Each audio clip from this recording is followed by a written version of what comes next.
everybody? Y'all come on in here. My apologies for my lateness. My apologies for my lateness. I have been trying my best to stay on target for the last good week. Work has thrown me behind a little bit, but I apologize. We are here. We are here. We are here. How y'all doing? Oh man, it's Tuesday. Tuesday is Tuesday. Work sucked, but it is what it is. I hope you guys had a good day. I hope all of you have had a great day. It's nice outside where I am. You try to get outside and, you know, go for that boob walk that Malware was talking about. Oh Lord. Never thought I'd hear that from a grown woman. So I go on a boob walk. You're about Felicia. Oh, Malware claims that she's having an interview with Candace on April 30th. Have y'all heard Candace say anything to the country? Candace, are you giving Malware an interview on April 30th? Because that's going to be funny. I will watch it and laugh, but I'll definitely watch it. Does Malware even know who she is? Candace, do you know who Marianne Lorient is? She says she has an interview with you April 30th, girl. Can't make this stuff up. Woo, child.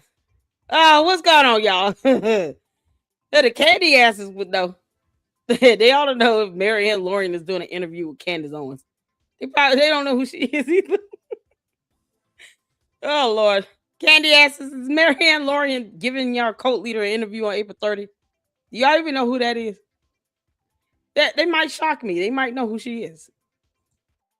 Malware might be somebody to them. Who knows?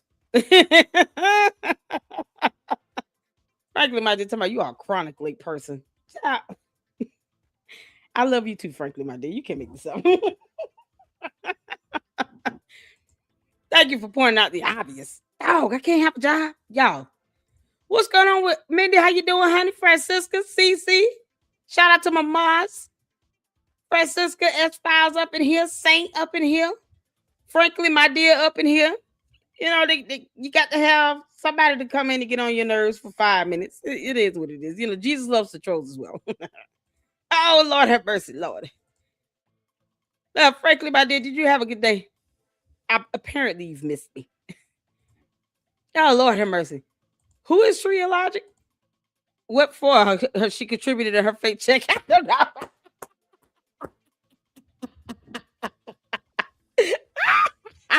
That's what I'm trying to figure out. What a candy ass is that? Is your cult leader giving Marianne Lorient an interview on April 30th? Candy ass is over there on the phone, the vertical view. They all over there in the vertical broadcast. They never come into the regular one. They always over there in that stream. Is your cult leader giving Marianne Lorient an interview on April 30th? You all know who that is. Ugh. Just let me know, because you might want to look her up. She's from the Black conscious community, and she does not believe in interracial marriage. So that's that. Oh, she's a scammer as well. You can't make this up. If Candace says something she doesn't like, she's going to file a copyright strike against Candace Owens' YouTube videos. Oh, that ought to be interesting. Oh, do you all see why I will not stop that from happening? Because see, Malware, if Candace says something you don't like, you have to issue her a copyright strike. It won't be a warning or even a community guideline thing. No, it'll be a copyright strike. Just so the candy asses can be alert. Marianne Lorient will file a copyright strike against Candace Owens' YouTube page if she says something she doesn't like. Just a heads up. Oh, no, I'm just curious to see if that happens. What would Candace say? Oh my God. Why you get these candy asses come here? Andrea, can you go find out who Marianne Lorient is? You should be more concerned about that. Because if there's an interview that's going to occur, And if Marianne Lorient doesn't like it, she's going to file a copyright strike against your cult leader. Y'all give Candace a heads up. I am here for that. I'm just going to sit back and let this happen. Tried to give the candy asses a heads up. They rather keep obsessing over Erika Kirk and letting her live rent-free in their heads. Like no one else exists on earth. You can't make this up. Whether you believe Erika Kirk or not is irrelevant. Does it pay your rent or mortgage, Andrea? Does your belief in Erika Kirk get your bills paid every month? If the answer is no, what? Who cares? Who cares? That should be your focus. Does my belief in this help put food on the table for me and my family? No? Well, then I don't give a damn. Because the real belief is in the evidence in a court of law, to which you're not. You understand that? I told the candy asses I don't care how they feel. They got to learn the hard way. Can't make this up. Y'all ready? We got a lineup of videos to get to. Oh, man. That is when we cover Laura Loomer. Y'all, I saw a couple videos.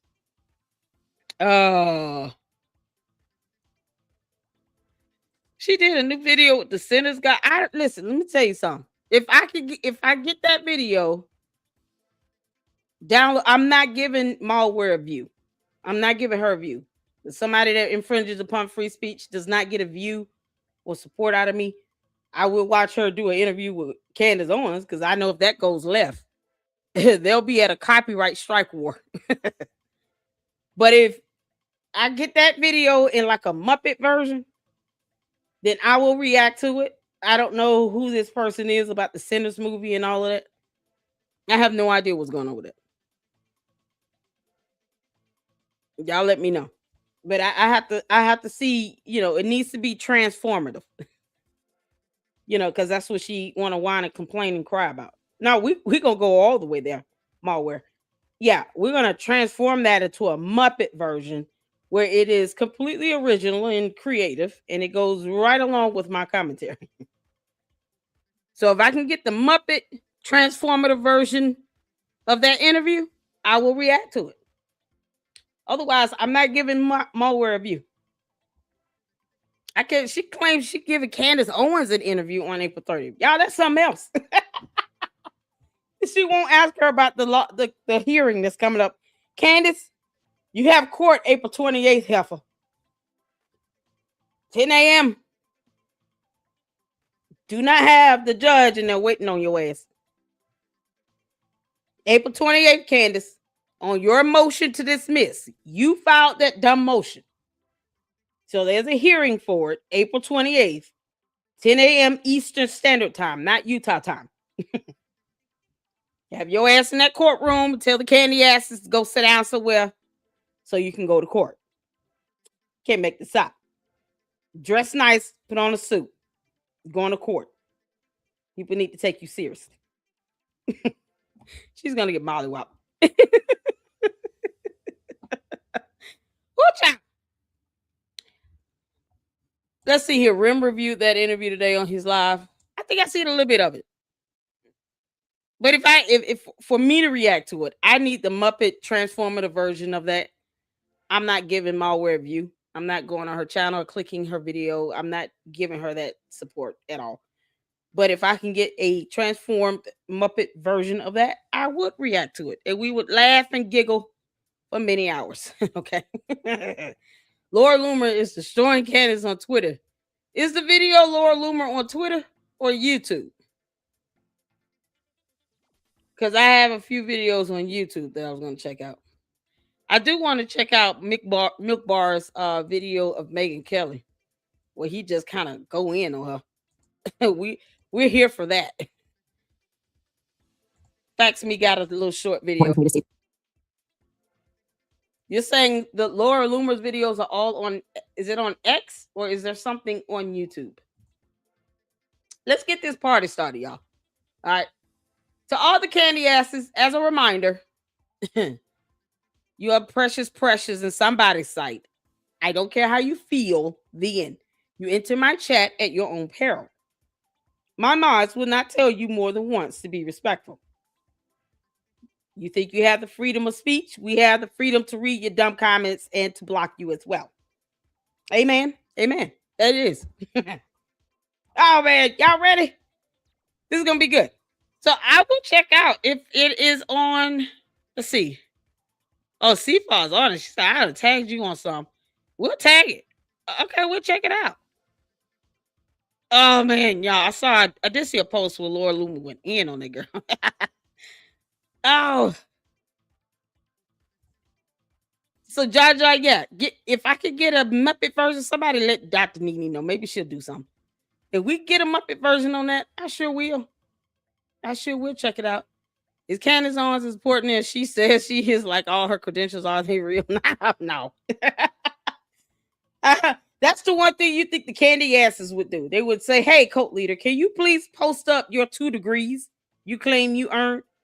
You say you obtained 2 degrees in 2 separate videos trying to size up to Piers Morgan. Can you please post up those degrees? Why put it out there if you don't have it? But you know, that hive mentality thing, speaking of sinners, that's exactly how the candy ass cult members thinking that. They act like the vampires on sinners. The hive mentality. It's not until the end where the ringleader gets hit in the head with a guitar that's got a silver plate in it, where they all go away because he vanishes and goes away and turns into dust. That's pretty much how this cult thing is going to end up. It's like it's going to take either of these people to realize this ain't it, or, you know, the cult leader goes poof, they go poof, whatever. I just don't understand why they won't just go buy some land or an island or something and go start their own commune and compound in another country and just leave the rest of the United States alone. Leave us alone. Get the hell out of here. You know, I just don't understand it. Clearly they want to exist as a cult. Okay, go exist somewhere outside the US of A. Like, go buy some land. Candace got millions of dollars. Candace, you can't go buy an island and take your cult members with you and you all go move out to a whole nother continent. Is it that difficult? Your cult members don't mind helping you buy an island. Start a GoFundMe, girl. This is GoFundMe for Candace Owens' migration to her own country. And just leave the US, start your own commune, your own compound, where you and your cult members, you all can hate the rest of us together for the rest of your lives and leave us alone. We don't want you. The end. It's that simple. I don't even know why they won't do that. Can't make this up. No one's fighting with them. They can just get the hell out and be on their own. Oh man, y'all ready? We're gonna start with Facts Me, because this is so funny how Candace claims she almost married a Jewish guy. Candace, was it the boyfriend that you lived with for 6 months at 14 years old? Because you say your parents put you out at 14 and you lived with your boyfriend for 6 months as a minor child at 14 years old. Was it that one? Because we still don't know how old that guy was. You know, it's got to be some statutory up in here. All right, y'all. Hit the 4 when you all can see in here. Let's get to it. The obvious, I, of course, am not anti-Semitic whatsoever. I've never had an anti-Semitic bone in my body. Wait, what? What? Hold on, what's important for me to state the obvious. I, of course, am not anti-Semitic whatsoever. I've never had an anti-Semitic bone in my body. Why do you have to be all look at her eyes? They're barely open. Girl, this freeze frame is something else. It speaks volumes with your facial expression. Who are you trying to convince? If Candace, Candice, Karen, Condoleezza, you're lying like hell. Okay? It's written all over your face. You're lying. Why is the question? I mean, good grief. There are a lot of things you hate. You already said you hate everyone. You know, I snipped that, you know. You said it in a whole video. I hate everyone. Okay. I'm not shocked if she's anti-Semitic. She's already said she hates everyone. I just don't understand why she won't own all this hatred she's spewing out here. Own up to it. Candy has to stop trying to fight the hatred.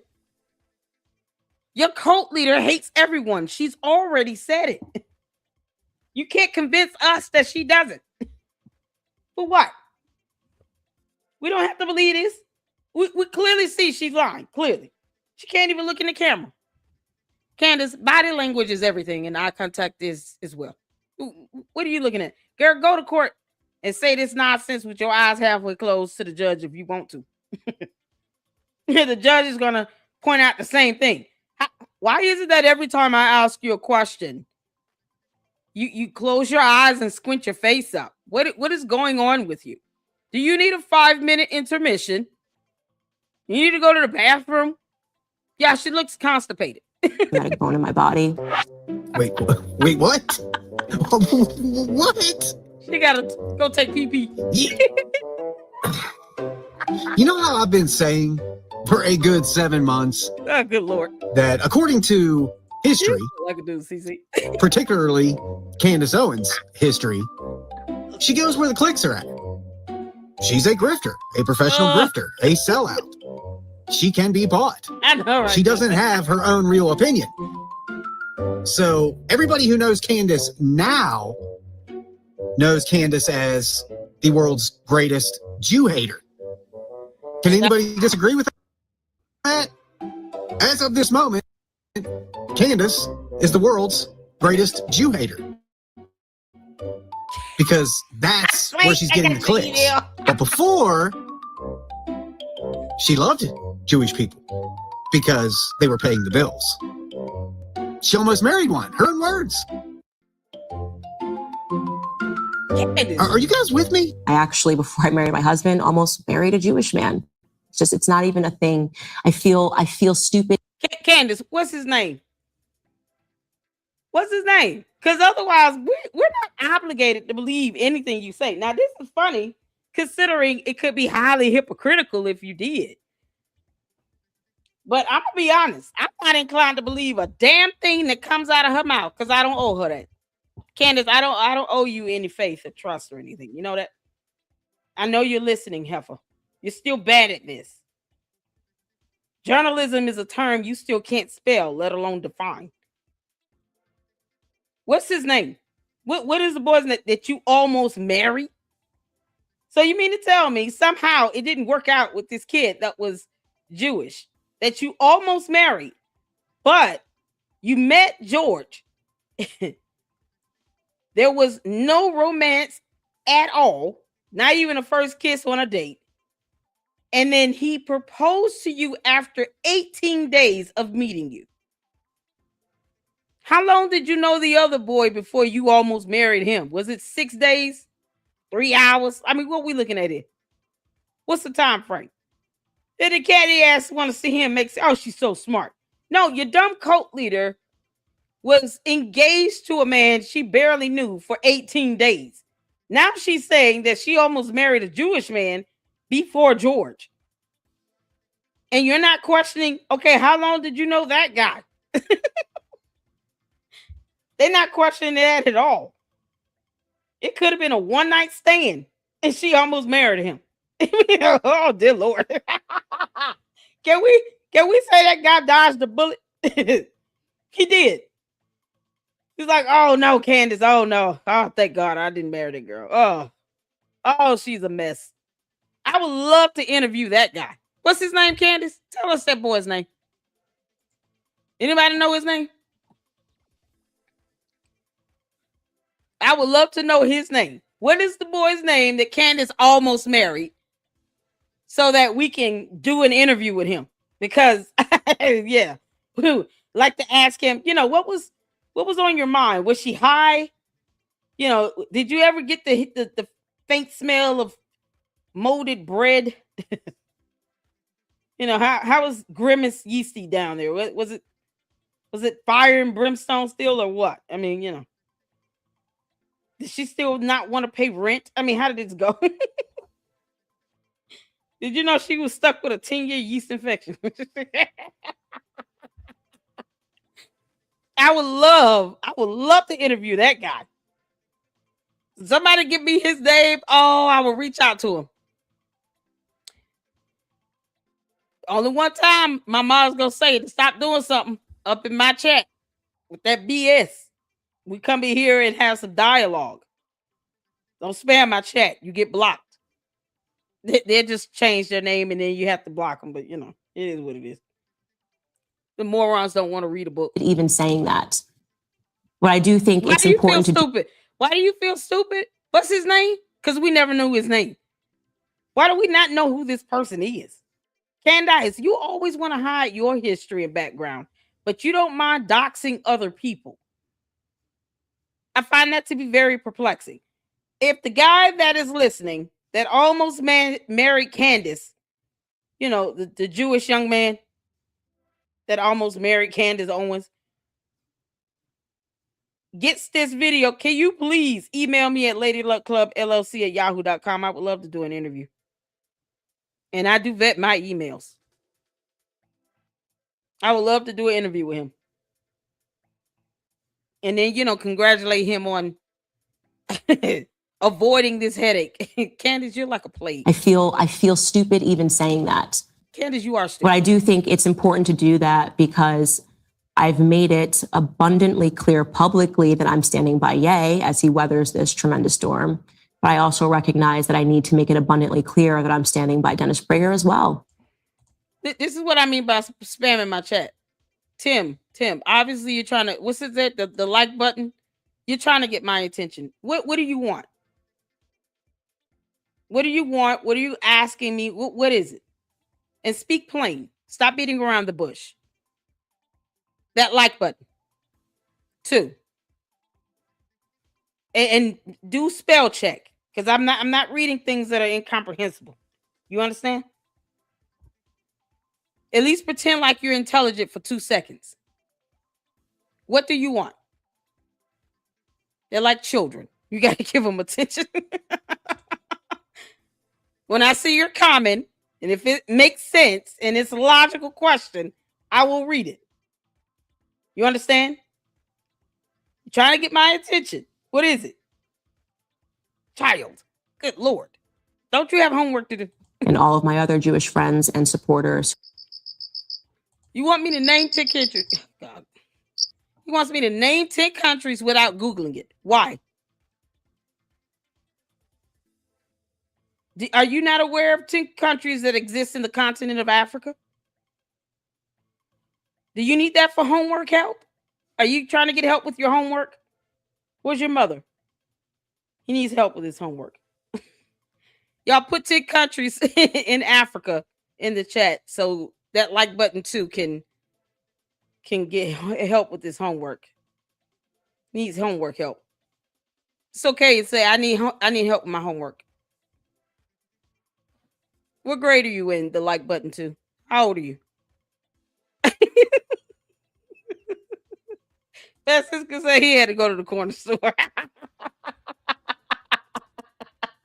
Egypt. There's one. That like button 2. Pay attention, okay? You write this down on your homework, okay? Egypt. That's one. They're going to give you the answers to help you out. You want me to name 10 countries without Googling it, honey. I'm queen here. This is my platform. You understand? If you need help with your homework, we'll help you with your homework, okay? Nigeria. There we go. Mindy's listen, you got answers coming up. Egypt, Nigeria, South Africa. That's 3. That like button. Ghana. There you go. ESG, how you doing? I'm sorry for all those. I don't mean to skip over anyone. Cheryl up in here. Susie Q, how you doing, honey? Lisa Finn. I got in all the mods. Thank y'all so much for tuning in. I am so sorry. Lord, he was just screaming for my help in the chat. See, Pop, I see you up in here, honey. Shout out to you, Saint. Thank you so much, dear heart. Check your emails. You've been sent the view from us in the chat. I got the photo. Did I miss something else? Oh, Lord, I got a lot of email. Oh, Melinda emailed me over Triologic. Goes over Loomer CO tweets. Oh! All right, we'll watch that after. We got a couple videos to get to, and then we'll watch it after that. All right. Oh, that's a long one. Damn it. All right, we'll watch parts of it. We won't watch the whole thing because it's 2 hours long. We will watch parts of it. The like button. Are you writing down the answers? It's just, you get homework. You get help with your homework. Congo, Cameroon,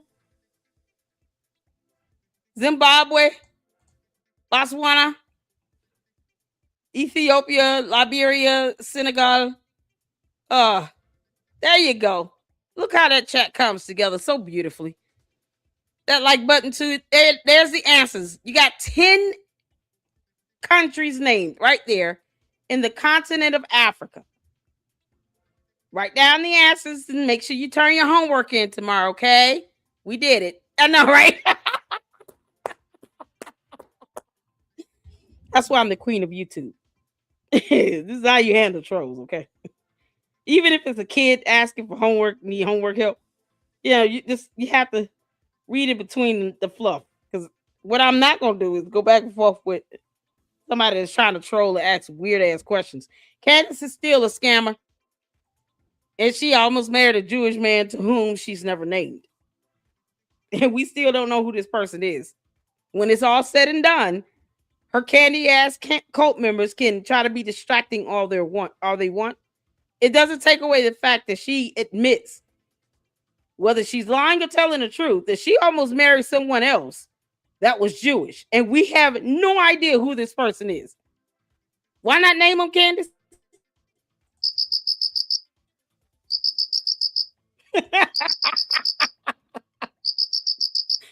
Oh. Lord have mercy.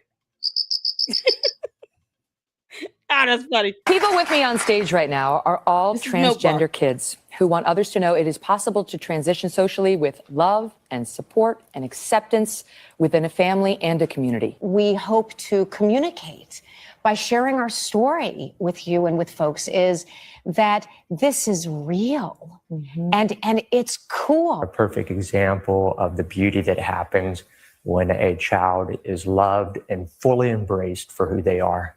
Thank you all for sharing your stories. It's an honor to know you. It is beyond time to stand up to the trans lobby that means to deprive women of their spaces and rights. But I am fascinated by the protection of women and understanding what we're getting in the Oval Office. Another woman who has alleged groping, unwanted groping, by Donald Trump is with us back now with 3 of the 16 plus women who have accused President Trump of sexual misconduct.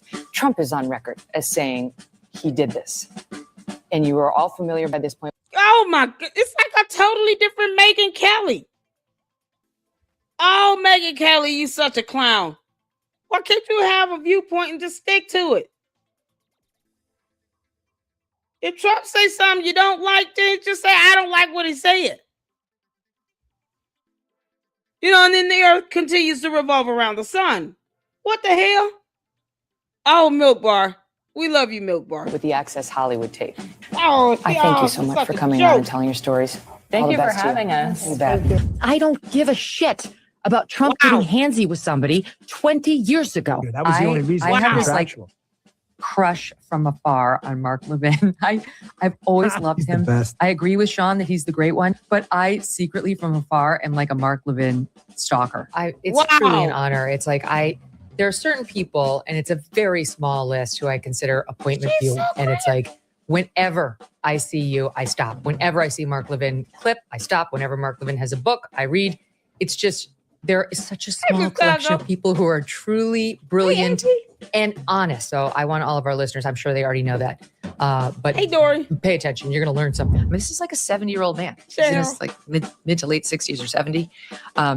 Senior citizen with his show on Fox News on the weekend. He never made it in the prime time. You spend 5 minutes watching his show, you'll see why.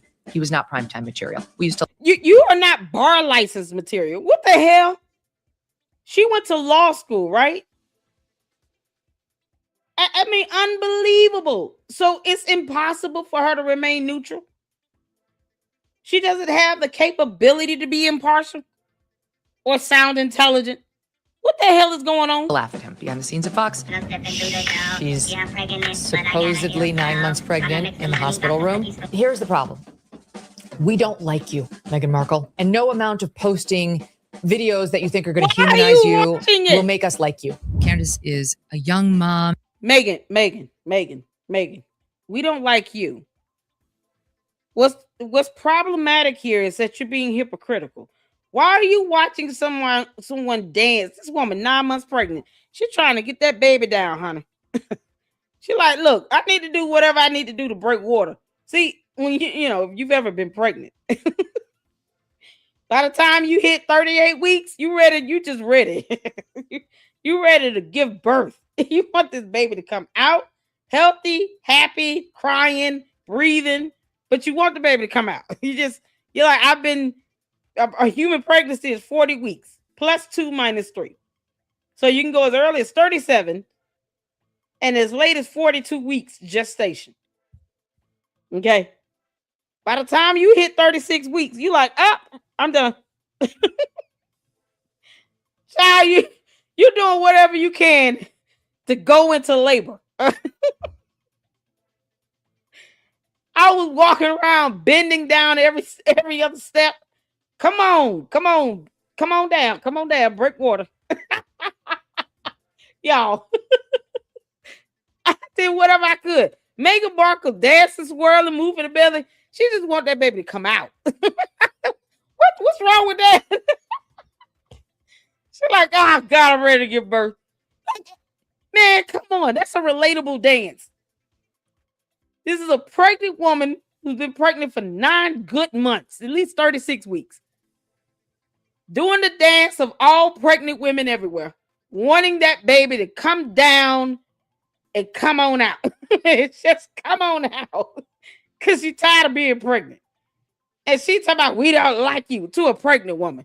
Megyn Kelly, you are a dumb demon who has no spine. You can't even stand up to Candace. Candace, you can kiss my ass. Of like 3 young kids, it's my prerogative if I say to myself, that is not someone I wish to attack. So truly, you do get in trouble if you are a white person who puts on blackface for Halloween, or a black person who puts on whiteface for Halloween. Like, back when I was a kid, that was okay. They both have actually worn blackface repeatedly in Jimmy Kimmel's case. And the worst kind of possible blackface you can imagine in Sarah Silverman's case, minstrel show blackface. Look at this. This is so offensive what she's wearing. Anyone could see how deeply wrong this is. Iran is an enemy of the United States. Iran has been the number one state sponsor of terror against the United States for the past 46 years. Iran is not just theoretically chanting death to America, as some absolute fools have been suggesting over the past few days. They have actually been causing death to Americans for decades now. I love Tim Dillon, and here he is saying it like no one can on where our heads are at. I don't give a fuck about Iran.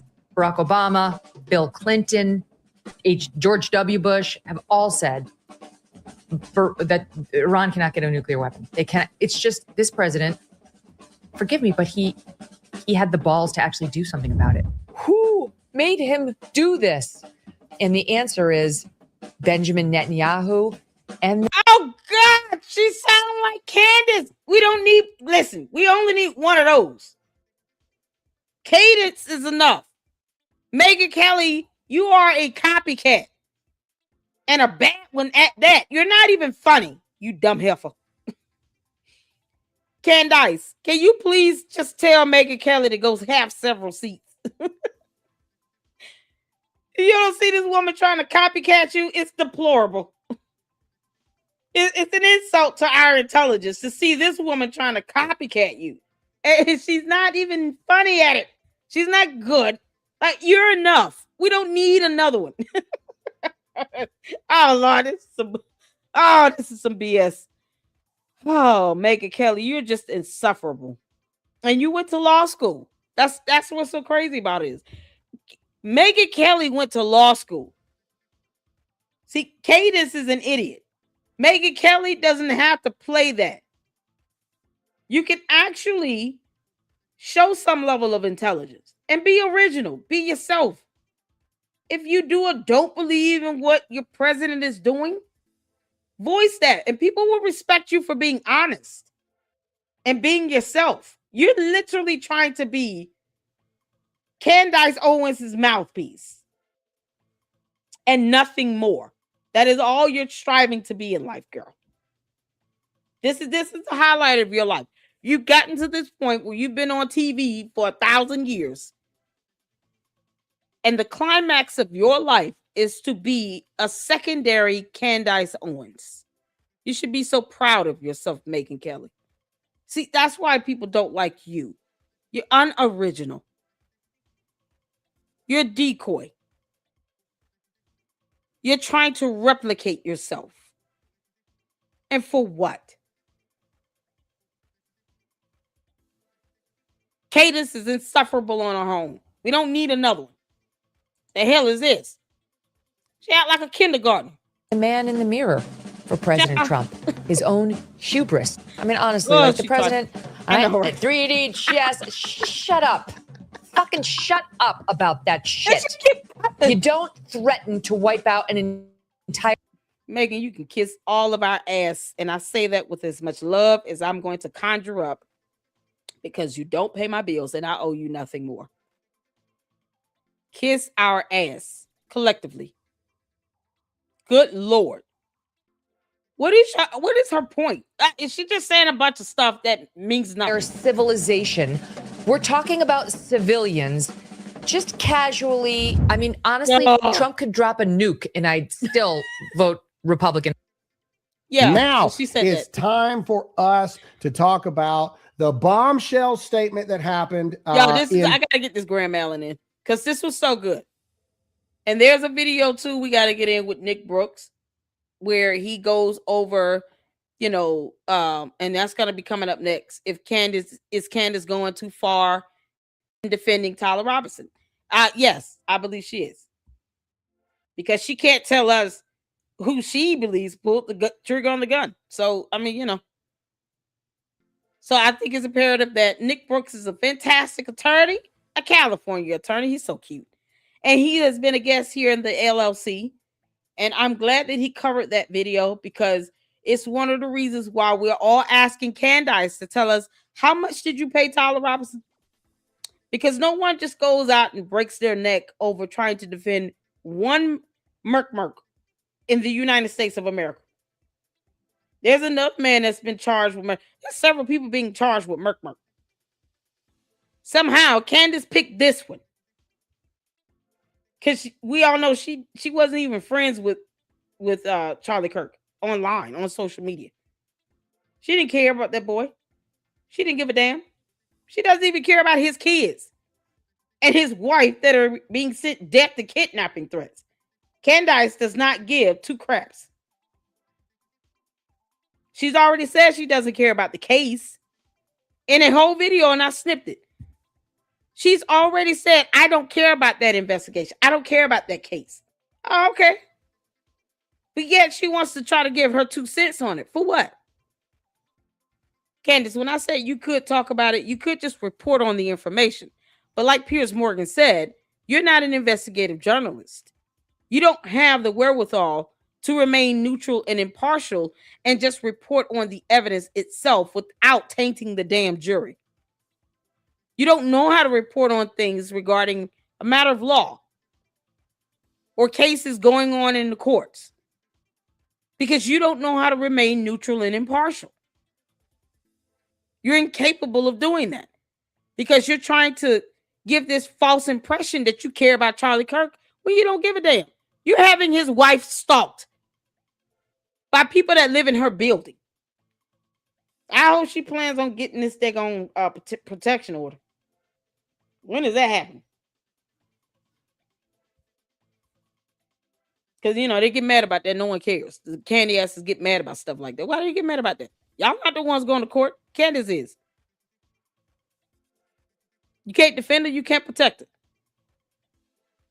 And Erika Kirk will be well within her rights to get a protection restraining order or an injunction for harassment against Candace. Well within her rights. You say you got eyes and ears and sources and points of contact in her building? Girl, that's stalking. Oh, Lord have mercy. Don't expect the candy asses to know the legal definition of that. They don't care. It is what it is. They don't give a damn.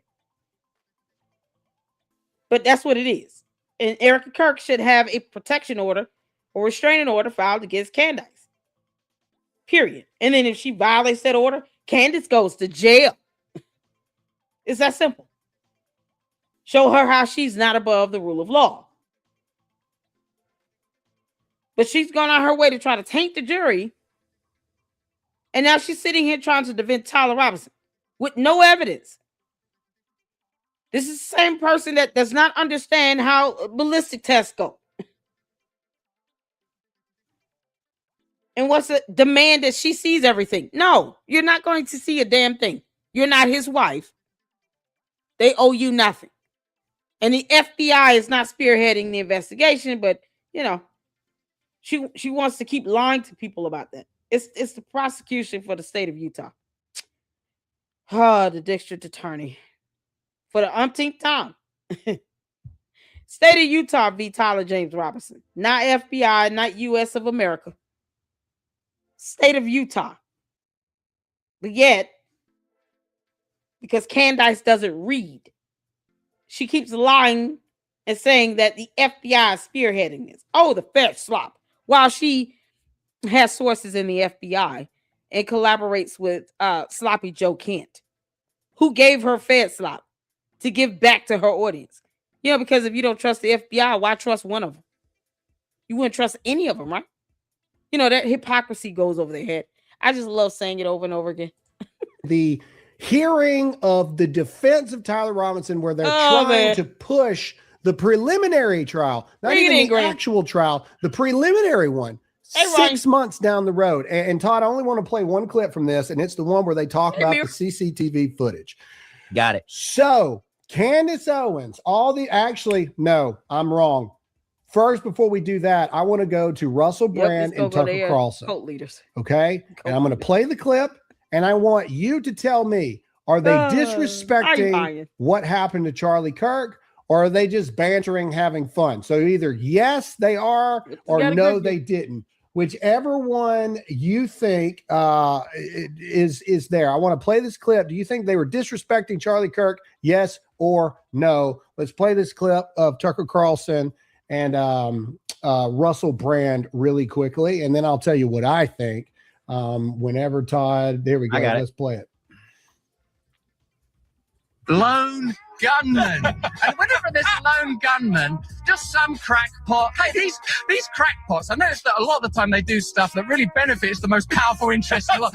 These, like, I tell you what, the powerful should start using these lone gunmen because, you know, there's a natural alliance. It's a good fit. It's like Coca-Cola and McDonald's. The two of them go down like Coca-Cola, McDonald's, and the Olympics, you know, like Coca-Cola, McDonald's, the Olympics, and satanic festivals where you mock Christian imagery. The whole thing should get together. And if you Wow. He's comparing a murder to Coca-Cola, McDonald's, and a festival. You know, because reasons. I mean, is he for real? Well, so let's say McDonald's did not partner with Coca-Cola. Would it be Dr. Pepper? What would be the comparison then? That still does not apply in this situation. And yet, these same clowns can't say who else is involved with actual evidence. You know, video evidence. Let's start with that. Let's start with all the video evidence that we've seen that is released to the public. Candace, you could just tell us how much you paid Tyler Robinson, but you refuse to do that. So, you know. Find people that are prominent and outspoken and willing to risk their lives. Probably what you should do is shoot them dead and then blame like something that will work in the culture, like, I don't know, trans people. Pause it. Oh, you can't mess this up. No, you can't make this with up. Tucker's face, just like that. Now people will be like, context, Graham. What was the context? I don't care what the context was. Did Russell Brand and Tucker Carlson just mock and hysterically laugh like hyenas about what happened to Charlie Kirk? Yes or no? Put it in the comment section. I want to know what you think, because I know what I think. I don't think that Tucker Carlson or Russell Brand should be anywhere near a Turning Point stage ever again. Now, I'm not the boss of Turning Point. I have no say-so over Turning Point. Nothing. I'm not saying they don't have the right to say whatever they want, but I definitely don't think they have the right to be platformed when they say such horrible things. And that's that is my honest opinion. And I realize I'm biased in this because I'm emotionally attached to it, but I don't care. I would say it to their face. I think it's disgusting. I think it's horrible. Okay, now let's get to the trial. Sorry. All right. Now, they talk about the lone gunman thing. All right. Candace Owens has talked about this. Tyler Robinson's a patsy. If the bullet doesn't fit, you must acquit. Remember all this other kind of stuff. Now we find out that the bullet actually did fit. The casing that actually fired the 30 caliber bullet matches the gun. They got all the DNA everywhere. But what we didn't know was something shocking that the state presented in court. Now, hopefully the volume is high enough on this, but if it's not, we'll tell you what it says. Let's play this clip, Todd, and this one clip right here. Candace Owens' entire past 7 months is it's dead. Shattered. It's over. It's already been that way. Now, UVU has a great surveillance system, and they captured the defendant coming onto campus at about 7 a.m., or I think about 8 a.m. Okay, it's clearly him. He's riding his gray Dodge Charger. I should say he's from St. George, so this isn't just a casual passing by Utah Valley University. This is a 3.5-hour drive from his home, 250 plus miles from his home. Candace, I want you to look at this and prepare your mind for April 28th when you have court. The Macrones are going to mollywop you in court. Do you understand? As you can see, court is very boring, people. It is not like watching a YouTube video. You cannot go into the courtroom with all that buffoonery and bullshit. They will hold you in direct criminal contempt and they will lock you up. Candace, you will not be able to go to court April 28th and act as if you're on your YouTube channel. Get out of line and that judge will put you in check real quick. This is what her cult members don't care about. They don't care about the big, thick line drawn between fantasy and reality. See, fantasy, they're all over social media barking about not believing Erika Kirk like anybody gives a damn. In reality, in the courtroom, that doesn't matter. Evidence does. Finding of fact, law, and evidence is what matters. You can't go into a courtroom barking about how you don't believe Erika Kirk. They will escort you out and put you in a holding cell. And none of those cowards seem to want to go to jail. It's funny how that happens. That's why Candace doesn't want to get sued, because she really doesn't want to deal with the court of law. No, she wants everything to be played out in the court of public opinion. That's not where it matters. No one cares about what your cult members think. I don't care about the candy ass's feelings. Not even a little bit. That's why they come over here and always try to ask dumbass questions and shit. They know I don't care about how they feel, because at the end of the day, this right here is all that matters. She can say whatever she wants. Tyler James Robinson is still in prison. No one else has been arrested for the murder of Charlie Kirk. She has no evidence, nor can she tell you another name of whom she thinks pulled the trigger on the gun. And he's still going to be tried by a jury and convicted. Even his own parents are going to be testifying against him. The evidence is lining up. And that's not something she can control. This is reality. What you're seeing in this courtroom is reality. And it is all that matters. A finding of fact, law, and evidence. You don't like it? Leave our country. But our judicial system is holding up just fine in this case. Now, Candace, unless you're willing to admit to us how much you paid Tyler James Robinson, your defense of him is absolutely stupid, because you haven't given any evidence to show the contrary. None. Start with DNA evidence, because fingerprints and bodily fluids and all that would have been out there on the scene.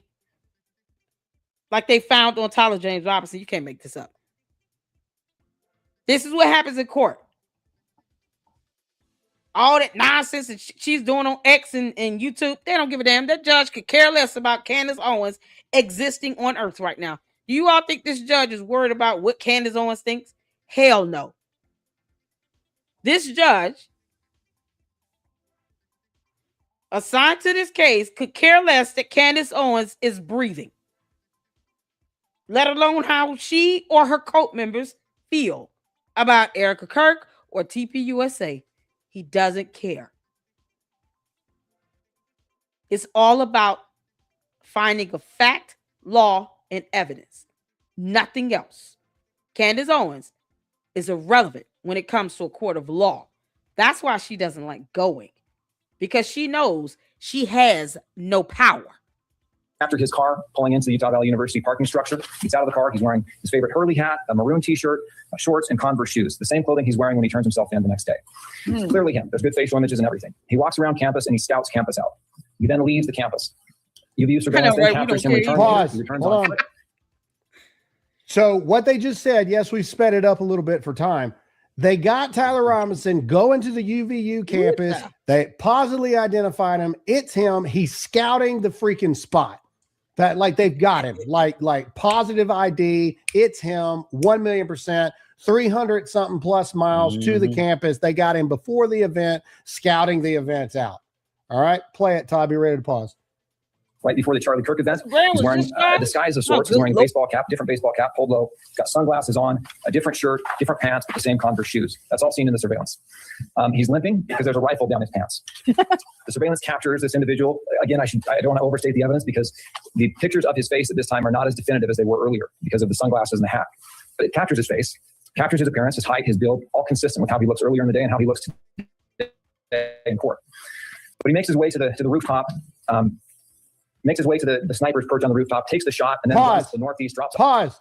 Did you hear what they just said? They've got the footage of him making his way to the rooftop and getting into the position to take the freaking shot. Did you hear? Did you hear what he just said? They're following the guy on the CCTV footage. They see him limping with the gun. And back it up just a little bit. And listen to what he says. You can see him getting up to the spot, getting there ready to take the shot. Play it. I don't want to overstate the evidence because the pictures of his face at this time are not as definitive as they were earlier because of the sunglasses and the hat. But it captures his face, captures his appearance, his height, his build, all consistent with how he looks earlier in the day and how he looks today in court. But he makes his way to the rooftop, makes his way to the sniper's perch on the rooftop, takes the shot, and then runs to the northeast, drops off the building, and runs to the northeast of campus into a wooded area. That's all captured on video. Okay, that's the first category of evidence. Pause. That's it. That's it. On campus. Stop. Stop. Wow. Can we move on now? Okay. So again, I just for all of the lone gunmen, for all of the this, all of the that, and I see people in the chat, where's the evidence? They're not showing it to you morons because we haven't got to court yet. Yeah. And here's the biggest thing. Here's the biggest thing that I want to say to dumb people in the chat. Why are you opposed to where's the footage then? If they're not showing it to you because you got no right to see it before the trial starts. You want to see the evidence? Then tell the freaking defense team that they don't need to delay it another 6 months. Here's what's really going on. The defense team knows this guy is total screwed. The end. This is standard defense tactics to try to keep him alive as long as possible. Because they don't understand how court works or criminal proceedings or defense strategy. These goons barely read Dr. Seuss books. What are we talking about? The candy ass cult members do not read. So, of course, they have no concept of how these matters are adjudicated in the court of law, especially a complex murder trial. They don't, all the stuff he's saying, they don't understand any of that. You know, you got to use simple words. Anything with more than 3 syllables, it goes over their head. No one is going to let you see the damn evidence. You're not on the jury. The end. Kick rocks. We have laws. You don't like them? Leave our country. You see that? That's how you got to talk to them. Taboo. I mean, I've gone over federal laws when it comes to preservation of evidence in a criminal proceeding. They don't care about that. They think they're entitled to something and they're not. Once again, that judge could care less that Candace Owens is walking this earth. Do you really think he gives a damn about the candy-ass cult members? He doesn't care about how they feel. His job is not to be concerned about the feelings of Candace and her cult members with their hive mentality. No, his job is to hear the facts of the case. It's that simple. It's a matter of finding a fact, law, and evidence. That's it. Candace is not even a thought in that courtroom. The thought in a bad way, because they sick of her interfering with her nonsense and buffoonery. Candace, all you're doing is trying to taint the jury. Otherwise, that judge could care less that you exist, girl. I keep trying to tell your dumbass that. The one judge that do care that you exist wants you to show up April 28th at 10 a.m. Eastern Standard Time. Judge Rennie wants you to be in his courtroom or on that Zoom hearing April 28th, 10 a.m. Eastern Standard Time. Be on time and stop fucking around with that case.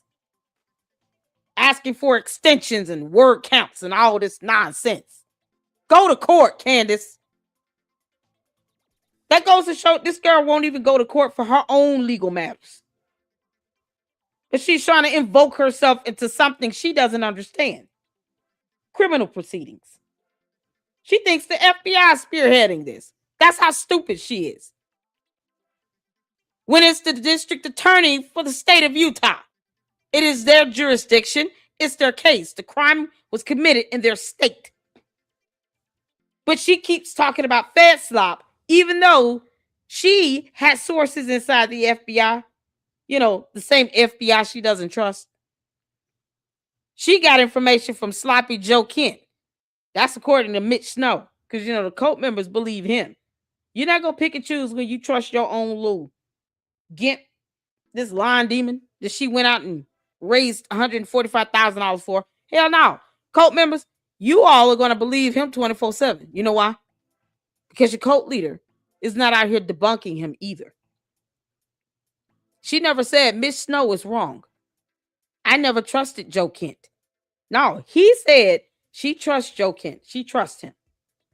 Did Candace ever come out in the video and say, I don't trust Joe Kent? Miss Snow lying like hell, y'all.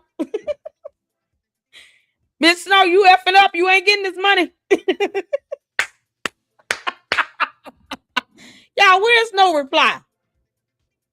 No reply, where you at? How mama miss you? How you doing? If you're listening. You okay? Y'all heard from no reply? Let me know I'm thinking about him. I hope he's all right. Have y'all seen Candace come out and say Miss Snow lied like hell? I do not trust Joe Kent. He was a Fed.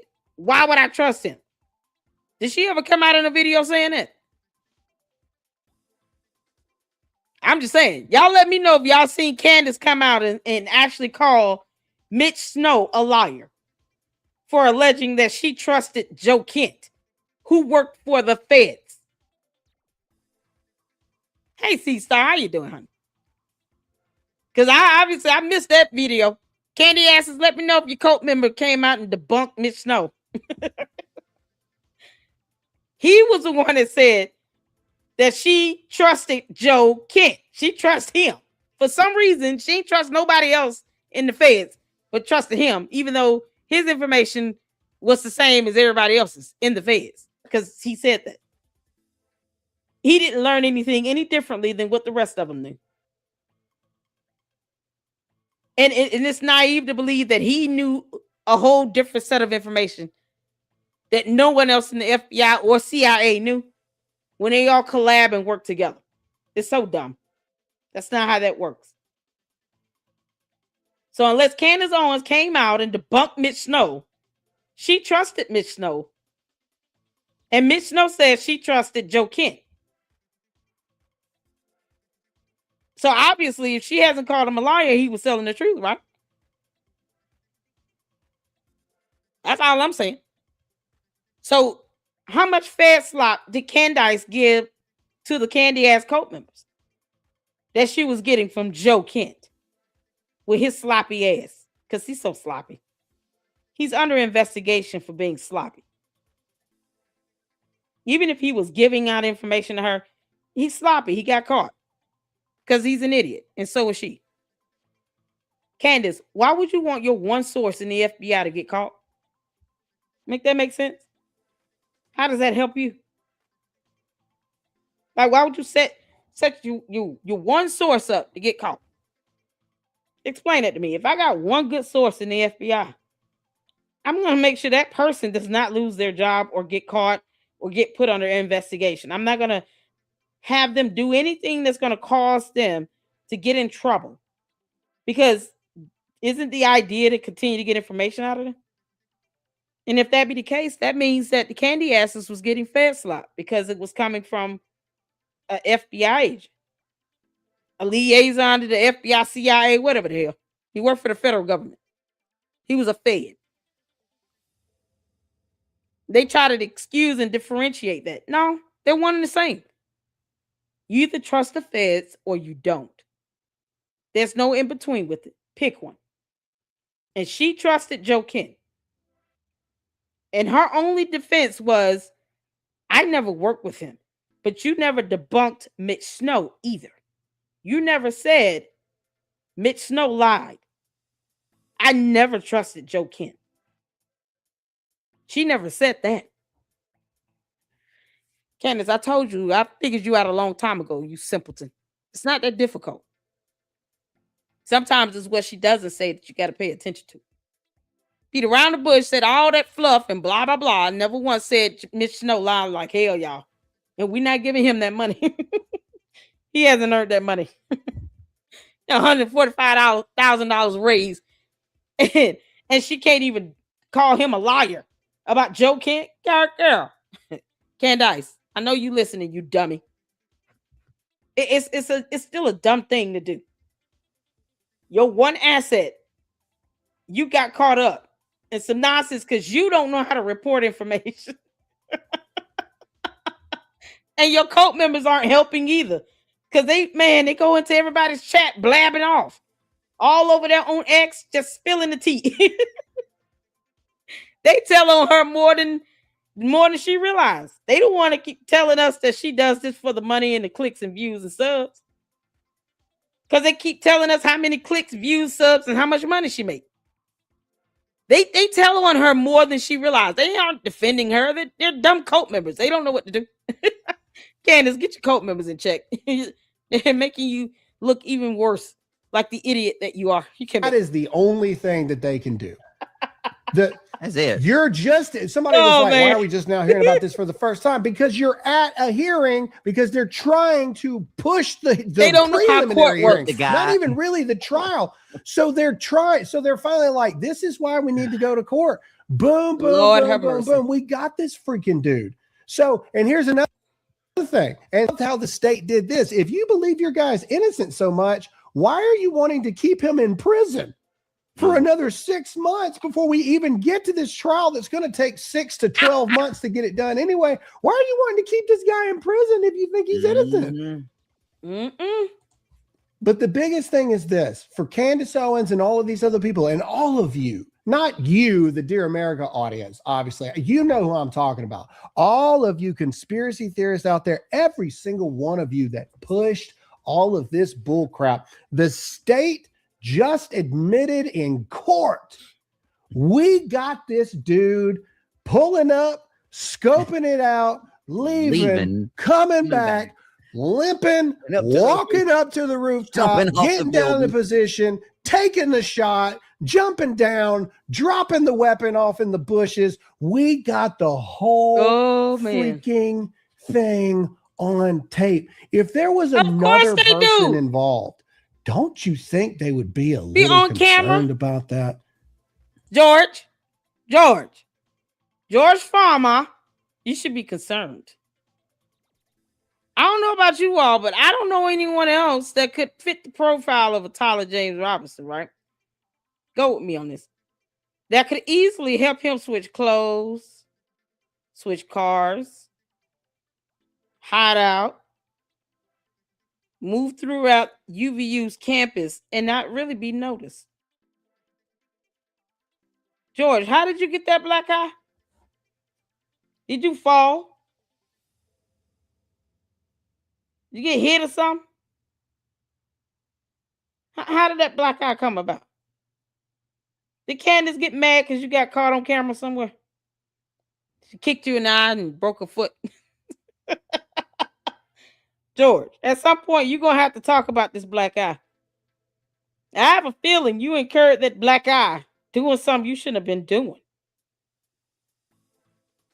Somehow you not locatable, and then you allegedly show up at some rehab facility. You getting DUIs and shit. George, how did you get that black eye? That's the one thing they're not talking about. Candace being everybody else's business. But she has said nothing about exactly how she ended up with a broken foot. She definitely hasn't even acknowledged George's black eye. George, did you screw up? She realized you got caught on camera. Is that why she want to see them so bad? Candace, is that why you want to see the camera footage so bad? You realize you recognize George in the camera? You're not going to be able to delete the camera footage. You understand that? You're not that smart. You know you can't just have him edited out of a video. I hope you know that, Candace. And understand these attorneys know how to do backup evidence. They back up all their files. It's called preservation of data. Preservation of the evidence. It prevents spoilage. I know I'm using terms she can't define. She doesn't understand. But they will have all the evidence they need and a backup if they need to, somewhere stored.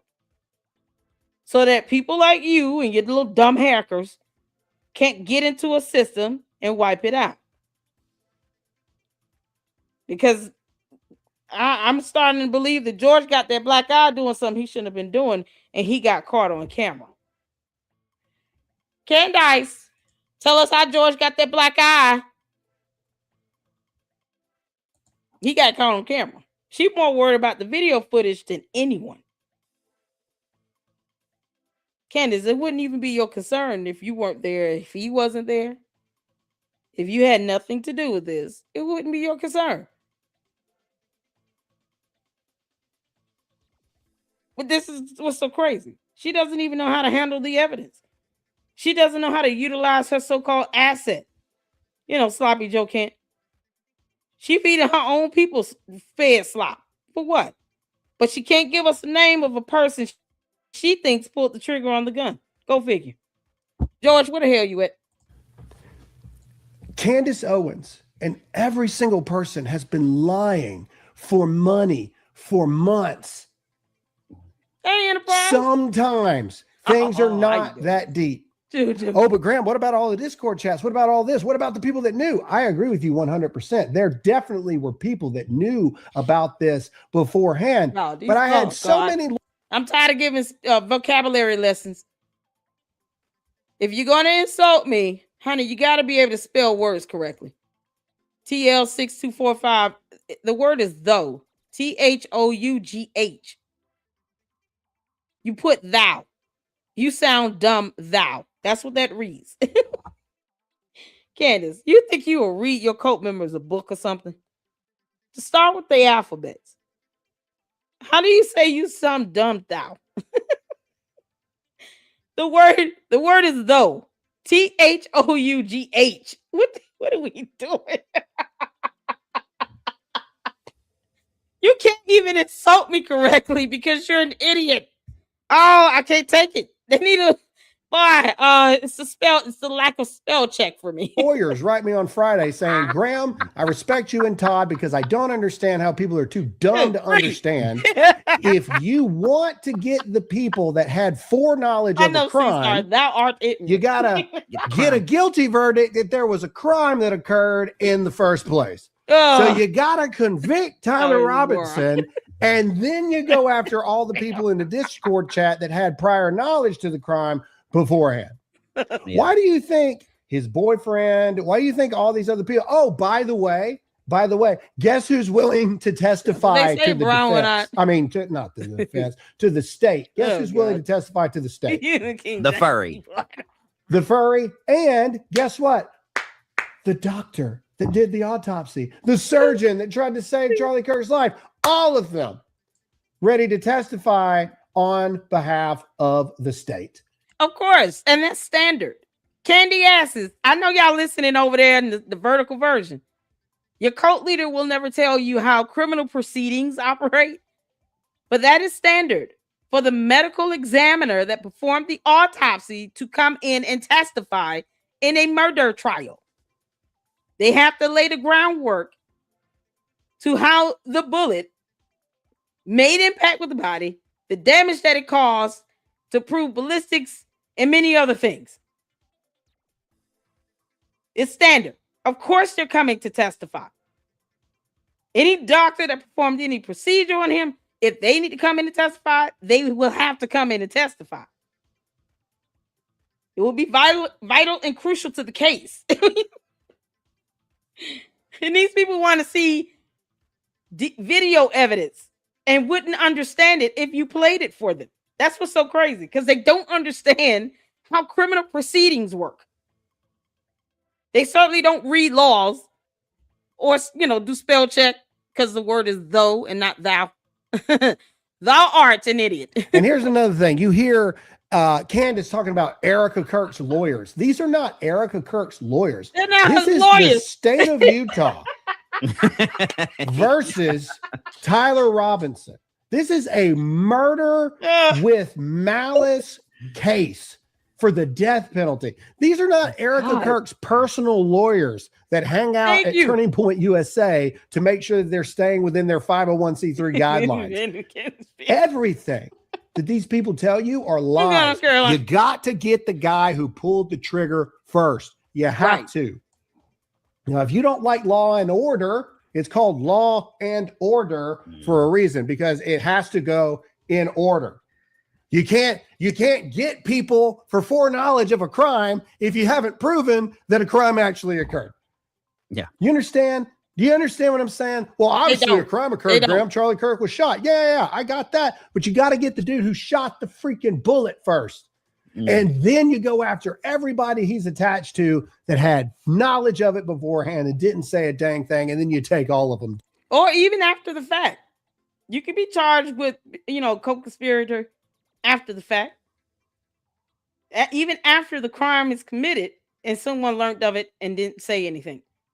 They can still be charged after the fact.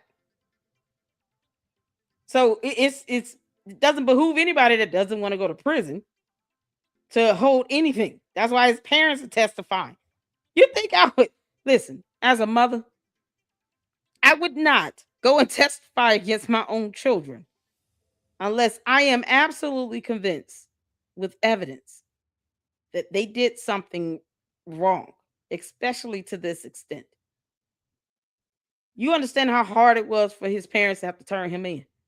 As a mother, that would be the worst thing ever. I mean, I think the worst thing ever is really losing your child. But second worst thing, knowing that they're going to prison for the rest of their life. And then they decide to take someone else's life as if they're God. And yet, they aided in turning him in and will be testifying against him. Somehow, Candace thinks she's entitled to video evidence that she would not even understand if she were to look at it. She's not smart enough to. And she's not an attorney. So she has no idea what to take of any evidence. This is the same moron that thinks she can see a transponder at our view now, while the plane is in the sky. Candace thinks she knows what a transponder looks like when she can't tell you the components of the black box in the plane itself. Make this make sense? But somehow she can be convinced that someone can just look at a plane flying over and see if a transponder is cut off. With just detecting it with the human eye and nothing more. This is how it works. But the biggest thing is all of these people that have been pushing all of these lies. We have gone from Egypt to Egyptian airplanes to Israel to ancient Sumerian technology where you can look into the holograms, hologram Charlies. We have gone from everything except the fact that there's a trans-loving gay sex partner that didn't like what Charlie Kirk had to say about the trans community. We know that the transgender community is becoming ultra-violent. And who do they go after but Charlie Kirk? Tyler Robinson pulled the trigger, and the states got the evidence of him walking up there, him getting in place, him taking the shot, him coming back down, all of this. And you want to know why they haven't released that to you? Look how insane the entire internet is. In fact, one of the people that they called up mentioned Candace Owens by name in the courtroom. And remember when I was like, I really think Candace Owens is going to cause problems here. And everybody's like, oh, Graham, Candace Owens is not going to cause, well, that's not what some of their witnesses has to say. So let's play this real quick. Let's go, Todd. Let's do it. A lot of the what you refer to as negative publicity toward the prosecution, I think you list on page 2, was coming from podcast sources. Candace Owens, for instance, you list. Correct. That's one that I had found. And probably the main one. High political figure statements in your report. What does that mean? That would be, for example, some of the information we just heard, high profile political figures that can be national or local here. Okay. Israel theories. What does that mean? Correct. Theories such as Israel or Mossad was involved in the assassination of Charlie Kirk. You saw a lot of that on the national media? I did see some of that, yes. And where did you see it, say, on ABC or CNN, where they were advocating that? You get the point. The point is, for everyone who said none of this matters, why are you talking about Candace? That's why. Because they're literally talking about it in the freaking courtroom. And more so because this is what you have investigators doing with these high profile cases like this. They have to gauge what's trending, the influence that a jury could possibly have, and the evidence that could be leaked that's out there circulating, because it could dismantle the case. If your jury is tainted, even if it's one juror on the jury that should not be on the jury, that should be disqualified and removed, and somehow they make it to the end and they're allowed to deliberate, the defense could easily file an appeal and say that there was an illegal juror on the jury that should not have been there, that should have been removed. We're requesting that this conviction be overturned and that a new trial be granted. There is precedence for that. Letitia Stout unalived her 11-year-old stepson, and her entire conviction was overturned because of one juror. All because this one juror is married to someone that is related to, or no, they're related to someone that's married to someone that works in the prosecutor's office. The juror, I think, was the father of either his daughter or son, married to someone that works in the prosecutor's office. You can't have even the third line relation like that to where you're the parent of your child's spouse. You're the in-law of someone that works in the prosecutor's office. And that one juror caused the entire conviction to be overturned. Now they have to go through all that crap again regarding the unaliving of an 11-year-old child. His parents have to go through all that grief again. His siblings, his loved ones have to relive all of that trauma again with a new trial because of that one damn juror. This is why you don't taint the jury. If Tyler Robinson is innocent, hypothetically, then let the evidence speak for itself. And Candace can just stay the F out the way. And if there's not sufficient evidence to prove beyond a reasonable doubt, then he will be found not guilty. Let the evidence and the law do what it's supposed to do and take its course. Hating Erika does not do anything with that at all. The judge does not care if you hate Erika Kirk. Neither will the jury, and the evidence will be irrelevant to your feelings on Erika Kirk. It is irrelevant in this murder trial. This murder trial is about Tyler James Robinson, not Erika Kirk. She's not a defendant. Whether you believe she should be or not, still irrelevant. Because if she had any hand in this, and Candace was smart enough to get evidence that would be credible, why didn't she give it to the authorities? And why is there no proof to show that she tried to give the authorities this evidence? Credible evidence that would prove beyond a reasonable doubt. It's because her simpleton ass doesn't even know how to read well enough to either gather that type of evidence. Meanwhile, her dumbass reporting could have adverse negative effects on this case. This is common for an investigator to figure out the level of impact that this negative reporting, what's being said in the news, who's saying it, because there's a difference between me saying something with, I bless God for my supporters here, but I don't have 6 million either. Candace, on the other hand, has a larger platform and a bigger voice. She's loud and wrong, but she's still loud.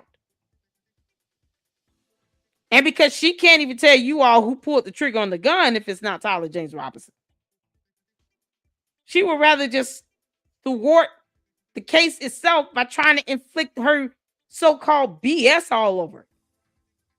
And they're not playing that dumb game with her in the court of law. Court of public opinion is irrelevant. Facts don't care about your feelings. So all this BS where Erika Kirk is living rent-free in everybody's mind that can't seem to stand her is irrelevant to the murder trial of Tyler James Robinson. It is moot. No one cares in the courtroom. Funny how they can't produce evidence of her having any involvement. But they just want to let this woman live free in their head. Now, I'm not here to change their mind. Just to hammer in how their feelings have nothing to do with this murder trial. And then they demand to see evidence on stuff. No, for what? When you're not competent enough to spell check the word though, you're not entitled to see evidence when you're not a prosecutor or defendant or a member of the jury. You're irrelevant. No one cares. Kick rocks. That's how that goes. That's why. That's why we're not letting it go. That's why we constantly push back against it. That's why.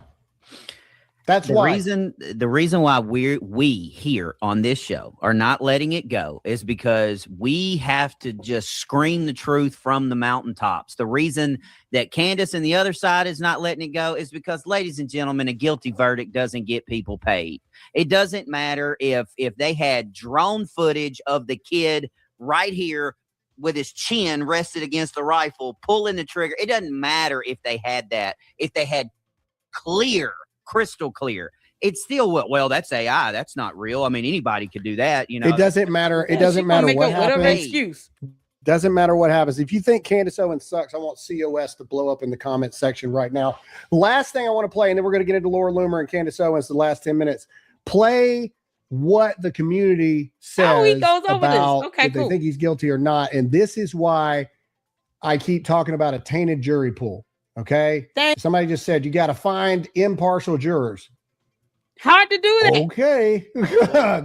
good. Yeah, but you can find impartial jurors all day. It doesn't mean that they won't be influenced by something. And the fact that Candace doesn't give two damns is, more of a reason why I say she can kiss our ass. I mean, what the hell? Candace, if you don't care, neither do we. We don't care about you, though. I don't care how you feel. This tainted jury thing is problematic when it comes to the defense having an appeal. You don't want to give them a reason to win an appeal. And you can't provide evidence on anything outside of what the prosecuting team has. And yet you keep calling some Fed slops that the Fed is not spearheading, because they're not. It's so stupid. She's a moron. Look, well, we're not going to play all this. Let's just read let's just read it up at the top. He's going to go over Laura Loomer. Here you go. Defense media expert claims survey polling Utah County residents regarding Charlie Kirk assassination shows defendant Tyler Robinson would not have a fair trial, citing media coverage. They're not actually talking about media coverage. They're talking about Candace and probably talking about us in this. 99% of the people surveyed were aware of the assassination. 64% believe Robinson is guilty. 7% of respondents said Robinson is not guilty. 35% Robinson should be sentenced to death. So if the defense is pulling this on, like all these people believe that he should be, that he's guilty, he's not going to get a fair trial. Well, I wonder who they're trying to pull into the mix to kind of even out the jury. Could it be the Canaanites? Could it be there's no way, the magic bullet, all these people? This is why. All of you people, why are we talking about Candace Owens? Stop talking about Candace Owens. Stop talking. That they can't, first of all, you can't select a jury if you believe that they're somehow supporters of Candace Owens. That's creating a bias. You can't select a juror based on their belief of a dumb Ewok alien that crash landed on our planet. That's not how you select a jury. Now, you can ask, if you are aware, do you believe that he's guilty or not guilty? Are you easily swayed or influenced by what you see in the media? Does it have any bearing or effect on you, and to what degree? General questions. They can't sit and say, hey, do you believe Candace Owens? If you do, then we need two of you all to serve on our jury. What the hell? For a hung jury? These are cult members we're talking about. They only believe what the cult leader tells them. They don't have independent thought. Why the hell would we want that in a jury again? We don't. You don't want that in a jury. You don't want cult members on a jury. You want people that can remain impartial, neutral, and non-biased. No one needs a cult member that believes everything that Candace Owens says, but they won't tell her to post up proof of her 2 degrees that she claims she obtained. They won't do that. They won't ever make her prove anything. They'll just believe what she says and keep going. They still overlook and ignore the fact that she said she obtained 2 degrees in journalism and in English, and she refuses to show evidence of it. Not a transcript, not a degree itself, no evidence, no proof. The one thing that is obvious about what she's lied on, they refuse to say you're going to have to produce evidence on that, or else you will be lying by omission. Funny how she understands that concept when it comes to the Israeli prime minister.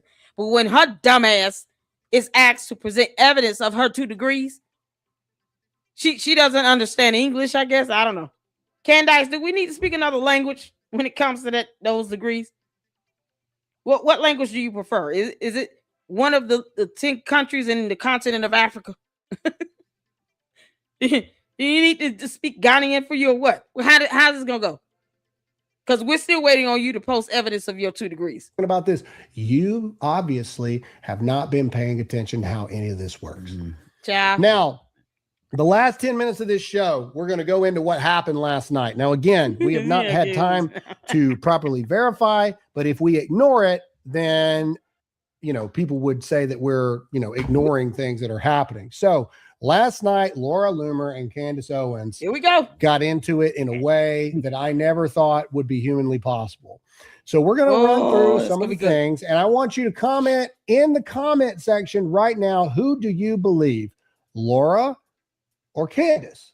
Again, now I want to be very clear.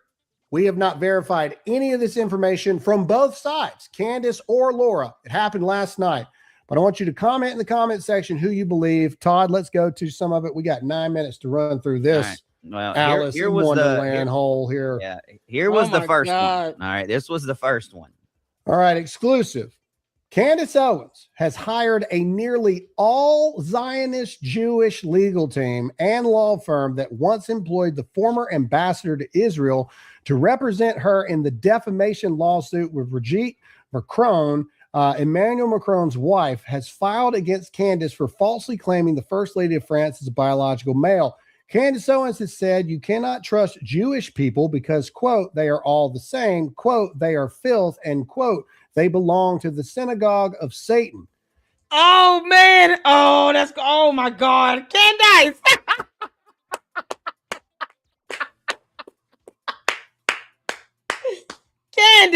Candace. Girl.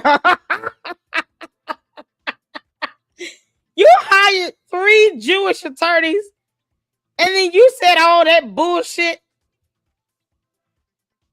You think they're not going to be upset with you? Oh, man. Candace, it's too late to switch attorneys now. I hope, to the Macron's attorney, if Candace tries to file a motion for her, or her attorneys rather, try to file a motion to withdraw from the case, I'll tell Judge Rennie Sheldon Rennie to deny that shit. We're not prolonging this any longer. We're not in the mood. It's been long enough. Because I'm going to tell you right now, there's no way she can explain this to her 3 Jewish attorneys. They're watching the media. Everybody has the right to representation in criminal matters, but in a civil proceeding, it's not legally required that you have an attorney. Oh, no, it's not. In a civil procedure, having an attorney is like a luxury thing. You have the right to get representation, but it's not a mandate. You could go and represent yourself in a civil matter. Hell, you can do it in a criminal matter. But in a civil matter, if you don't have the money to get an attorney, the court will not be hiring one for you. They only do that in a criminal proceeding. So in this civil proceeding, her attorneys do not have to represent her. And I wouldn't want to represent somebody this deplorable. It would be different if they were public defenders and this was a criminal matter. This is a civil proceeding on defamation and malice intent. They could just say, you know what? Kiss our ass. You on your own. Or, you know what? Here it is. Here it is. They can really get funny. And then do the bare minimum. That way, they setting up the Macrons to have it nice and easy for them.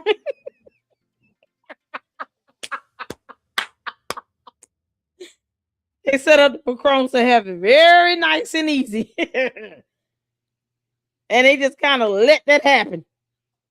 Yeah. And then they're going to go home after collecting their check from Candace for representation. Because either way, she still got to pay these attorneys. It's 3 of them. It's 3 attorneys. We've gone over her case docket so many times. There are 3 attorneys. So I highly doubt the judge would grant any motion to withdraw at this stage in the game because they have a hearing come up on April 28th. But just imagine, if you will, They all go in and they really don't fight with the petitioner that much. Not prosecutor, the petitioner. They don't give them too much kickback. Candace already said she defamed them. She thinks somehow just doing it in Tennessee matters when it doesn't, because it was done on the internet, which crosses state lines. So this interstate communication is not something you can say is limited to one state simply because that's where you physically live and you're physically located. No, the message was relayed over the internet. You utilized interstate communication methods to send out all this defamation. So these 3 attorneys, let me tell you something. They're going to get paid either way. She got to pay them. For all those billable hours, she got to pay it. So imagine they get in there. They object to nothing. You know, if they file a response, it's just going to be a bunch of wordy, verbose nonsense. And they make it real easy for the Macrons to win. All because Candace said this dumb shit that included her own 3 attorneys. Go figure. And she's talking about somebody bankrupted her. Candace, your attorneys can do that on their own, hands down. You know, it would be funny if she did represent herself. Candace, why don't you represent yourself pro se? See how well that goes. She spends nearly every episode of her show attacking Miss Erika Kirk and demonizing Jewish people in Israel. However, as you can see below, most of Candace's lawyers appear to be Jewish. Let's go down. Oh what are we looking at Candace, down here? Let's see. What does she have? Okay, so all of these people. All right, so this is Candace Owens. Okay, so Kazowitz LLP, counsel for the defendants. Okay, let's go to the next picture. Just what do we got here? That's him right there. Okay, so that's him. All right, let's keep going. Jewish and Israel students at the University of Pennsylvania in federal court in Eastern District of Pennsylvania concerning allegations the university enables hostile Okay, so is this a previous thing that they've done? Yeah, that's from the law firm. That's from the Kazowitz law firm. Okay, let's keep going.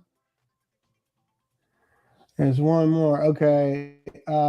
Very proud of my old law firm and former partner, Mark Kazowitz, who are going to hold elite universities accountable for failing to protect their Jewish students.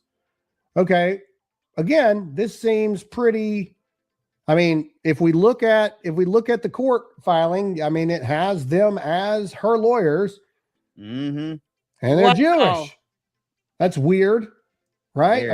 I mean, you would think that that's weird, right? I mean, comment yes or no. Is that weird? Candace Owens hates Jewish people. Why would she have three attorneys?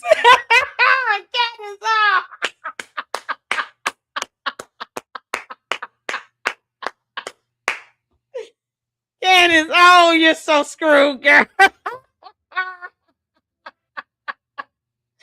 Candace, I told your ass on X, you got it coming. You tried to get the Macrons to have their case dismissed and switch to the state of Tennessee, trying to ride the clock out. You got a certain time frame. You got to file lawsuits like this, right? So she's trying to have them just bring the case to Tennessee, knowing that it would automatically run the clock out. And they would not be able to, file the lawsuit within the timely filing period that you had to file these types of cases, these types of complaints. So it's like, you admitted to defaming them. And the whole, they need to bring the lawsuit to Tennessee because that's where I defamed them. No, you defamed them on the internet. So they can definitely have it up there because you got LLCs registered up there that's making money, you dumb girl. All you did was just tell on yourself even the more. And the fact that she's not making this easier for herself, why should her 3 Jewish attorneys help her make it any easier? They're going to do their job to try to defend their client, but that doesn't mean they got to fight too hard. Doesn't mean they got to sit here. The burden in a civil proceeding is not proven beyond a reasonable doubt. It's a preponderance of the evidence. That's 51% convincing. That's it.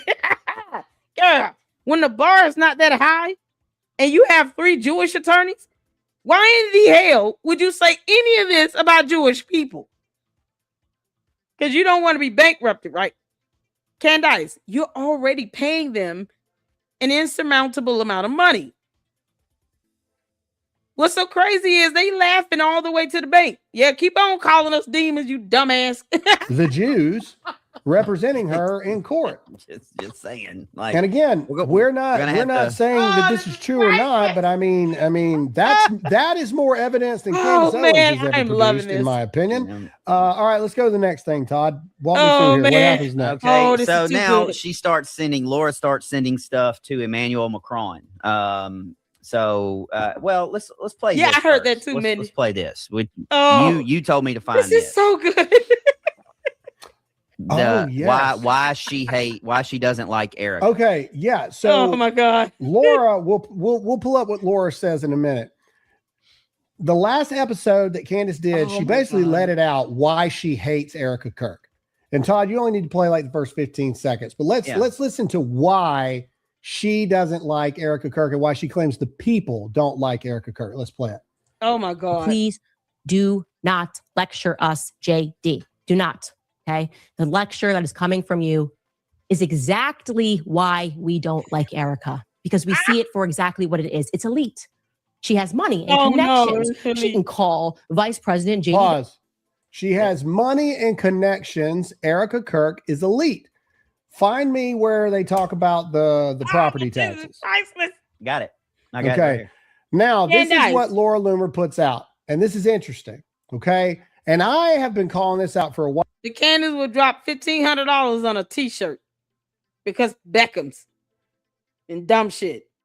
She walks around with $2,000-$3,000 moo-moos on with shoulder pads in it. Every day now, Candace looks like she's dressed up with moo-moos and shoulder pads and dropped at least $1,000 on it.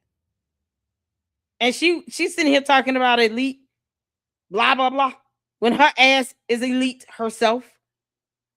This is the same moron that couldn't file a formal complaint on a fictitious death threat from the country of France, but yet and still went out to a theme park, went out to parties for the holidays. No sign of a heavy security detail around her. No one's studying her. No one's trying to do anything to her. Candace, I want you to get mollywopped in court. That's what I want. I want you to live, eat healthy, be healthy so you can take your ass to court and get mollywopped. You sat here and basically attacked your own attorneys. It's 3 of them. With all this nonsense and buffoonery, they're not going to sit here and think you just playing. You can't call them and say, hey, y'all, I'm going to post this thing up on X and say all this dumb shit about Jewish people. I just want y'all to know I'm not talking about y'all. They gonna be like, girl, if you don't kiss our ass. Oh, this whole Candace Owens is one of us. She's a layman, just like us. Like, oh, Erika Kirk is so fake because she's got money and she's rich and this. Candace Owens is rich. There's not a single thing about Candace Owens' life that is normal. All right, let's go to it, Todd, whenever you're ready. Right, this is too good. This is, now again, this is what Laura Loomer has put out. We haven't verified any of this stuff. Okay. She's talking about she's located nearly 12 million, possibly more, of real estate that Candace Owens and her husband appear to be hiding in a trust. What? All right, but find me the filings. Like go down. Is and it the find me the Georgetown filings. Inc? Is it the Georgetown Inc? Because y'all know she had money over there. I don't even know if she had it. I think, simply because it's named as a co-defendant entity, they probably know it's money there. I'm not shocked at all. Because Candace, that's the one thing she fears losing. Money. She don't really care if she loses a lawsuit. She cares if she loses a boatload of money. This girl has made over $50 million in 7 to 8 months by lying like hell is hot. That's it. Oh man, Candace, you stashing money? Where is that money at? It's got to be caught up in. Oh, y'all remember we went over those tax documents for Blexit?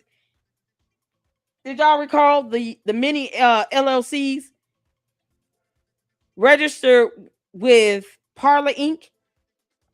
Like Parlor Inc. being one of them. And then it was like a couple more that were under Blexit. She had LLCs that were connected to Parlor Inc. when she had Blexit going. You can't make this up. And then the principal agents listed weren't her or George. It was like other people. So I'm not shocked by this. I'm not shocked at all. Y'all see how she, hemorrhaged money from Blexit. She put thousands of dollars towards social fundraising websites. But those companies had LLCs that were connected to Blexit and Parlor. Hell, that's how we found Parlor's LLC. George failed company. It's so crazy. Things here. 12 million. Click on. Yes. Hang on, I've got it somewhere. Hang on. There's so much. Because she's got actual this is right on tax payment filings here that George Farmer paid the taxes on that we need to go down. It may have been in that she's quote tweeting something right there, Todd. That may be it. All right, hold on. Lord Lewin got her ass. That's not it. All right. I'm telling you, it's on this quote tweet. Click on that. No, this you're one? going. Yeah, click on that. Yes. No, it's not on that one either. Okay. Either way, all right. Let's go up here. She says, "Can you please tell me more about the second home you just purchased for $7.8 million inside of a trust? Why do you have two multi-million-dollar homes in the same town? Are you and George living separately? Did you disclose these assets in your lawsuits with the Crows?" Go down. That part right there. That part right there. Oh my God.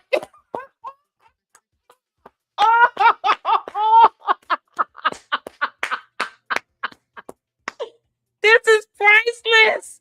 Oh man. Y'all see why I had to just do this live this evening. I might do another one tonight later on this Malworth thing if I can get a puppet video.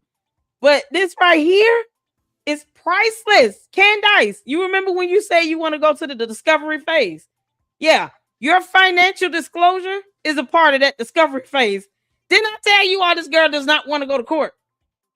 She does not want to get to the discovery phase because discovery works both ways. Yes, Lord, they do. Candace, the Macron's attorney, the petitioner, can request your financial assets through discovery. And we all know you don't want that information to get out. And look at God. What's the worst that can happen? Worst that can happen for those that, she could be lying. Worst that can happen is now the Macron's attorney, and it is additional attorneys. How many more attorneys was added, Mindy? They had about 3 or 4 more attorneys added to their case. Oh, this is priceless. Candace, you done effed up. Oh my God, what's going on, Realtor? How many attorneys was added to the Macron's team? Oh, just wait. LLC Luma found another trust with millions of dollars. How many? They had what? 2 or 3 more attorneys added? Candace, do you understand when they ask you to recover their attorney's fees, that bill alone and what they ask for as a part of their judgment?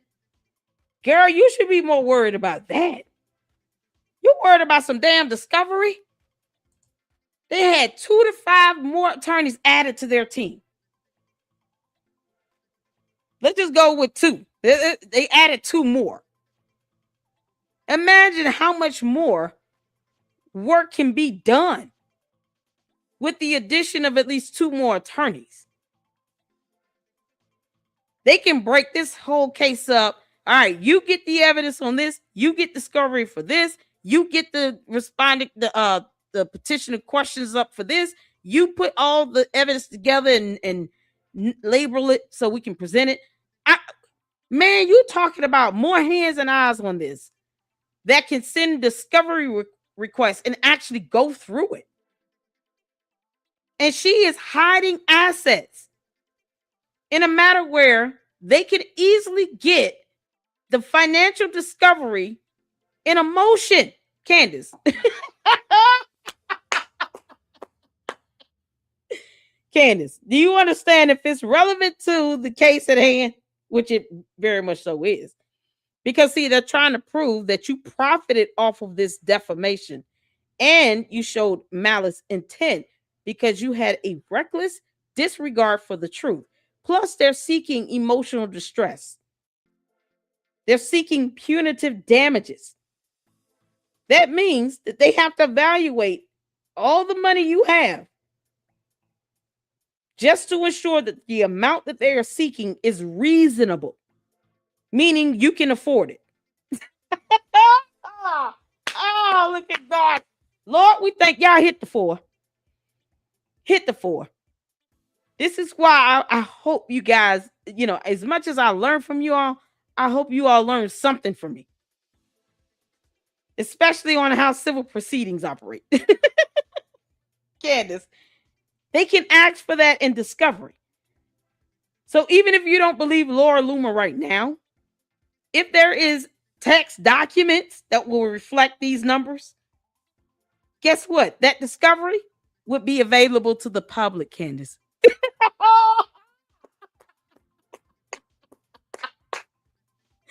This is not a sealed case.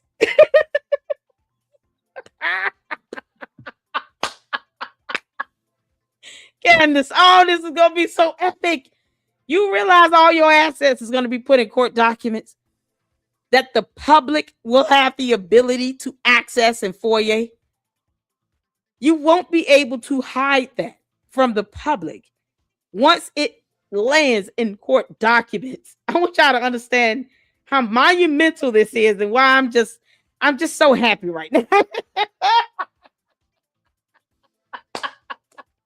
Candace, you won't be able to hide that. Let that information land in a court document, public information, because we want to be all about transparency and accountability, right? We want to hold our judicial system, accountable and make sure that they're transparent in anything else. Why should Candace's lawsuit be any different? Candace, as much as you want that video evidence that you're not entitled to get from Tyler Robinson's murder trial, we will actually have the opportunity to FOIA court documents with all your financials listed in it, girl. Oh, you have effed up. Oh, my God. Oh, this is so good. This is priceless.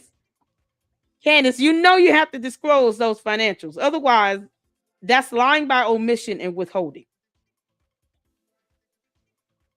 They can easily get a motion to get the discovery.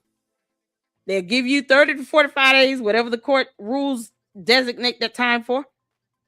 You don't give it over, and the judge deems it is relevant to the matter and that they're entitled to get it. Then they can turn that into a motion to compel. And if the judge sees you're not trying to turn over all of your financials, you will be ordered by the court to surrender that documentation. And if a judge signs an order to compel discovery from your ass, and you still act as if you don't understand English, and that you're just not going to do what the court orders you to do, not only could you be fined and sanctioned, you can actually be imprisoned. Because now you define the court's order. And that's a crime, girl. That's no different than breaking the damn law. Especially when you have the propensity to do it intentionally. And I don't think it will be hard to hold your ass in contempt. Because you keep doubling down all over social media, in videos that can be used against you in the court of law. You record yourself doubling down, showing malice intent. The judge is not going to look kindly and trust that you're going to hand over evidence and do what you're supposed to do. So if they have to compel your ass in an order and you defy that court order, you'll definitely be fined and sanctioned. Your attorneys can get in trouble. And you could potentially face some jail time. Even if it's 30 days, we'll take it. Oh, man. All because this dumbass doesn't know how court works.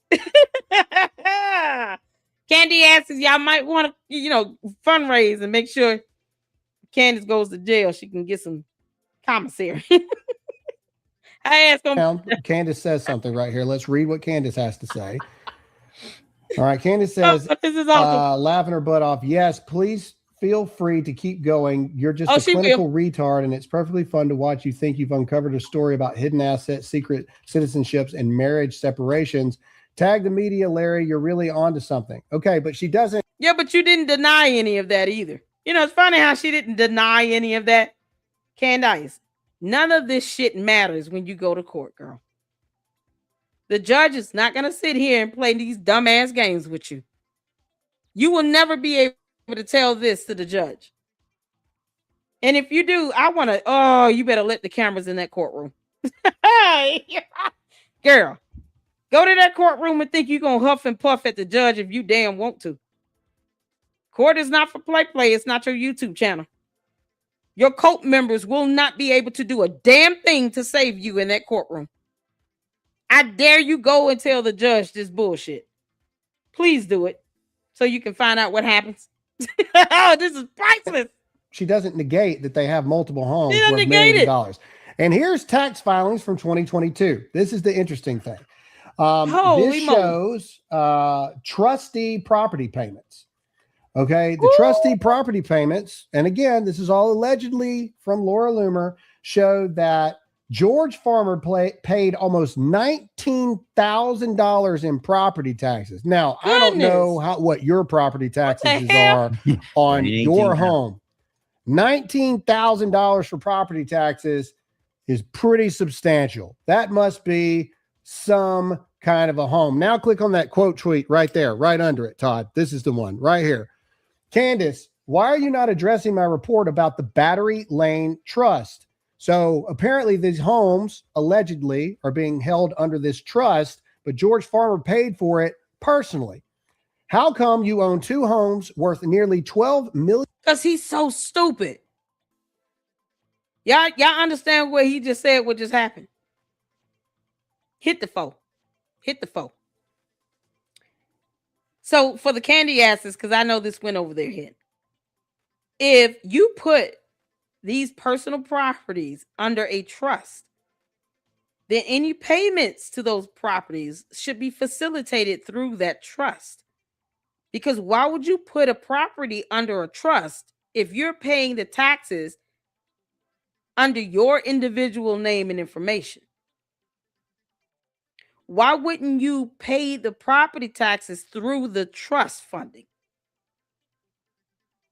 So theoretically, why didn't he just open an account for the trust itself and then pay for the taxes through that trust bank account? Because otherwise, what's the point? If you're paying these taxes under your direct personal information and not through that trust bank account and the trust information, then why register to a trust? What are you doing that for? It makes no sense. See, in the courtroom, you have to use a level of logic, good judgment, common sense. What would make sense to the average, reasonable, sane person? Not the candy-ass cult members, because they have a hive mentality and they're brainwashed. So to the average, normal, sane-minded individual that looks at this information, let's imagine there's a jury, because there's a jury trial demand. So the jury looks at this and they say, okay, why would he do this? Unless he's trying to hide these properties. But you're not going to hide the property if you're going to pay the property tax under your name. Because guess what? The property taxes and all of that, that's public information. That will be public information. All people need to have is whatever ID is affiliated with that property.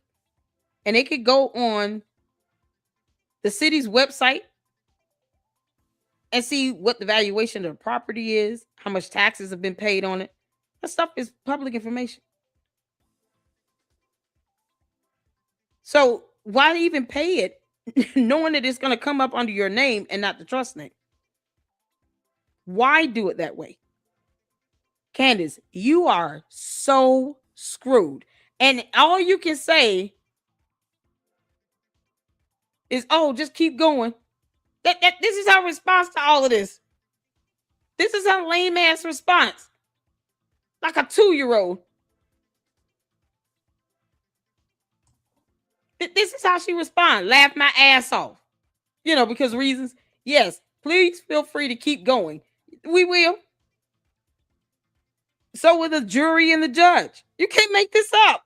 This is her lame ass response to all of this. There's no documentation to prove that. That trust does not exist. Blah, blah, blah. Candace, now you got to disclose this to the court. Because guess who also is watching? The Macrones and their attorneys. They're watching YouTube. They're seeing these posts. And they're going to say, well done, Laura Loomer. Let's see if we can find some evidence on this. That way, if she doesn't say anything, that's a smoking gun for the petitioner. Your Honor, she's not even disclosing her financial assets, and she's worried about somebody being paid $7,000. Go figure. I'm still waiting on my check, by the way, candy asses. They don't ever pay me a super or anything to try to give me this $7,000, but they're constantly asking me about it. Yet they can't show proof anyone else got paid $7,000 for anything related to Candace. We're not in her dumbass coat. Just you people. Can't make this clinical up. Retard, and it's perfectly fun to watch you think you've uncovered a story about hidden assets, secret citizenships, and marriage separations. Tag the media, Larry. You're really onto something. Okay, but she doesn't negate that they have multiple homes worth millions of dollars. Of course not. And here's tax filings from 2022. This is the interesting thing. This shows this trustee property payments. Okay, the trustee property payments, and again, this is all allegedly from Laura Loomer, showed that George Farmer paid almost $19,000 in property taxes. Now, I don't know what your property taxes are on your home. $19,000 for property taxes is pretty substantial. That must be some kind of a home. Now click on that quote tweet right there, right under it, Todd. This is the one right here. Candace, why are you not addressing my report about the Battery Lane Trust? So apparently these homes allegedly are being held under this trust, but George Farmer paid for it personally. How come you own 2 homes worth nearly $12 million, less than 2.3 miles from each other? How come you are hiding this trust? Are you hiding money from the Macrones? You can downplay this all you want, but I have the receipts, and the Macrones can file a motion to pierce your trust. I'm sending these records to them. Send it. Lord Loomer, send it all, girl. Send it all. Send it all. Guess what they gonna do? They're just gonna get the information one or two ways. Either she can give it up voluntarily, or like I said, they can have it compelled. Hell, if need be, they can issue a subpoena. They can get a subpoena to get the information from the company. Yep. One way or another, Candace, they will get that information. Man, this is so crazy.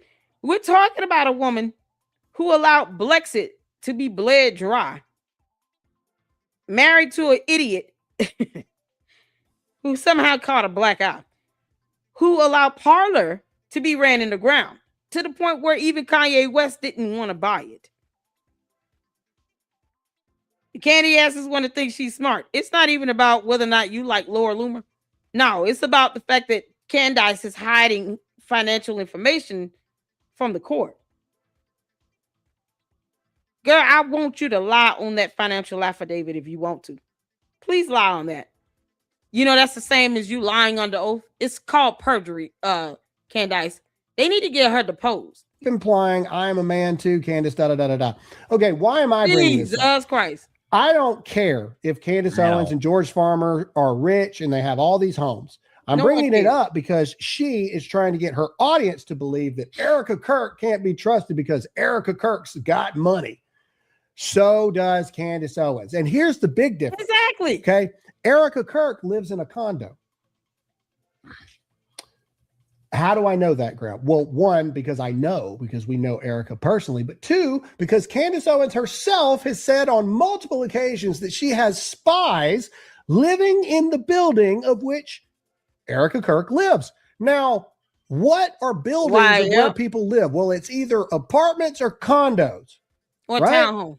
So Candace Owens is trying to portray Erika Kirk as this rich elitist that can't be trusted, but Candace Owens is the one with all the money.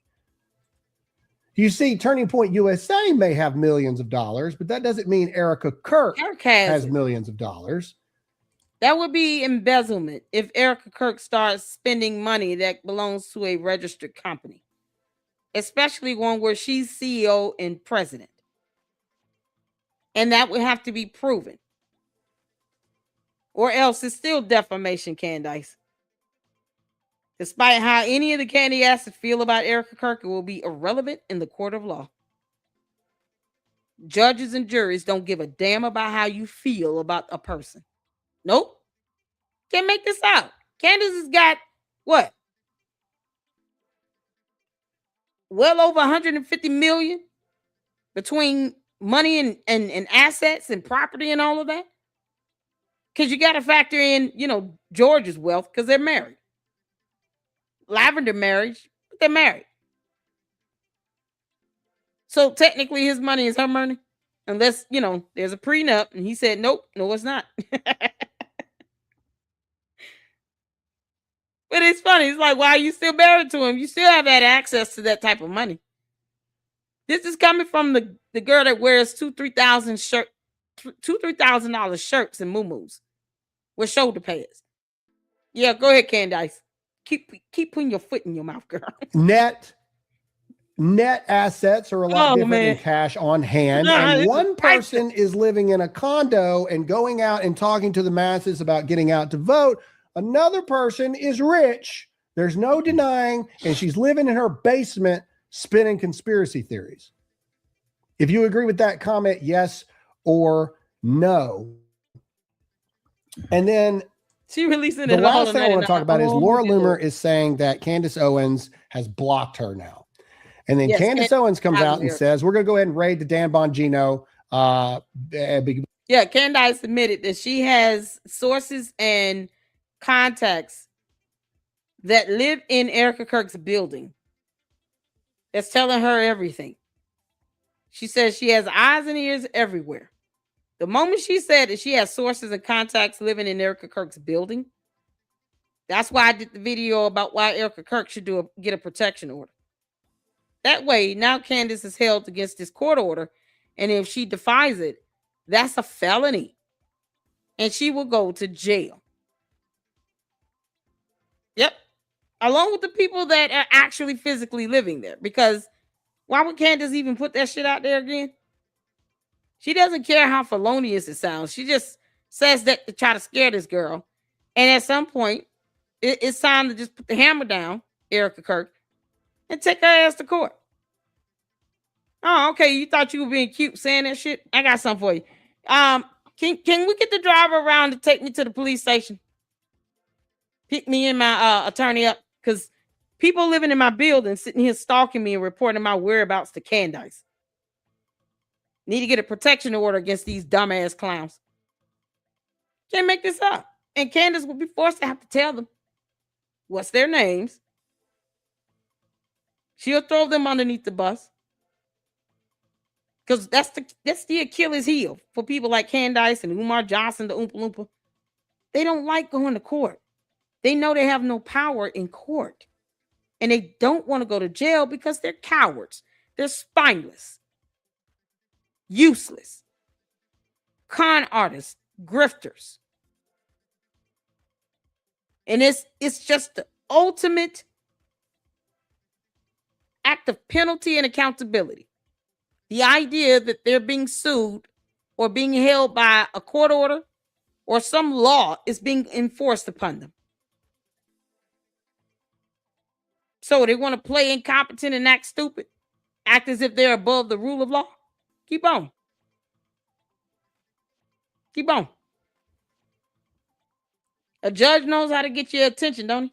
But we got to finish this out. So stay with us if you want to listen to this. For those of you who got to leave, we understand. Please make sure to hit that like button right now for us and hit that subscribe button if this is your first time watching the show, and leave a comment in the comment section. Y'all better hit that damn like button. Stop playing around and hit that like button, y'all. This is too good to pass up. We're going to X after Nick Brooks' video. Told y'all we was doing a little marathon. If you believe Erika, if you believe Laura, or you believe Candace, let us know what you think. Ooh, child. Okay, here we go. This is Laura Loomer saying that Candace Owens has blocked her. She blocks everybody. Yeah, it is. It's right there. Oh, okay. All right. Thank you. All right. She's saying Candace Owens blocked her. Candace Owens is denying this. Your other account is blocked. You can't pretend I blocked. Well, why would you block any of her accounts? This woman just showed that you blocked her. And you talking about your other account is blocked. No, this one is blocked. It literally says that. What the hell? Yeah, it is. It's right there. Oh, okay. All right. Thank you. There it is. All right. She's saying Candace Owens blocked her. Candace Owens is denying this. Your other account is blocked. You can't. What other account? You can't pretend I blocked you. Yeah, she doesn't have to pretend. It literally said you were blocked. You think, man, you're not gonna get this message if your other account is blocked. It will be blocked, and that message will show up if you log into your other account. If you have two accounts on X, one of them gets blocked. The account that is blocked is the one that's going to give you that notification. This is so dumb. You know what happened? She saw that post and then she hurried up and unblocked her to try to make it seem like she's lying. When she's really showing how stupid and incompetent she is when it comes to having multiple accounts on X.com. It's so crazy. So if you got the other account blocked, then this account is not going to give you a notification the other one is blocked. You got to log into the other one.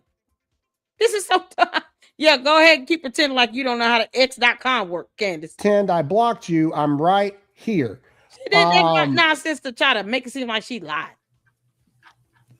Again, I don't really know who to believe here. Hang on. Let me see. If you block, block someone, are you able to go and comment on their post? Todd, block somebody real quick and see if you can comment on their post. Okay. No, I'm serious. Just block her, block Candace, and then unblock her. Let's do it in real time. Let's test it. All right. This is the best way to do it. Like go to Candace, block her, and block see her. If you can comment.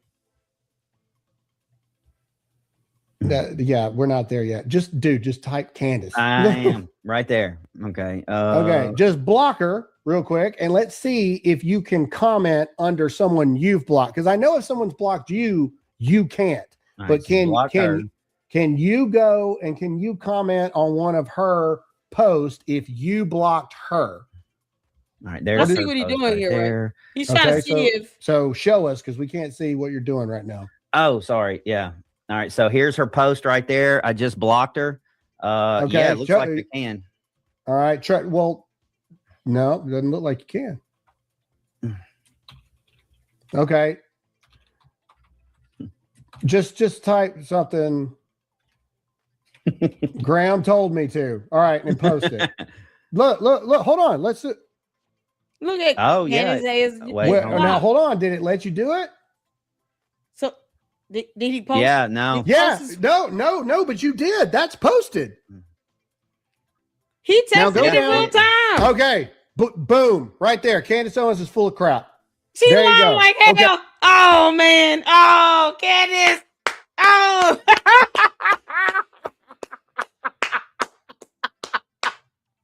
Candace, you lied like hell over an X account being blocked. That's such a dumb lie to tell. He just did it in real time to see if that can be a post up from a blocked account. Oh my God. Oh, what happened? I checked her YouTube channel and it's not there. What's going on, Juju? YouTube under the Treehouse News. Is the Treehouse News same as Laura Loomer? The account Candace says she blocked, she is calling a burner account. Turns out to be real and not associated with Loomer. What? Candace lied so bad. She just dug into another lie. They literally blocked her in real time and then tried to see if they can comment. And they couldn't. Because they blocked her. So if you're blocked, you can't make a post on the account you blocked. So why would that message come up? Unless she had blocked her. I'm telling y'all, Candace, she saw that post, unblocked her, and then tried to make it seem like, no, you lying. No, here's the receipt right here. Candace been on X.com long enough to know how that works. So for her to pretend to be this damn stupid over how a blocked account works, it's just insufferable. This shows the length she's willing to go through to lie about something so dumb. If you blocked her, you blocked her. Why are you trying to prove her wrong with that? Knowing that you just put your foot in your mouth. Candace is so stupid. Okay, so we just did it in real time. Real time. You can unblock Candace now, Todd. There you go. In real time. There you go. Hold on. What post was that? Send me the post. I want to see if I can see it. Okay. It's this is Larry Loomer's fake account. Okay.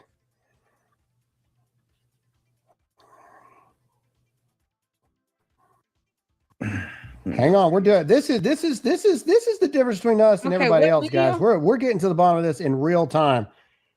Okay, this is Larry Loomer's fake account. I'm looking. There's Todd's comment right there. I can see it. It's blurry, but everybody, look, it's right there. You can go right now. Todd's comment is there. Okay, so Candace Owens saying that I'm obviously didn't block you because I'm commenting right here. That's obviously not true. Okay. Wow. Now let's show what Candace is saying she blocked. Candace is saying that she blocked a burner account of Laura Loomer. Now, what you cannot do, and I know this because if I go to Logan Paul's page right now, Logan Paul, if I go to Logan Paul's page, you can see it. Logan Paul has me blocked. You can't make this up. Okay. If I want to, why can't you reply? Because you've been blocked. I can't reply to what Logan Paul is saying. Show what Candace Owens is saying. Candace Owens is saying that Candace Owens is saying that she didn't block Laura Loomer. She blocked Laura Loomer's fake account. What am I getting at here? We don't know if that's true or not, because if she did in fact block Laura Loomer, she can go in and comment under Laura Loomer stuff, but Laura Loomer can't comment back. So Laura Loomer can't prove that she can't see Candace's comment. That's the thing. She wouldn't be able to respond because she can't see it either. This is how stupid Candace is. She literally is burying herself in one lie after another over blocking somebody when she could have just said, yeah, I blocked you. The end. I'm going to bed. Like, what the hell wrong with Candace? This is such a dumbass lie. If she's been blocked or not. Exactly. In real time, we just broke that down. Yeah, and a blue check mark really doesn't matter. Like, yeah. Now, the only thing I will push back on is Laura Loomer really says that account, again, we call balls and strikes. That account's blue check mark verified, and, you got to have a valid ID. Well, this is not me. Go up to the top, Todd. Go up to the top. I got to report this. In fact, we're going to report it in real time. Todd, hit 25 posts. That's not his account. This account. Report. Intimidating. It's impersonation. Yeah, impersonation. Next. Pretending to be me, my brand, or a user that I represent. Someone else is being next. At Graham Allen. There it is. Just click on that. We're in real time. Crazy. We're doing this. So Candace can't say that's Graham Allen's burner. All right, just hit done. Boom.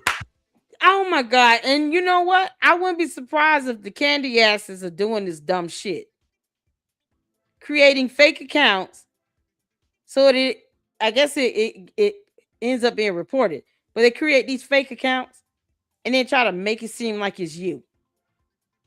When they're too stupid to realize that the date that they created the account is on the main page. Plus, other factors like how many posts you've got, how many followers you have, all of that. There's a difference in you being like a brand new X account holder versus somebody like Graham Allen who's been on X for a while. It only had 25 posts. Y'all see that up here? Only had 25 posts up there. And then it's got G. Allen. And they paid the money to have it certified or verified. But clearly he knows this is not my account. I'm just going to have it reported. I mean, what the hell? Oh my goodness. Y'all, this is something else. So a few of you are asking me to play this this Treehouse News video. This thing is 2 hours, over 2 hours. Is there some timestamps to look at here? Is there some timestamps we need to check out?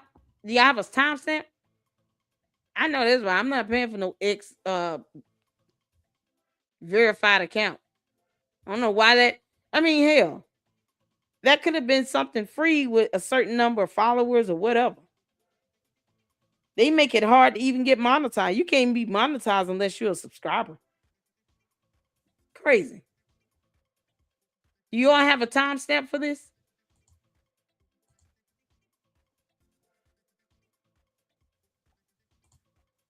Lying liars lie, exactly.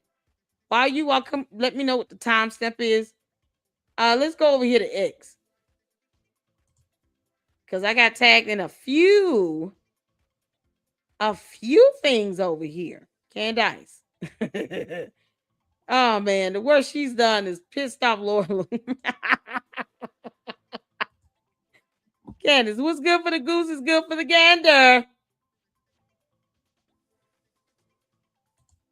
So this was the first thing that they were talking about with her attorneys. Chad Chandler being one of them. You have Daniel Horowitz, Noah Balk, David Schoen, another high-profile, iconic Jewish lawyer in NYC who represents President Trump during his impeachment trial, says it's unbelievable that Jewish lawyer at Mark Kasowitz, who I'm told personally bills $2,000 to $3,000 per hour, is representing America's #1 top female Jew hater, Candace. Candace Owens in the defamation lawsuit filed against her by the Macrons. Y'all, pure hypocrisy from Candace, who rails against Jews every single day. The Jewish lawyers representing Candace Owens should dump her as a client, donate all the money they billed to her to the Holocaust Museum. Do not take her blood money. Do not help Jew haters who incite violence against Jews and harass innocent widows with cruelty, escape accountability for their bad behavior. Then she goes into this Battery Lane Trust, where Candace's fans, you know, the Candy Ass Cult members, need to stop donating to her legal fund and security fund after I exposed today how she hides both of her multi-million-dollar luxury homes in Nashville, Tennessee, worth $12 million in a secret trust called the Battery Lane Trust. These homes are only 2.3 miles away from each other, which begs the question: are Candace and George, who was rumored to be homosexual, living in separate homes? You know, because of a lavender marriage. Candace, we have videos and photos of you kissing and hugging all over a woman. Or she hugging, kissing all over you and you grabbing her ass. Candace Owens is deceiving her viewers. They don't care. They're a dumb cult. They don't care about any of that. Candace has more than enough money to pay for security and her own legal fees. And if she hates Jews as much as she claims, she should not be hiring Zionist Jewish lawyers. I mean, because of the hypocrisy of it all. Why hire Jewish attorneys and then you turn around and make all these posts like they're not going to be pissed off? Hell, honestly, I don't want the attorneys to just dump her because she'll be using that as a reason to prolong the hearing on this motion to dismiss and just delaying the case. And the prosecution is going to object to that. Plus, the judge does not have to grant the motion to withdraw, depending on what phase they're in the court case, because it could create an unreasonable length of time and delay in moving the case forward. Now, for a civil proceeding, personally, I think that it should not even matter. Like, they should be able to just say, hey, I want to withdraw. Okay, well, you can get an attorney and get them up to speed or represent yourself. And in the meantime, hire an attorney. But we're not going to delay this because your attorney needs to get up to speed. And then you wait a week before you have court to try to dump your attorneys. Now, today is what? April 21st? Yeah, she has court next week on April 28th. That's not going to be enough time for her attorneys to come in. If she get new attorneys, for them to come in, get familiar with the case, be able to actually represent her on the hearing for the motion to dismiss without asking for some level of an extension. And quite frankly, I'm sick of that being delayed. So I would prefer not. They probably just make it easier for the Macrons to win. That's my best guess. She can't call them and say, yeah, I know I don't mean anything I say right. No, you mean that shit. You keep saying it. Why, this is something else. Oh, man. Macrons need to attach Candace Owens' trust to their lawsuit to pierce the veil and get access to Candace's account assets. It appears Candace broadcasts a show out of one of and maybe both of the homes that are hidden in her trust. Wow. Wow. Candace.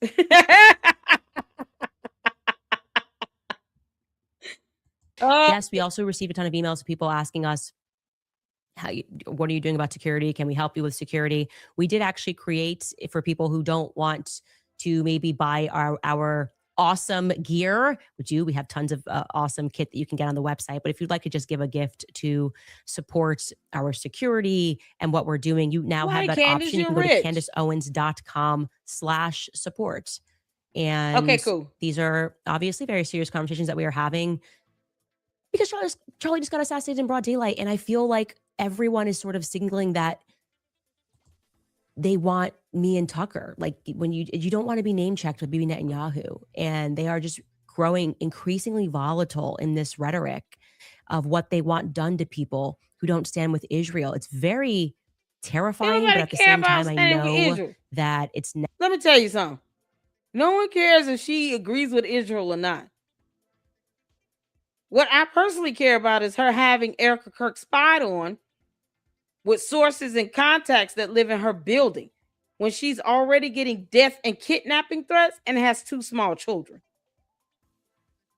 As opposed to Candace leaving her the hell alone, Candace wants Erika Kirk harmed and dead. I have been saying for 6 months that Erika Kirk needs to get a protection order.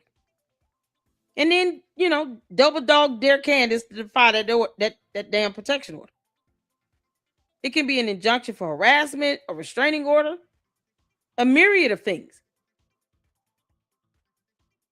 Why would you want sources and contacts that live in her building to report you every move she makes? For what? But you don't want to go to the authorities with your so-called evidence? You talking about you got evidence to prove Erika Kirk should be in jail? I mean, she had a whole episode where she called for Erika Kirk to be jailed and couldn't even articulate a crime with a statute code violated. A law broken. She couldn't do that. But talking about, it's time to lock her up. On what? But the idea of Erika Kirk getting a protection order somehow makes the candy asses mad. Why? You shouldn't give a damn. Because it certainly doesn't change their hatred towards her. So what difference does it make if Erika Kirk gets a protection or a restraining order against your dumbass cult leader. And she's trying to make it seem like, oh, you know, it's because we don't stand with Israel. You would not be able to make this excuse in the court of law. No judge would care about your political stance or views on anything. When you're out here stalking people, and then you're saying it on videos that you have sources and contacts that reside in this girl's building, watching her, sending you information electronically, emailing you about what she's doing, as if that shit can't be traced. Candace, you're not smart enough to delete it to where if any investigator wanted to retrieve it, they could. And especially once it hits social media, it's never really deleted. It's kind of out there. People can get a snippet, a screenshot it, you know, and still have that evidence.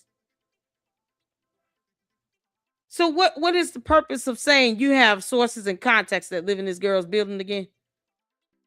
Israel has nothing to do with you stalking her. But Candace wanted to be on their payroll, remember? She said, you know, they should put me on their payroll for PR in one video. And in the second video said, you know, they should give me a monthly retainer for their PR. Why would she want to get paid Jewish money that came from TPUSA again? If she doesn't like TPUSA, why would you ever even joke about wanting to be on their payroll? Candace does all this shit for show. Necessary for people to recognize how greatly evil these Zionists are. I mean, covering up, she wants to take over TPUSA, attacking their reputation, attacking their families. And I think these people are very dangerous. I want to be clear. I think these are the children of Bolsheviks that are in this country. These are Trotskyites, and they have the same methods, the same psychological methods. That's why I say get your children out of these schools. They are run with a Soviet methodology. Anyways, also, guys, if you like to support the show talking about in a really fun way, you can go and buy my book. I'm telling you, you're going to love it. I was told by a New York magazine. Yeah, you want to support me? Give me your money. Buy my book. Buy my merch. You know, especially the ones with the illegal use of the CIA logo on it, because they never gave me permission to use their logo and make money from it. Yeah, get that so I can lose that revenue as well. CIA should be suing her for that. She's talking about, anyways, yeah, go buy my book. Okay, that's enough of that. Oh, man. Since you guys have resoundingly asked, we'll check out, let's see, you said the 2-hour, 13-minute mark? Because this video is 2 hours and 39 minutes. Let's see here. 2-hour, 13-minute mark is a good spot, right?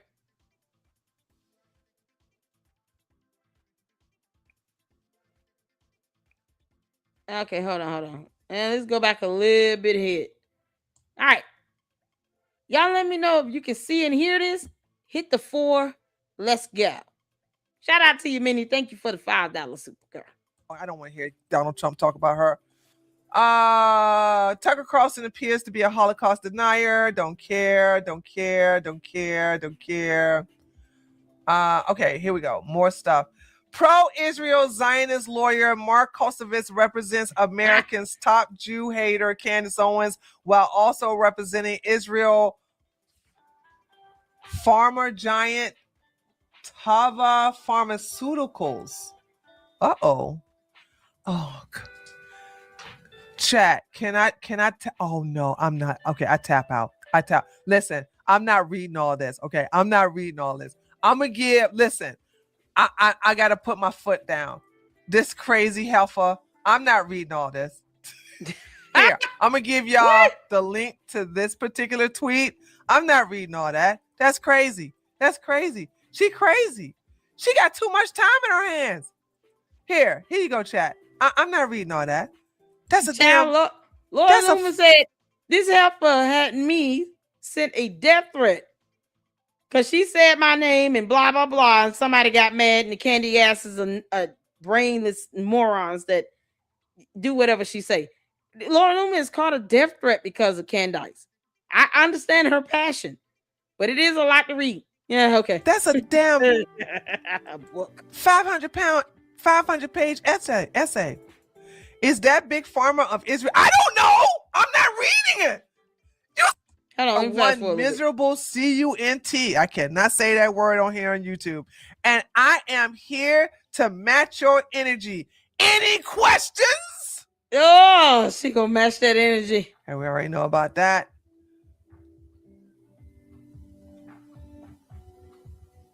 Y'all, is that right there?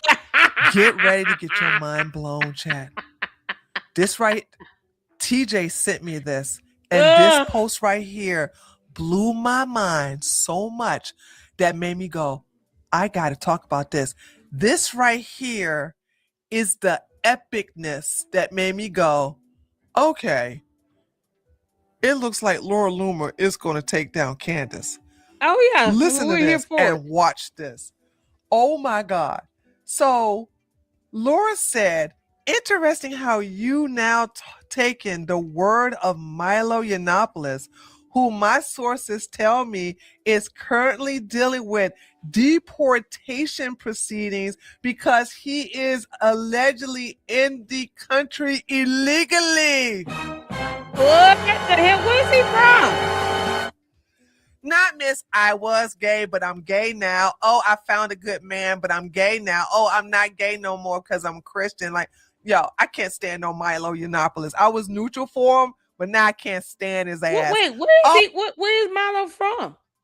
He's here illegally? Where is he from? What country is he from?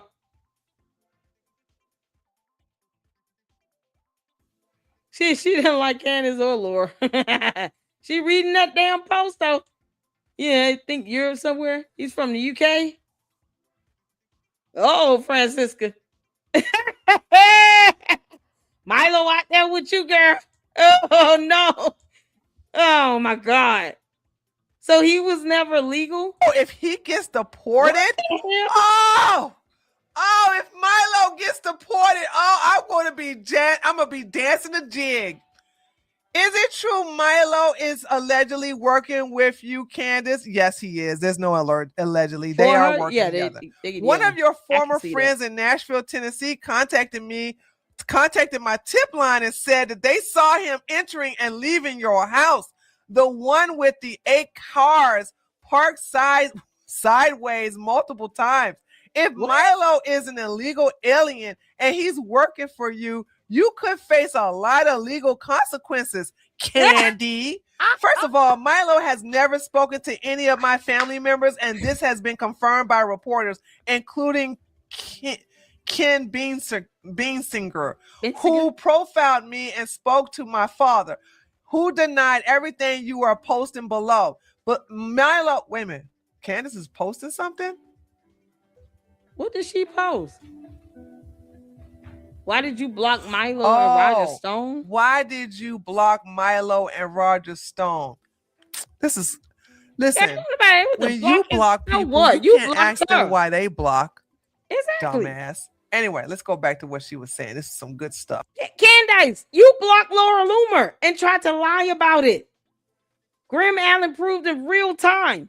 She will not be able to see your post since you blocked her. And why would her first account tell her that her second account is blocked and she's not logged into it? The hell is wrong with you?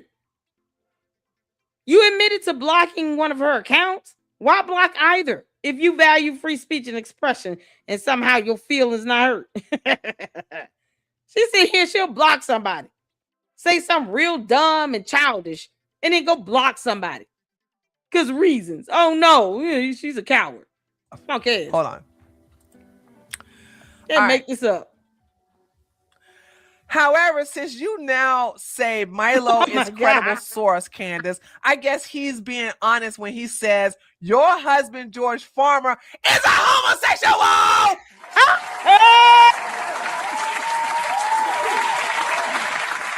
He is a homosexual, though, okay? He is. He likes penis. Hit the phone if y'all know I've been saying this for months. Candace. I'm one of the first ones to put that as the title of a video. George is gay. Okay. One of the first ones put that in the title of one of my videos. Oh, it's something else, man. I'm glad people starting to catch on to this. Was it Nemo as well? Nemo, Nimo, another content creator that did videos on George and his connections to the Bullingdon Club and all of that. Candace, I've been clowning George for being gay for months. Going back to when we went over the Brexit documents.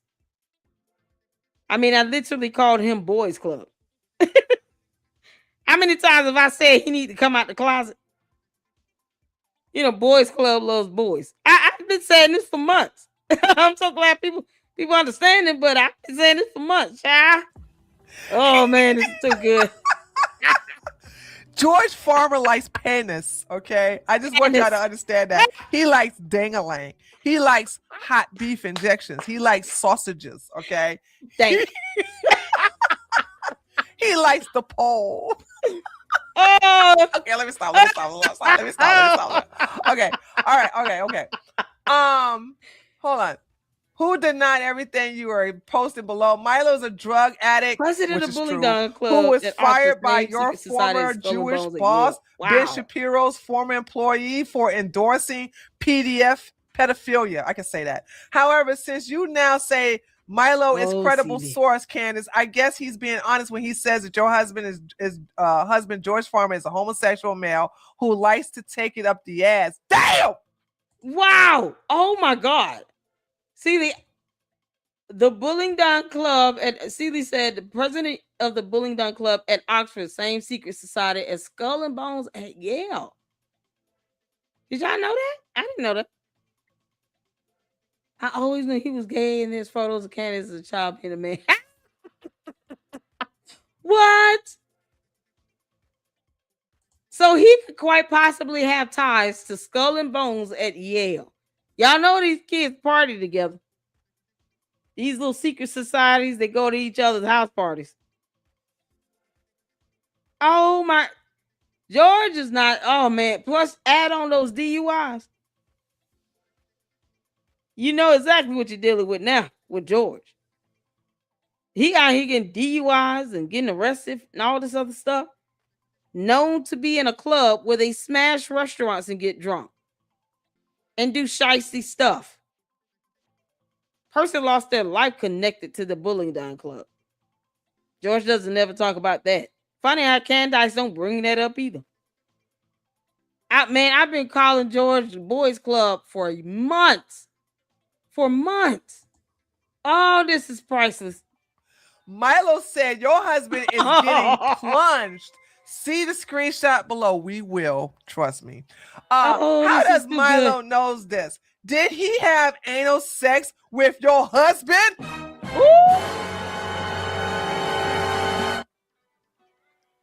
Ooh. That's a possibility. Or did your husband suck Milo's dick? Did he swallow? Oh, Lord. And did he brush his teeth after kissing your mouth?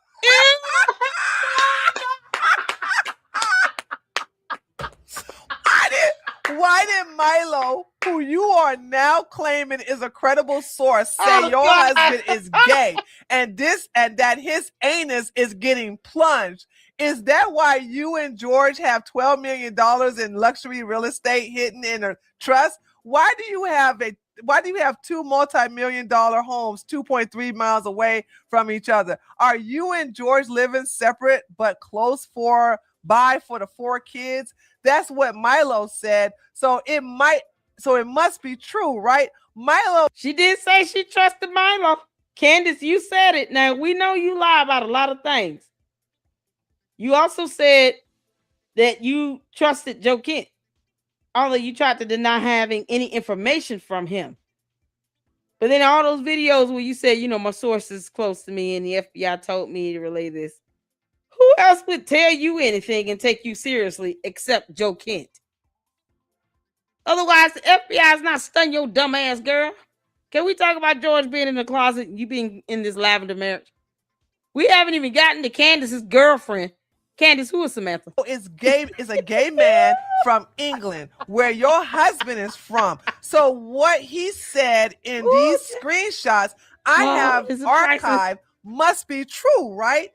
You said Milo's word is trustworthy and credible, Candace. So I'll take you for your word. Show everyone that you said what he said about your husband, George Farmer, being a homosexual.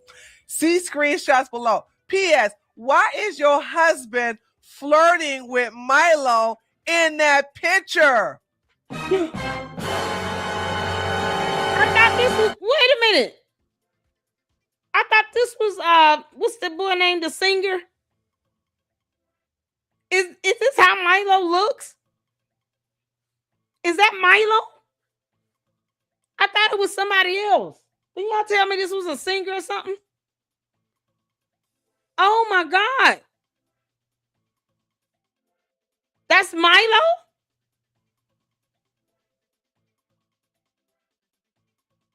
What? See, we can admit when we're wrong. So that's not what was his name? Charlie oh God.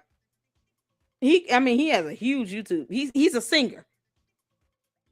That's Milo. Oh my God. She's an open Freemason, controlled out planted. Yes, y'all, these secret societies go back centuries. And she claimed to be a Freemason. Why would you claim that, Candace? You understand what that means?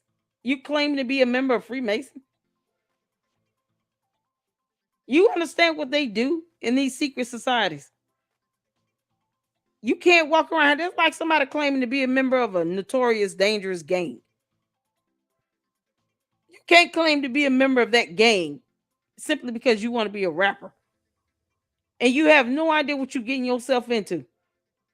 And then when the gang responds to your ass, all of a sudden you want to run for the hills. Want to talk about your life being threatened? She said she was a member of Freemason. George is a member of the Bullingdon Club.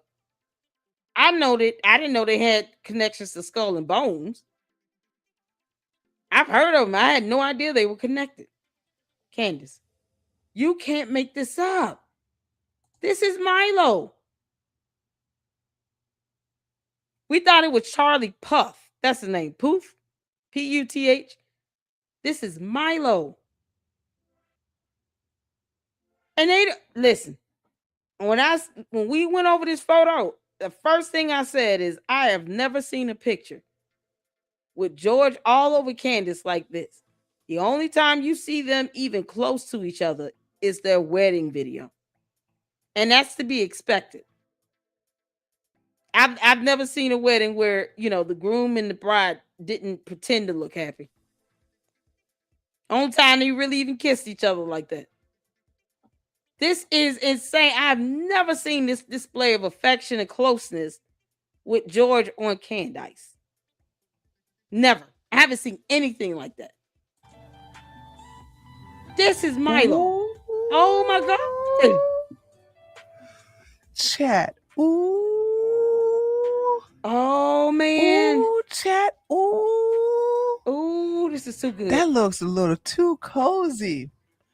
Not gonna lie, Nick Fuentes need to jump in and expose Candy. He's too gay for that, honey. This is a woman's job, okay? Look. I don't like Laura Loomer, but she's doing a really good job going after Candace, okay? We can't allow somebody not like Nick Fuentes to go at them, because all she gonna do is listen. Candace can shut Nick Fuentes up just by having her husband call Nick, and you know how he just goes, "Ooh, George, how you doing? What you wearing right now? Ooh, that sounds sexy." Yes, we must. The 14 words. Do you know how to say the? Can you whisper the 14 words to me? Oh, that's so hot. Yes, we must protect. Yes, the white race. Oh, no.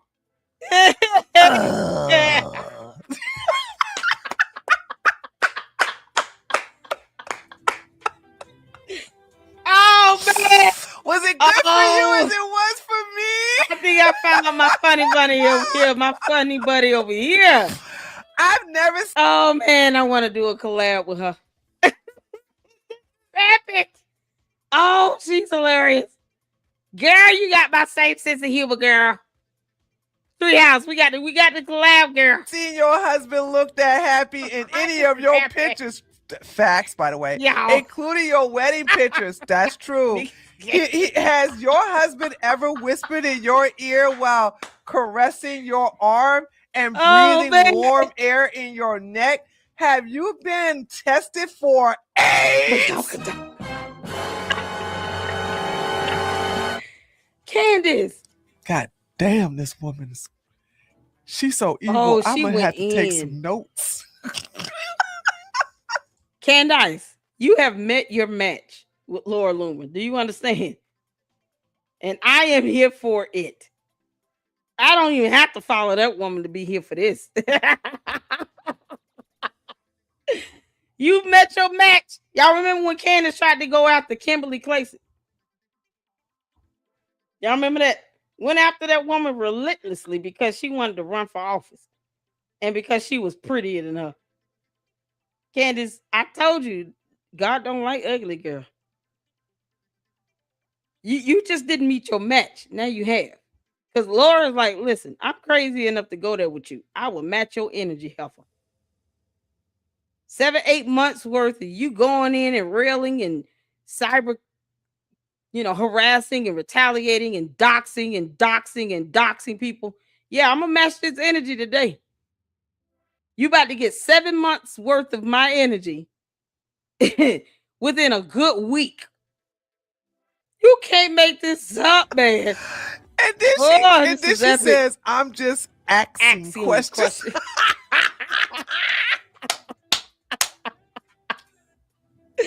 I'm here for this. Hold on. Okay, hold on. Let me wind this up so you guys can see all of this, right? So this is George Farmer and a very young Milo. I'm going to say this is when Milo was in his early 20s. He looks terrible now. Oof. He did not age well, chat. He did not age. Oh my God. I can't believe this is Milo in his 20s. How old is this picture? Y'all, George wearing a silk button-down shirt. What the hell? And look where he got his hand at. You know he got to be sneak rubbing his nipple.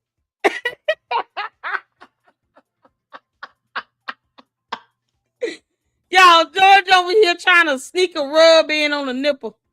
Y'all, look how he's laying out there. Oh, it's just mighty close to that chest area. You know, he got to be sneak rubbing the nipple right now. He's been nippulated. Candace, you will not be able to ever explain this photo. The only thing she can do is get mad and say, George, you know damn well it was a camera right there, right? How dare you sit here and show this much PDA and then get us in trouble? You gonna get us caught. Did you not see the camera, George? Did you know that someone was taking a photo of you? She can't even get jealous about this. Candace don't care. She got a girlfriend. Shit. Who is Samantha? Age well at all. But he looked really nice here. Okay. And this is Milo. Candace is a wealthy woman who could have done anything and had anything. Her marriage made almost anything possible for her. But she has a fatal flaw that resurfaces anytime she's operating without strong male oversight. She doesn't know she's stupid. Or at the Daily Wire, Candace was, okay, what is the part where, okay, we go. At the Daily Wire, Candace was waxed, tweezed, plucked, and together on course to made one day be a big as a network anchor in her own way. Despite her obvious mental and emotional shortcomings, plus obviously this loco from Cocoa Puff's Ice Bitch vibe for having a gay husband. Let me tell you something. Candace Owens' husband is getting plunged. Wow, Candace. This was in 2024. This was in 2024. This was just 2 years ago. What the hell happened for him to flip the switch like this? It's like now he's just kissing her ass. This was just 2 years ago. Y'all see the date on this? June 26, 24, July 11, 24. This is crazy. I want to make something clear, Candace. When I said your husband was gay, I wasn't looking at him. I was looking at you.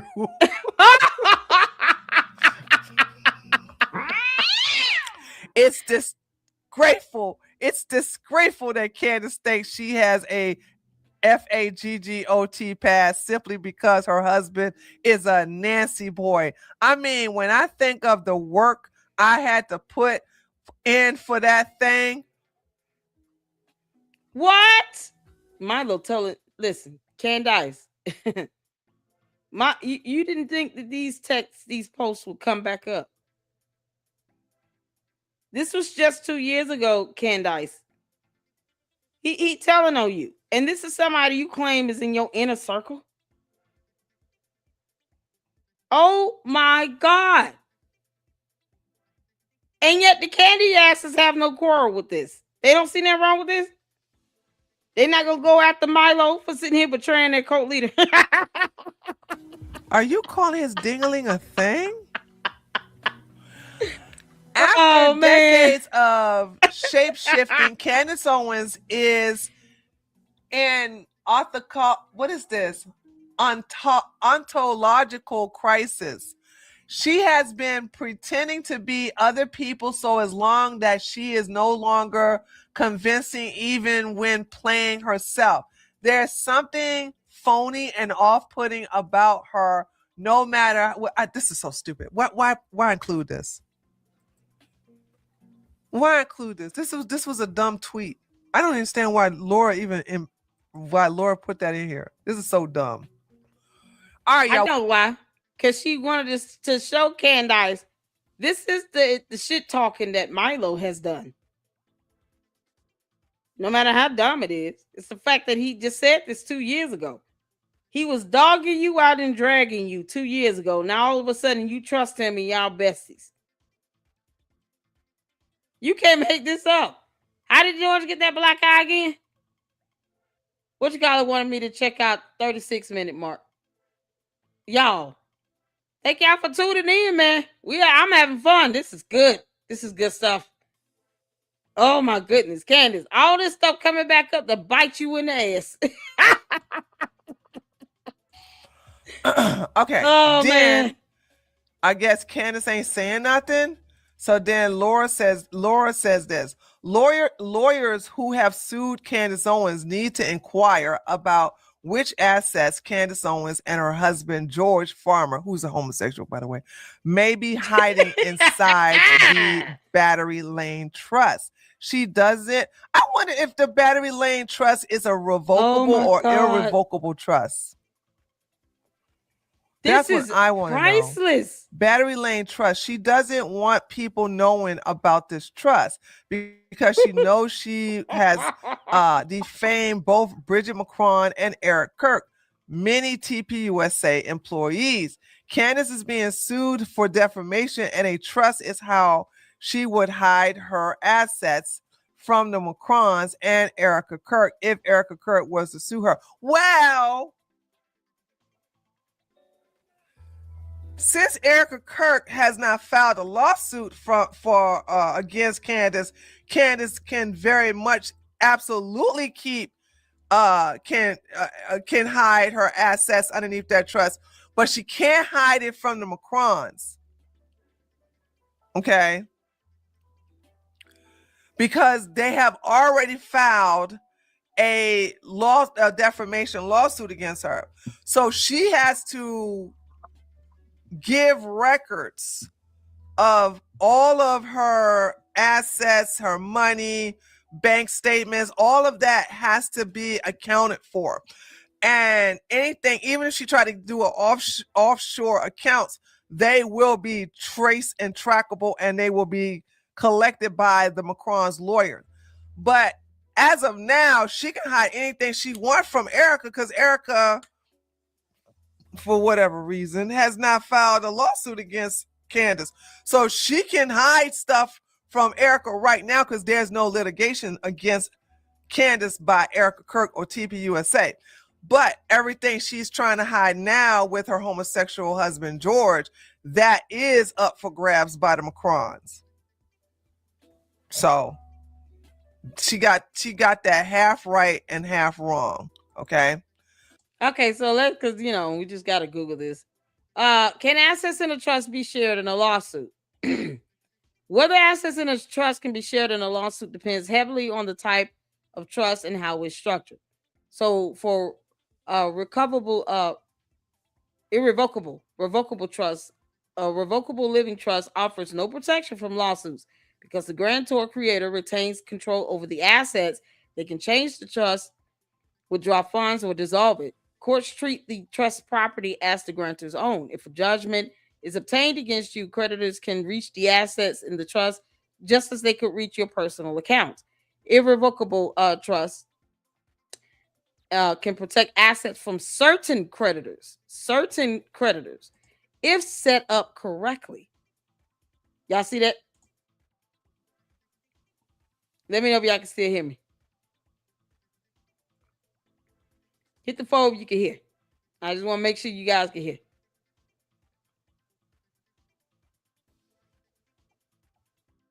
Okay, cool. Because I want to be accurate on this. Once assets are transferred into an irrevocable trust, you generally give up ownership and control. You all notice now the language here. If set up correctly from certain creditors. All right? A separate trustee manages the assets for the beneficiaries you name.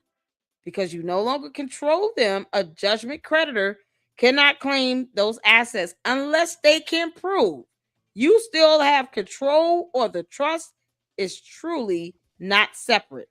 Now, I want you all to recall the document where, let me go to it on X, where it was shown that George paid the property taxes.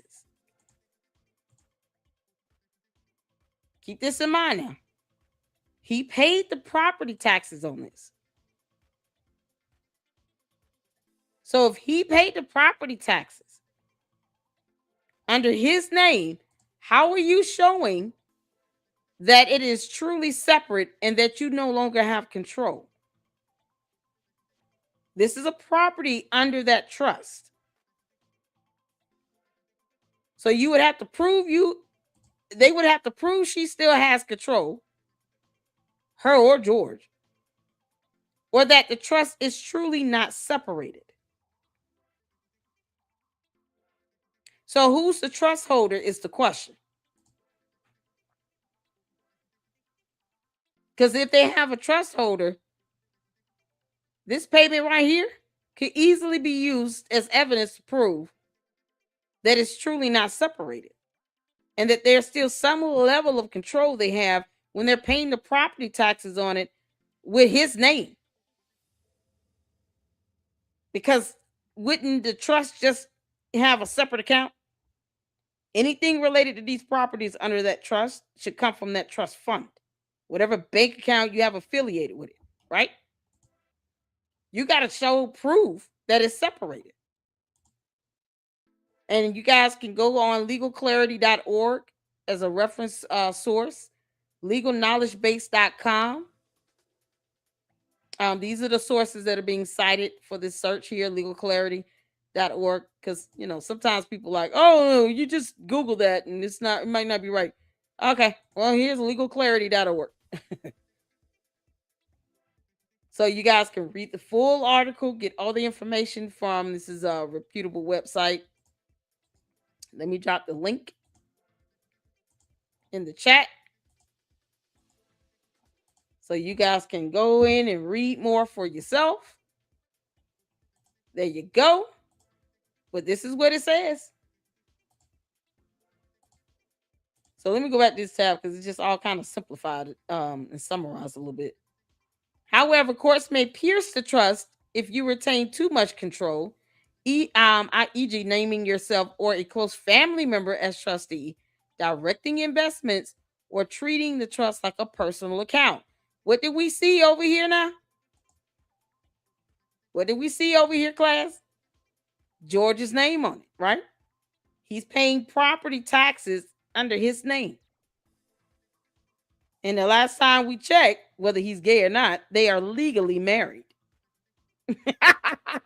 So this is what Laura means by saying having the court pierce the trust. Fundamentally, that is how that would work. And asking the court and the judge to allow these assets to be pierced, seeing that George is sitting here paying property taxes under his name for a property registered to a trust. To the candy ass that told me to research this information, why do you dare me to do this, knowing that it's not going to end well for you? I wanted the candy ass say, you need to Google trust. Oh, okay. Trusts have been Googled. It still does not end well for Candace. This is your cult leader. This trust has nothing to do with you, candy asses. Now, you all are giving her all your rent money and everything, but that's your choice. But this trust has nothing to do with you. So why would you care if the court pierces her trust? Her trust does not put food on your table or pay your bills. You're actually paying hers by giving her all this donation money. You know, it's about as bad as the Umar Tardians with Umar Johnson. So yeah, this is what she means by piercing that trust. And that terminology and wording, that's exactly why she's saying that. So this is the property tax receipt, which is public information, for the tax bill of $18,801.61 on one of their multi-million-dollar Nashville homes via e-check. The owner of record at the bottom of the receipt is clearly listed as the Battery Lane Trust. The trust itself didn't pay its own taxes. That's key right there. He paid it. And since he still has this connection to that trust, you can't say that it's completely separated from you, that you would not have direct access to the assets in that trust. So let's say if there was some return on investment, some interest being accrued, and they wanted to withdraw that, they could. Because why would you pay the taxes and not have the trust pay the taxes? That's what I was just saying earlier. And now you got here where the law is clear. If you want to pierce the trust, then here's how you would have to prove that a court should grant you the request to do so. And since he told on himself by paying the taxes, they can motion for the court to have her surrender over this financial disclosure. This is how things go in a civil proceeding when you're talking about suing somebody for millions of dollars. And all she keeps talking about is they're trying to have me bankrupted. Okay, well, if you didn't do anything wrong, go to court. Kick rocks and go to court. Judge ain't gonna care about how she feel. Well, Your Honor, I feel like this is all a hoax because they want me to be bankrupted. Yeah, but you also admitted to defaming them. So shut up. Have several seats, little girl. Candace, you won't be able to pull this stunt on the judge. You understand? They're not going to tolerate your BS. So courts may pierce that trust if you retain too much control. You got yourself named or a close family member. In this case, it will be her legal spouse. An independent trustee strengthens the separation. But it's not independent. He has himself connected to it. Trustee liability, you cannot sue a trust directly, but you can sue the trustee for the breach of fiduciary duty. Trustees can be held personally liable for self-dealing or misuse of trust assets. Woo, child. George. George, you could be held personally liable for self-dealing or misuse of these trust assets if you're getting trust assets out of a trust. Judgment enforcement. Even in an irrevocable trust, the creditor may be able to garnish distributions you are entitled to receive, but not the trust's principal unless the trust is not truly separated. Trust litigation. Lawsuits involving trust often focus on trustee conduct, trust validity, or beneficiary rights, not necessarily on seizing trust assets directly. So they can prove that this is not completely separate, that they still have some level of control, and that George was dumb enough to pay the taxes on his own information and not through the trust itself. Because he's an idiot. Imagine, this is how they ran Parler and Blexit. This is the same couple in this lavender marriage where Candace ran Blexit through the ground and George ran Parler Inc. through the ground. Neither of them have any level of business savvy, nothing, no education. They don't surround themselves around people that can help them be financially responsible and successful. They don't have the intelligence to do that. So you got both dumbass husband and wife that have allowed their own respective companies to be ran in the ground. To the point where Kanye West didn't even want to buy Parler. He changed his mind. He was like, you know what? Change my mind. No, thank you. He probably knew what the hell was going on with all these weird ass LLCs. So you all using these shell LLCs to hide money? Candace. Because that trust could have been one of your LLCs. And you're shuffling money and property and assets around, trying to disconnect it from you, while George is paying the property taxes on it. Y'all, this is so crazy. They're remedial. To the candy asses, I Googled trust. There you go. Oh my God, you can't make this stuff up. So what the candy asses got to say now? Give me your best shot. Yeah, I promise you, one of the people came in here talking about you need to do your research on trust. Why dare me to research? That's the dumbest thing ever. To the candy asses, I already told you I don't care how you feel. Why would you dare me to research? You do understand I can give a quick breakdown if I need to. It still does not err on your cult leader's favor. That trust can be pierced, and the conduct of how George is acting would show proof to the court that it's not completely separated, and that he has a lot more power and control than what they're trying to put off. Because they're idiots. This is so crazy. Don't dare me to research. You know I will. Oh my God. Oh, okay. This is priceless, y'all. All right, let's go back to, and I'll drop the video link here. Y'all make sure you go check out Treehouse News. Can I get her YouTube channel link dropped in the chat? And I'll drop the video link in the chat so you guys can check out her full video in its entirety.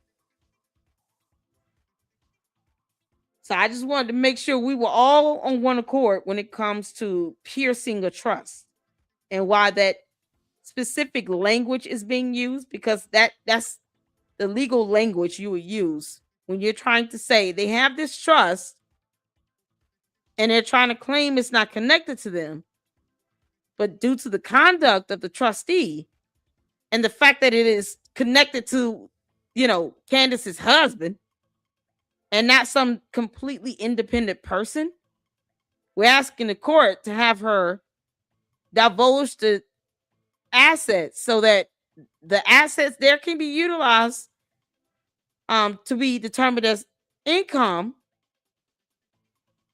so that when they deliberate, when the jury goes over how much damages should be awarded, they're going to give a reasonable number they know that she can afford.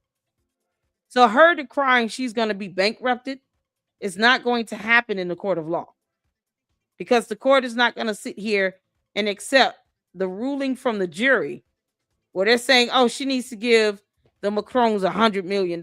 If they can't prove that she has that money and that would be a reasonable amount, They're not going to award the Macrones that type of damages. But having additional 12 million found somewhere in a trust makes a difference. So as opposed to her saying, hey, I'm only worth 5 million. Now you add on this additional 12, you're looking at 17 million.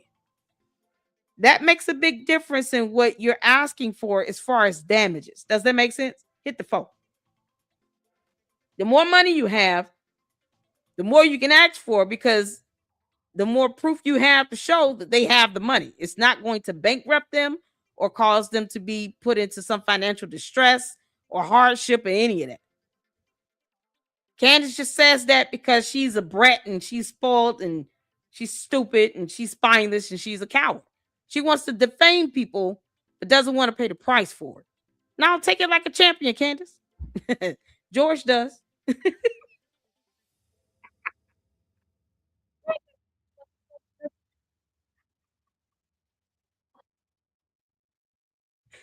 Ah, this is good.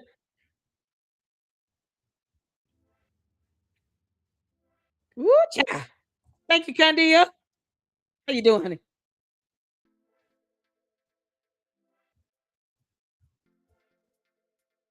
Candace is a dope.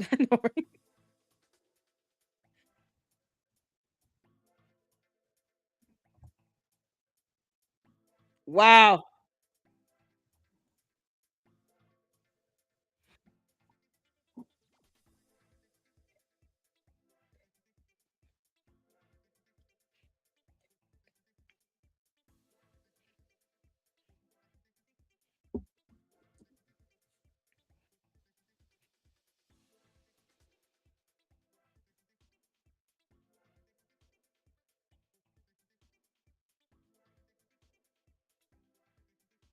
Well, there's no way to really, get a notification if someone acquires a trust.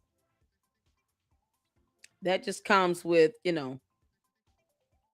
what LLC or what trust is being registered and filed that's affiliated with their name or address or any other personal information, the details like the social, date of birth, stuff like that.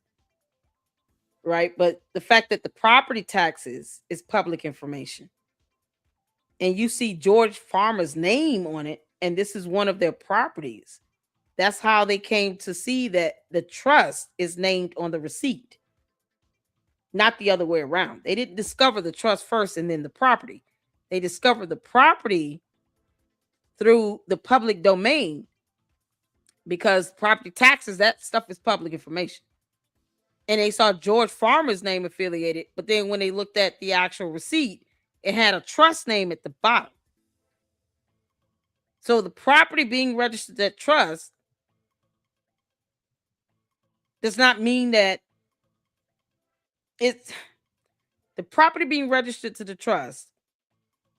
It's not how they discover the trust. It's the property itself that was public information because of the taxes. You can check based on the property address what the property value is, how much taxes is paid on it. That stuff can be found on the city website. They just happen to pull the receipt and see the trust name on it. Because otherwise, it's really difficult to discover a trust the other way around. They would have to have, like, their finances be audited or something to that extent. And George screwed up when he paid the taxes because now he connected himself to that trust. So, I think, at the end of the day, the best thing for them to do is to file a motion and just have it understood that they're to disclose their financial assets that the court would deem reasonable to be disclosed in relative to the case. Otherwise, there's no true way to see if someone is initiated a trust or not, unless there's some connection where you can go on a public domain, look at some information and see, oh, this property is registered to this trust. That's something. So they can't claim that this is totally separate. There's a whole nother trustee over this. But George connected himself to it because he paid the taxes. So I don't know. I've never heard of a notification on someone else's assets like this when it comes to a trust being created. I've never heard of that. And I don't think that's, like I said, I don't know if there's a sure way to find out if people are if they're creating a trust versus you're coming across expenses and payments that are being made to properties or whatever that is affiliated with a trust, and you just happen to see the trust name on that documentation, like they did in this scenario. Otherwise, I've never heard of that. But I just think this is something else, man. Laura Loomer's not playing. Oh, she is not playing.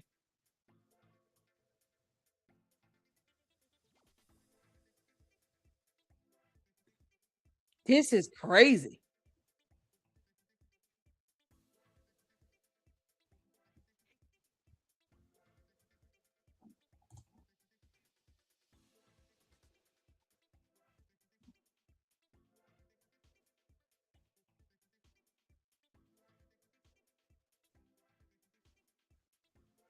No, that's not true, because I mean the idea that the trust can be pierced can apply to any civil proceeding, whether it's filed now or not is irrelevant.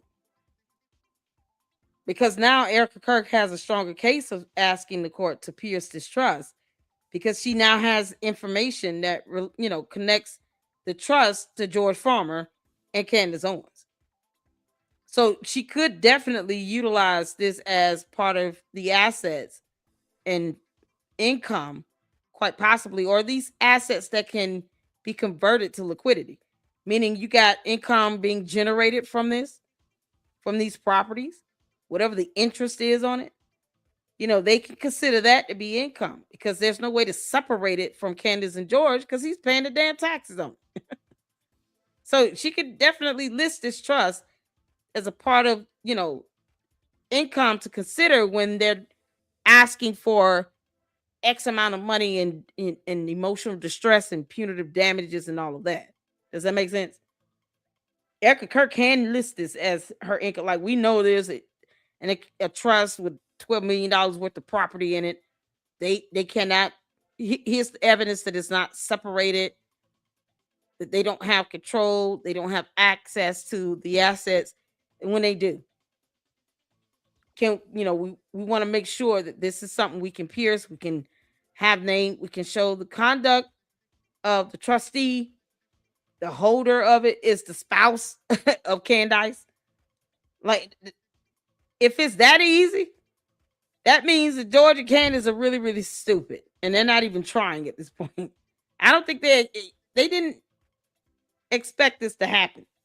Candace has no idea that the public tax, the property taxes, that's public information. I don't think she knew that. And George didn't know that, because he wouldn't have paid it. He would have had the trust pay it. This is priceless. Oh, Lord have mercy. Jesus. Is it no sound? Uh-oh. All right, hold on. My bad. Sorry about that.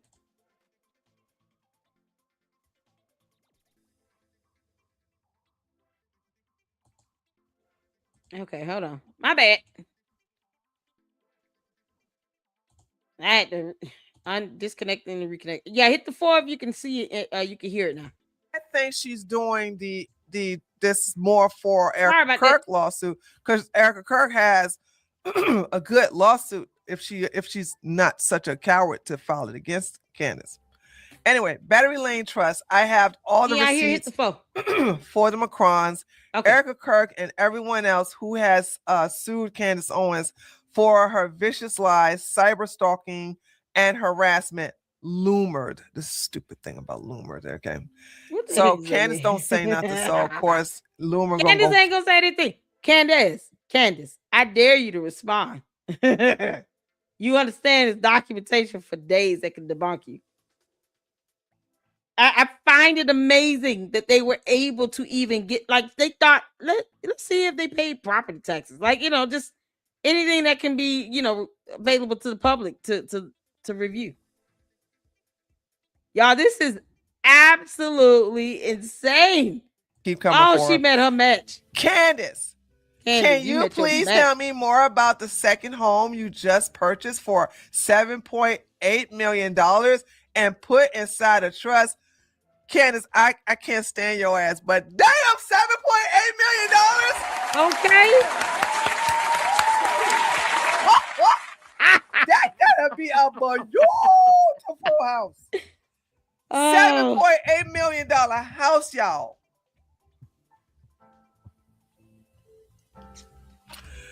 Woo, child. And it's not in Tennessee. That's the thing. I don't. This 7.8 million. It's not even in the state. Candace. According to Joshua Carr, who is working with the Daily Wire, Ben Shapiro and Erika and other are about to sue. I need to go to the grocery store and get more popcorn. Are they about to sue? I just don't have faith in them, dude. I just don't.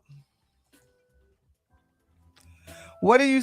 Okay, we're gonna pause that right there. You guys check out the rest of her video at the link. Let me show you all this thing up close. Here's her property tax payment. Candace, girl, you didn't even try. Y'all didn't even try. And you know what? Laura redacted the information. She redacted the address information, all of this stuff. Even with this Candace, she didn't even dock. She just got, George Foreman on her. What is Candace gonna say? What's she gonna say? I mean, all Laura Loomer has to do is reveal the address, and anyone will be able to go online and look this up. What Candace gonna say?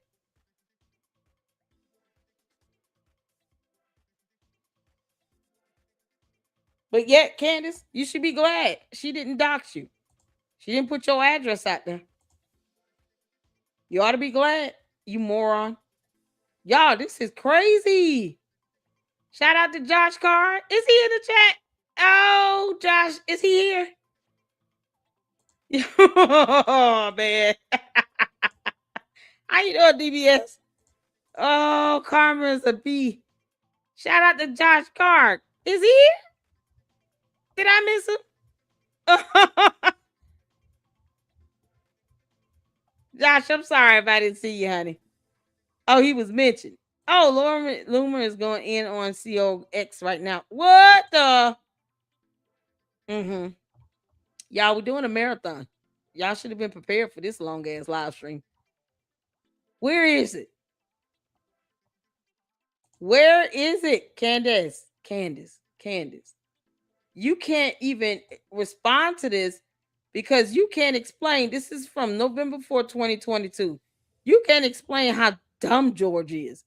E-check, George Farmer, $18,801. Classification, land value is $380K. Improvement, $2.193 mil. Total value, $2.573 mil. Girl, $2,573,800. Assets percent, 25. Assets value is $643,450. He paid that in full with an e-check. Erika S. Gilmore, Metropolitan Trustee Property Tax Payment. The Battery Lane Trust. Candace, is the Metropolitan Trustee one of your LLCs? P.O. Box 305012, Nashville, Tennessee. Garrett, if we look that up and find out that one of you or George or one of your friends is the registered agent for this LLC, you will not have a shot in hell to prove that this is separated from you. All you got to do is see if this Metropolitan Trustee, if this is connected to Candace. Looking at the LLC registration, that's all we got to do, Candace. So who's going to be the registered principal agent on this LLC, I wonder? Using the same P.O. box. If it's Brandon Tatum, what, that officer? Fake ass cop? Yeah, that's going to be hilarious. He'll probably do something like this to cover up for her. Y'all, we got to take a look at that in the LLC in the next live. I'm going to look up Metropolitan Trustee. Oh, hell yeah. I have a feeling that LLC is going to be connected to Candace. Where is Laura's thing?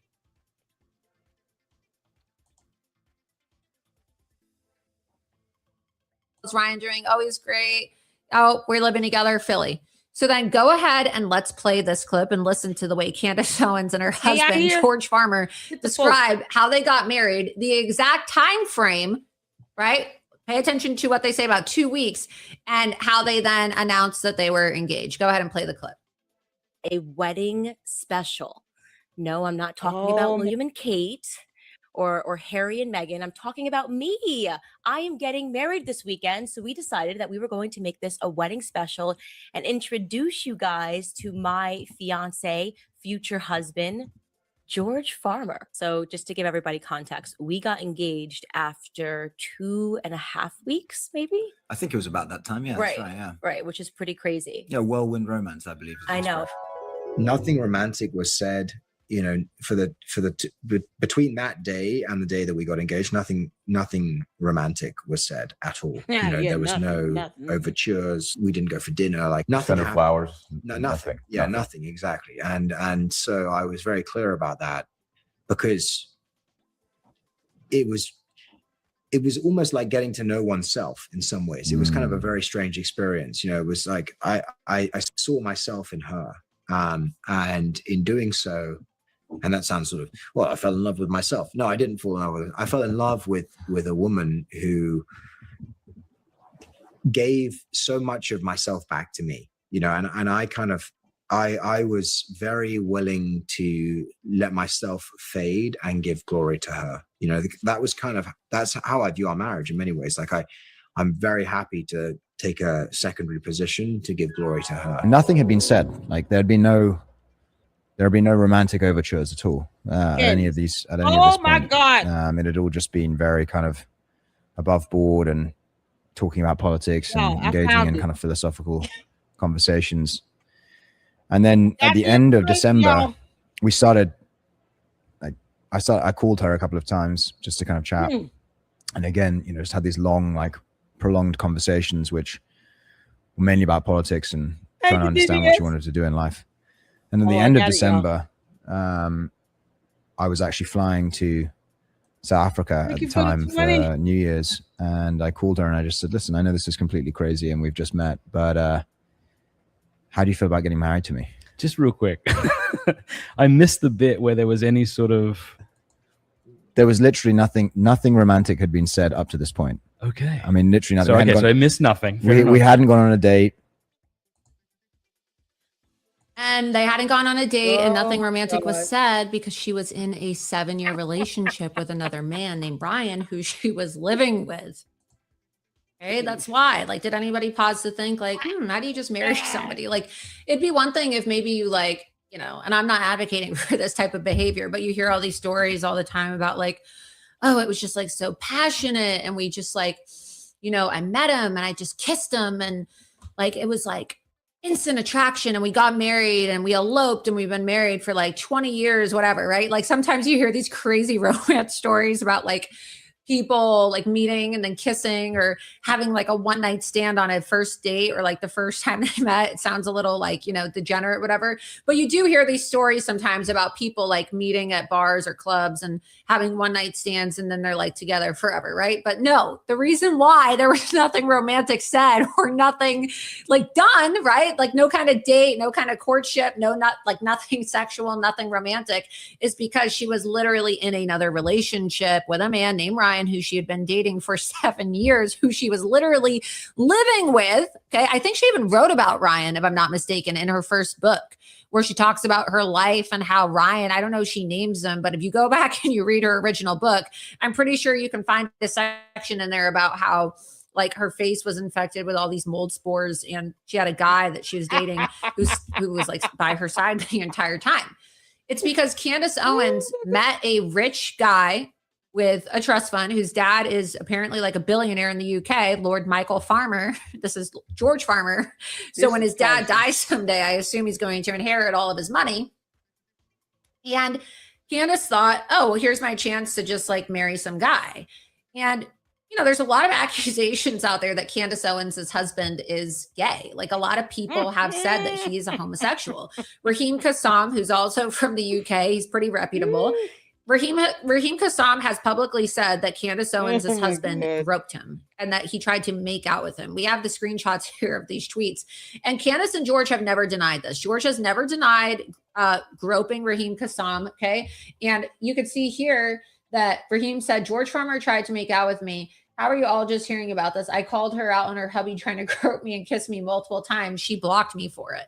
So this was back in 2022, right? And then Raheem said again, I know more about this than I would care to. Mercer tried to get me to tell Bannon to shut up about populist nationalism. I was the guy who hired Milo at Breitbart News Network. Farmer has sexually assaulted me. Candace blocked me for calling out her sham marriage. I know this from all angles. And so then, you know, it's really interesting now too to see Milo, who my sources at DHS tell me is currently undergoing deportation proceedings. Milo is actually here in America illegally. And a lot of people don't know that, but he is and I'm working on, you know, obtaining these documents. So stay tuned. But Milo is scheduled to have a deportation hearing in 2028. And people are working to get that expedited because he is, like I said before, here illegally. So all of a sudden, Milo went from being like super anti-Candace. He goes around telling people that he allegedly had anal sex with Candace Owens' husband. Milo has gone and told people that I know, specifically people in conservative media, that he allegedly had to, quote, show Candace how it was done. He apparently said, and you know, again, this is what a trusted friend of mine told me, who I believe because they've never steered me wrong before. But Candace is the one who said that Milo's a credible source, right? Because she's using Milo to smear me on her show. She called me a rapist on her show without any evidence whatsoever. Wow. But my friend who used to work with Milo told me that Milo was talking one night about how Candace is so stupid. Like, oh, her Tumblrs for her show, Candace, suck. She should have hired me. Oh, she's so stupid. And like telling all these stories about how all these people, like she had to have a whole team of producers apparently when she was working for Daily Wire. And, you know, all these stories about how they had to like give her a whole new wardrobe and a makeup artist. And then he made this comment about how her husband was getting plunged. And then when the person I know asked him, how do you know her husband's getting plunged? He allegedly told them, oh, I usually only fuck black dudes, but I had to fuck Candace's husband to show her how it's done. So Milo has publicly said to people that I know that he allegedly had anal sex with George Farmer. That's what Milo has said to people, right? And you can see here that around the time that Milo was going around telling people that he allegedly had anal sex with George Farmer, who is Candace's husband, who has been accused of sexually assaulting Raheem Kassam. All three of these men are British, by the way, okay? Candace Owens tweeted out, Milo is a vindictive psychopath, utterly void of conscience and lies without a qualm, okay? This was in 2022. She would. So Candace goes from saying that Milo is a liar and that, oh, he's lying about my husband. He never had sex with my husband. And, oh, he's so vindictive, yada, yada, yada. Next, Milo says to Candace, when someone says Candace is a fucking fraud, this was 2024, mind you, okay, not too long ago. She is dangerously stupid and should not be anywhere near a microphone without a script, okay? So now Candace all of a sudden is like talking about how, oh, Milo's a credible source. And oh, Milo says this about Laura. Milo says that he allegedly had sex with Candace's husband. Candace says that Milo's vindictive. Milo says that she's so stupid. And then let's show the other post that he said too. Because you have to understand like how Candace operates, right? I don't know if she's being blackmailed by Milo or what it is, but you can't go from saying that somebody is a vindictive liar and a sociopath to yo, she's live. I just want to give a shout out to DBS with the $20 super. Thank you so much. Thank y'all so much for supporting me here in the LLC. I got the property information. George paid 2 years of taxes on that. Your husband was gay. I wasn't looking at him. I was looking at you. And then he goes, it's disgraceful that Candace thinks she has a faggot pass simply because her husband is a Nancy boy. Nancy boy. It's like a term for gay men. I mean, when I think of the work I had to put in for that thing. Again, another reference to allegedly having sex with Candace's husband. Okay. Oh my God. Candace has never denied. Like, Candace has never denied that her husband's gay. She just has blocks never people. denied She's it. never She sued doesn't. Raheem Kassam She just for ignores it. saying that her husband sexually assaulted him. Like, she just blocked him. They've never sued Raheem Kassam for this, right? They never even denied the accusations. Next. Exactly. Oh my God. Again, August 2024. Candace is a wealthy woman who could have done anything and had anything. Her marriage made almost anything possible for her because, again, she was in a long-term relationship and she decided to give up on this guy, Ryan, who supposedly was like the love of her life, so that she could go marry this guy. And maybe it's a lavender marriage. Like, I think it's a little weird. You don't have any kind of romance. Like, you don't want to like give it a test drive before you get married. Again, I'm not saying like go out there and have premarital sex, but like, I don't think there's anything wrong with like kissing somebody and like, you know, being romantic before you get married. I'm not talking about like, look, people have different views about premarital sex, right? I'm not here to like pretend like to be some trad wife. Like, I'm a trad Catholic, like Candace Owens with the tramp stamp on her back. I'm saying that like some people wait till marriage, other people don't wait till marriage, right? Like, that's just reality. And I find it really hard to believe that Candace Owens, who was telling me when I was having a sleepover at her house, that she's the kind of girl that like to go to the bars in Greenwich and steal the white men, the white popular athlete men from like the rich white girls with blonde hair and blue eyes just to teach them a lesson when she lived in the Connecticut area. I find it really hard to believe that kind of woman isn't like at least like making out with, going on a date, or having sex, or some kind of like foreplay with a man that she just like. DBS, I appreciate any support. I don't care if it's 99 cents. I appreciate it. Thank you so much. Thank you so much. Person I have sex with for the rest of my life. Y'all. Okay. Like, oh my God. Kind of weird, right? Like, yeah, that's gross. Don't you want to like see if you guys have any kind of physical chemistry or, you know, any kind of attraction whatsoever? That's literally the definition of an arranged marriage. Okay. So I'm not here to like give a class in morality. I'm just saying she was in a relationship when she committed to marrying George, and she went home to Ryan in Philadelphia and told him that she was getting married to a man that she had known for 2 weeks. And from my understanding, like, you know, Ryan was absolutely devastated and heartbroken. And then Candace ended up moving out of her place in Philadelphia. And, you know, shortly after that, she started doing work with like PragerU and doing work with Turning Point and Daily Wire. So again, like very, very bizarre. We can continue playing this clip, but you can see here, like even Milo said at the Daily Wire, Candace was wax tweezed, put together, and of course, to many one day, to maybe one day be as big as a network anchor in her own way, despite her obvious mental and emotional shortcomings. So Milo is running to Candace to say, Laura Loomer is mentally ill. Laura Loomer has been institutionalized. First of all, not true. Oh, I interviewed Laura's father.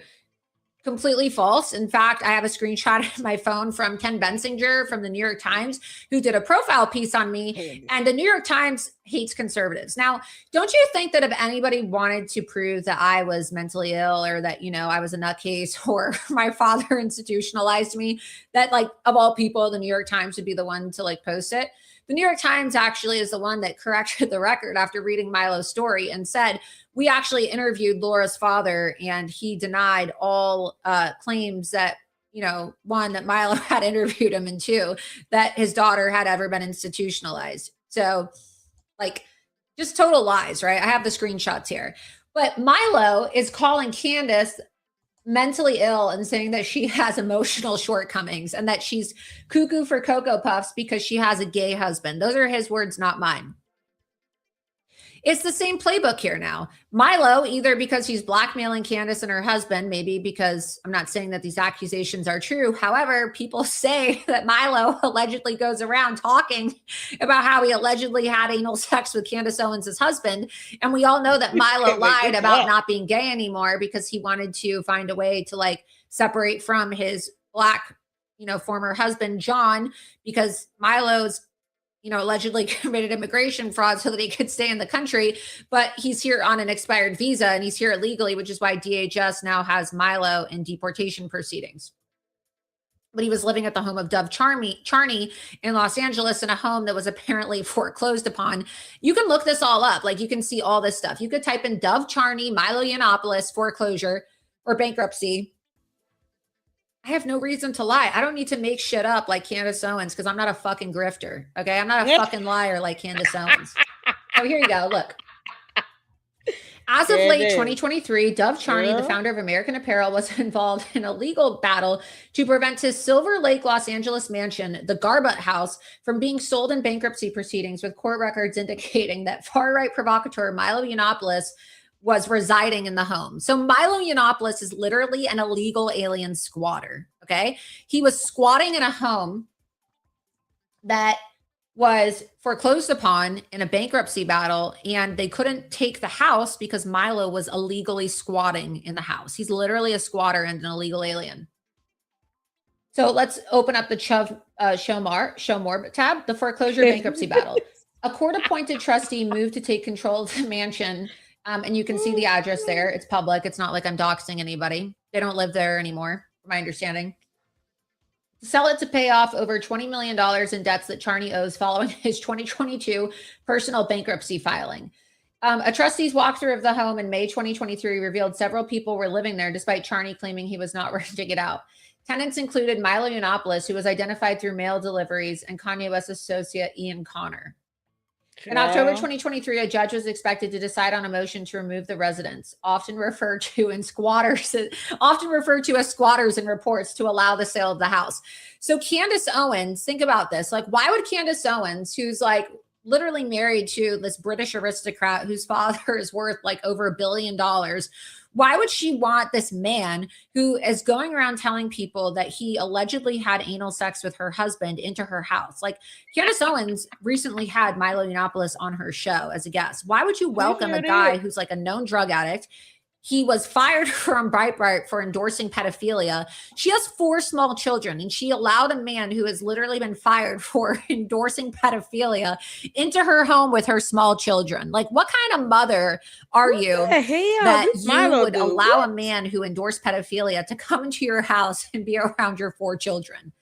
Right? Like, somebody needs to call Child Protective Services and have Candace Owens' children taken away from her. I know. I was told by people who know Candace that allegedly she doesn't even watch her own kids. Like, apparently her and George have like a team of 9 or 10 nannies, and Candace barely sees her children. Man. So you can see 7 months ago, Candace and Milo, right, the rise of the ex-gay. And then she has Milo on the show. Like, what does Israel have on Donald Trump?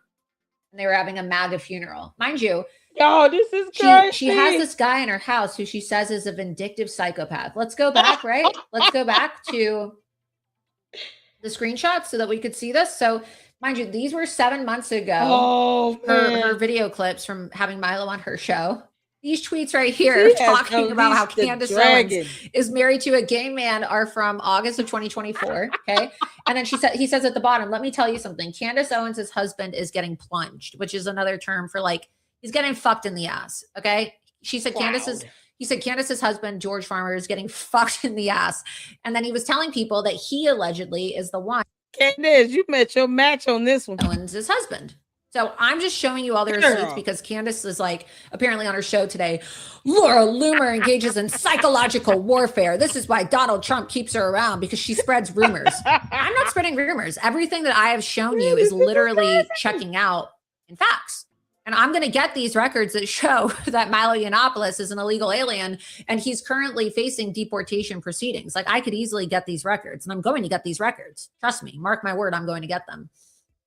And then Candace Owens is going to be exposed for allegedly working with an illegal alien. And, you know, that's going to be another thing that she's going to have to deal with, because she has Milo in her house. And 2 weeks ago, they're posting clips with each other while Milo is allegedly an illegal alien. So I'm not making this up. Like, you can call DHS yourself. And I implore people to contact DHS. In fact, Tucker Carlson and Tony Lyons are apparently publishing a book called Ex-Gay, one of Milo's books. And so are Tucker and Candace working with an alleged illegal alien who was squatting in a home that was foreclosed upon? Like, this is the shit that MAGA makes fun of people for, like squatting, illegal alien squatters. That's what Milo is. He's an illegal alien squatter drug addict. He's literally a fentanyl overdose waiting to happen. And honestly, I just know that one day we're going to wake up to a news report about, well, sad news. Sad, keyword sad. Rolling my eyes, right? I don't give a fuck about Milo.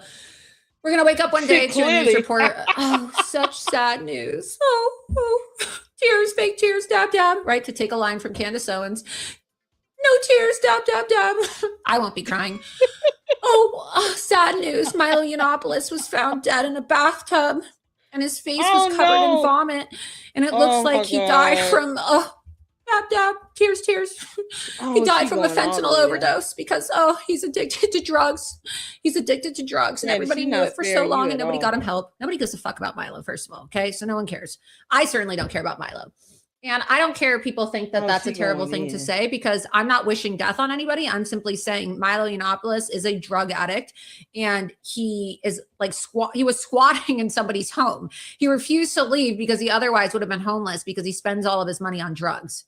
And now he's facing deportation proceedings. He was reported to the FBI several weeks ago for putting a bullseye on my head and encouraging people to literally shoot me in the head. Well, so like, Milo, people will say, well, why aren't you suing Milo for all the things that he says about you? Look up the court records. You'll see that Milo has multiple judgments against him. He is not only an illegal alien, but there's multiple court records. You're not going to see it by doing a Google search right now. You have to actually like look in court records. I'm going to post these records because I actually have them, and I'll be posting them on X for everybody to see themselves.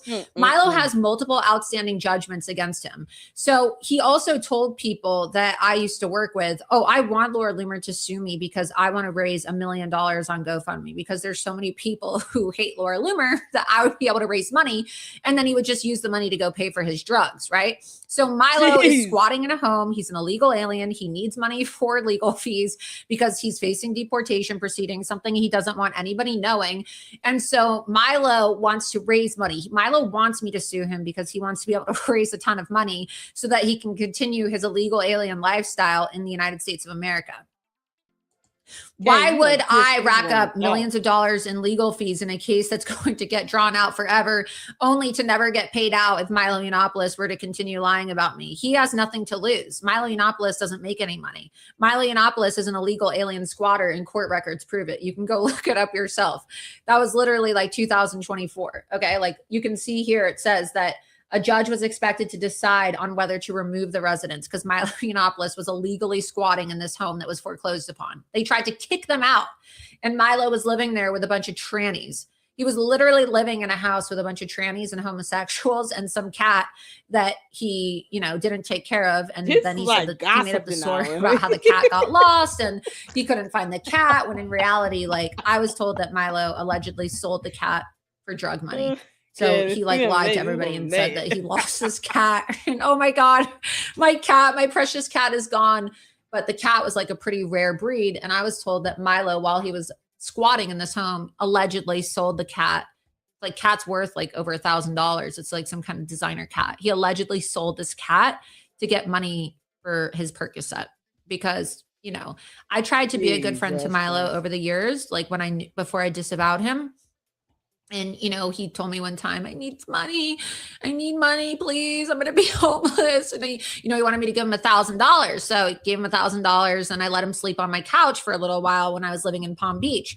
But Milo, right, he just had such a bad drug addiction. And, he would lock himself in his hotel room. He would lock himself in the room and he would just go on these benders and you wouldn't be able to get a hold of him. He would just like order all this food, like Popeye's chicken. And literally like there'd be mountains of garbage piled outside the room. One time there was so much garbage piled outside of one of his rooms, like in one place that he was staying, that there were maggots outside because he wasn't taking out the trash and he was just doing so many drugs and like drinking so heavily. And that was his lifestyle. Right. So I don't talk to Milo anymore. He's a very demonic force. And again, I don't need to make this up. This is all stuff that Candace Owens has said herself. Again, let's go back to the screenshot of the tweet that Candace Owens said about Milo Yiannopoulos, right? Milo is a vindictive psychopath, utterly void of conscience with lies and lies without a qualm. So that was in 2022. Why does Candace Owens have Milo in her house right now with her children when Milo Yiannopoulos was fired for allegedly endorsing pedophilia?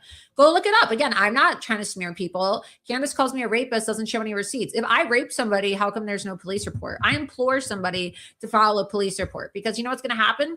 If I am a rapist, you're going to go to jail for filing a police report. That's fake because I don't rape people. I'm not a rapist, okay? I am a happily married woman. I am in a very committed relationship with a man who I love, a man who I went on multiple dates with, and a man who I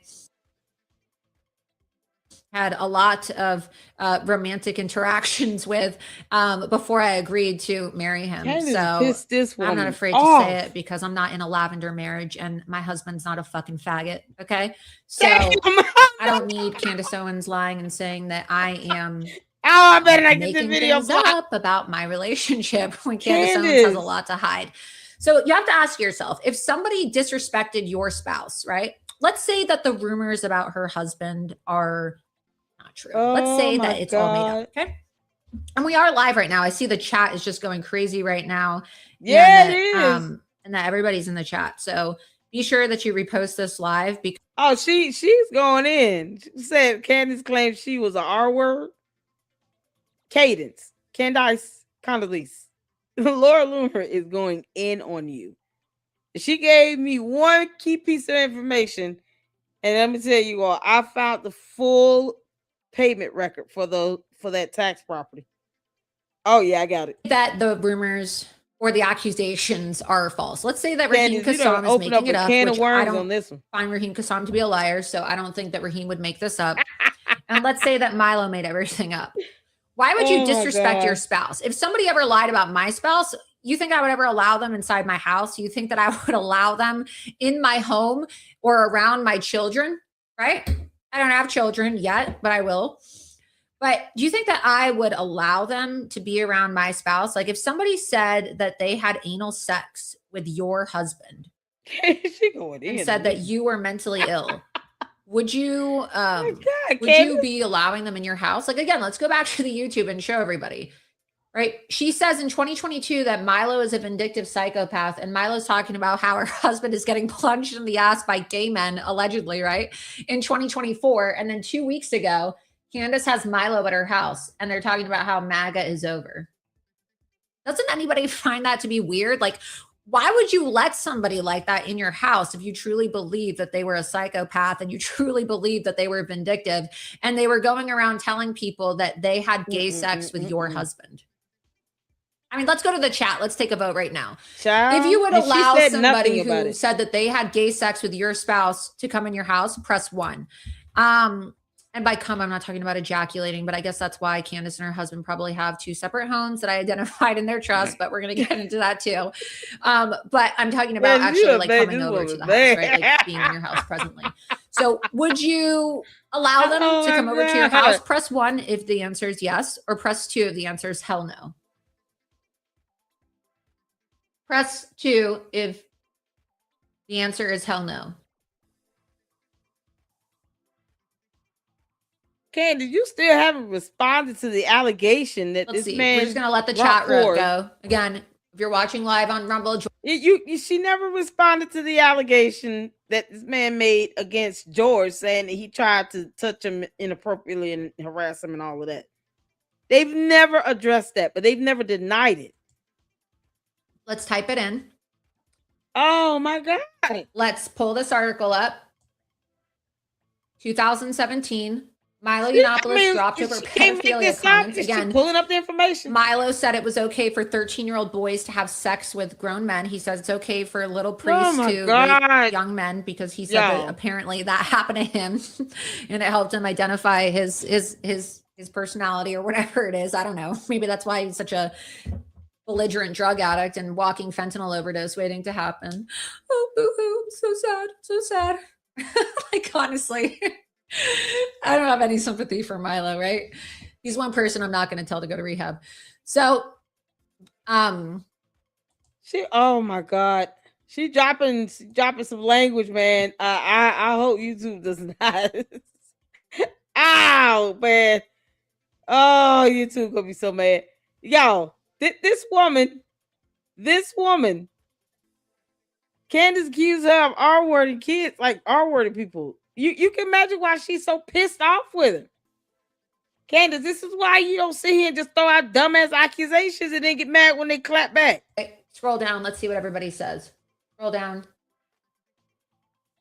You can't just throw out accusations like that. Then you get mad. You and the cult members getting mad because she clapping back. They would file for a restraining order.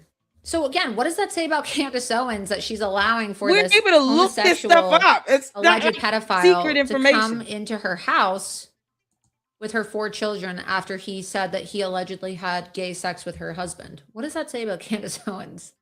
Jesus. So she should keep my relationship out of her mouth. She should keep it out of her mouth. You need to leave this woman alone. Anyway, moving on to the next part about this. Actually, let's go back to those tweets that were posted by Milo, and then you can see the rest of them because there's actually a couple leave more. this woman alone. Keep going. Keep going.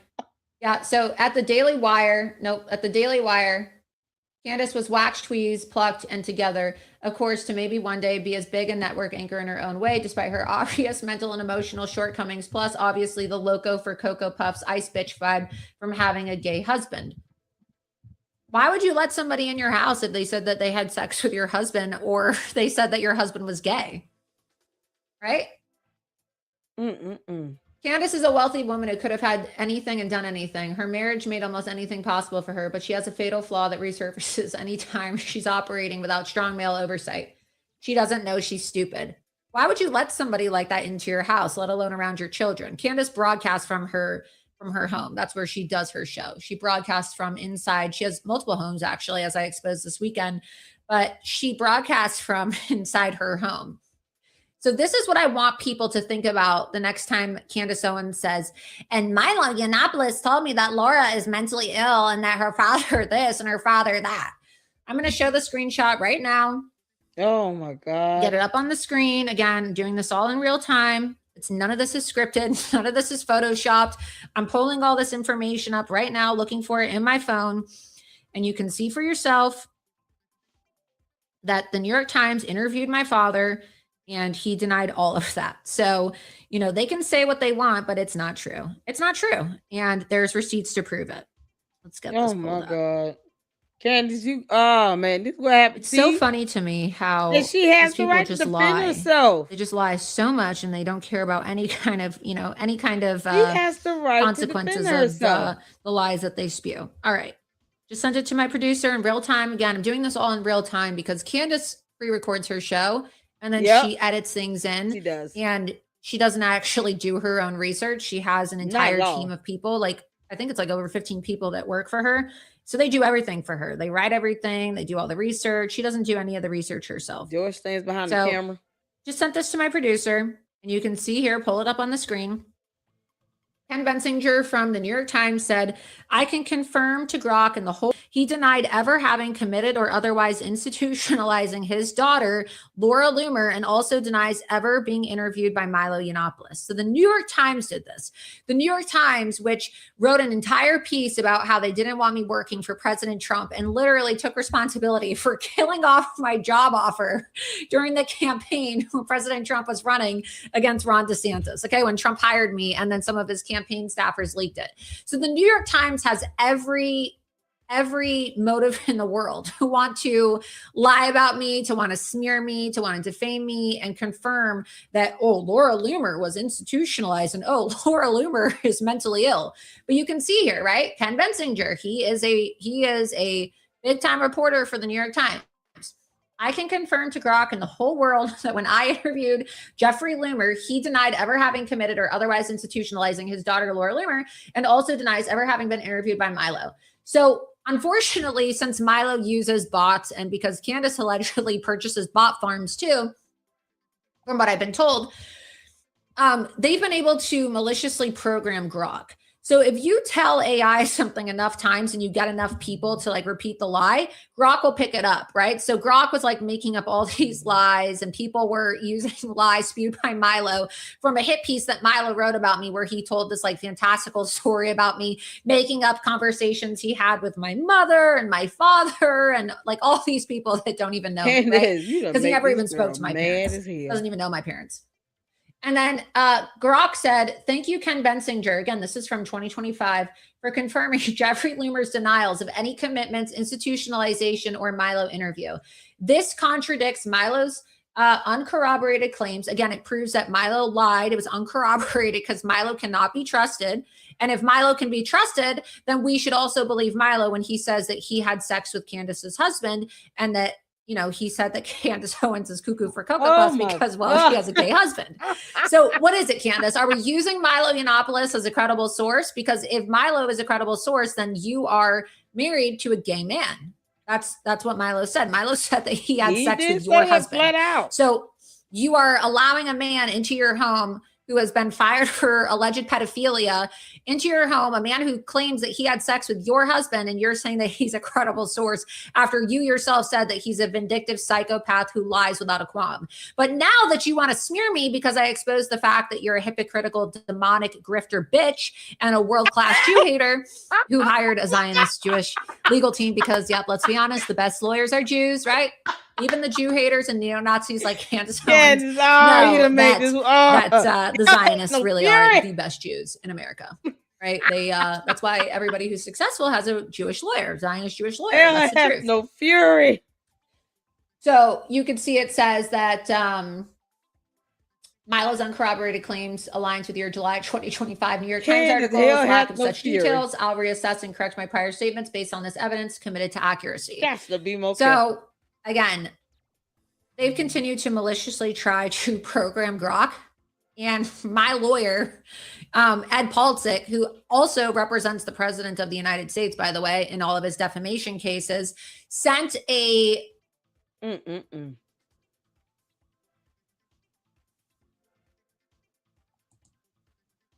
Oh no, it's cycling. Hold on.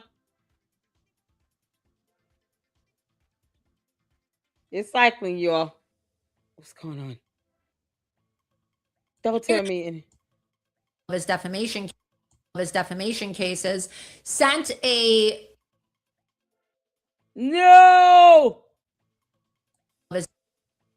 his defamation cases sent a it's not me, it's her live. Is it cycling for anyone else? Oh no. Oh no. Uh-oh. I wanted to report that live because they some clowns.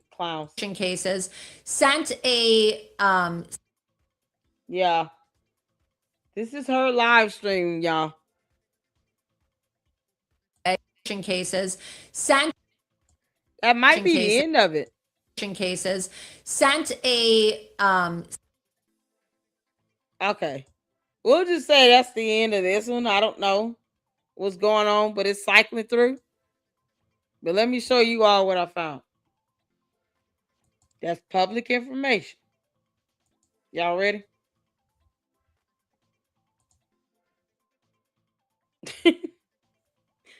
Candace, you pissed off Laura Loomer so bad. This is on Metropolitan Nashville and Davidson County Assessor Property website. You pissed this woman off so bad. The Battery Lane Trust is named after the street. Candace, this woman has told on you. It's fixed now. I'm gonna show y'all this right quick. Candace, this woman is told on you and she was not lying. Y'all see that general property information, map and parcel, location here. Current owner, the Battery Lane Trust. Y'all can see a photo of the house. Nice house. Floor plan here. All of this is public information. Y'all see the sale price, $2.445 million. Total property appraisal assessment. Look at that. Total appraisal value is $3.9 million. Candace, this is where you've been doing your video recordings at? She didn't lie. Let me take y'all over to... Hold on.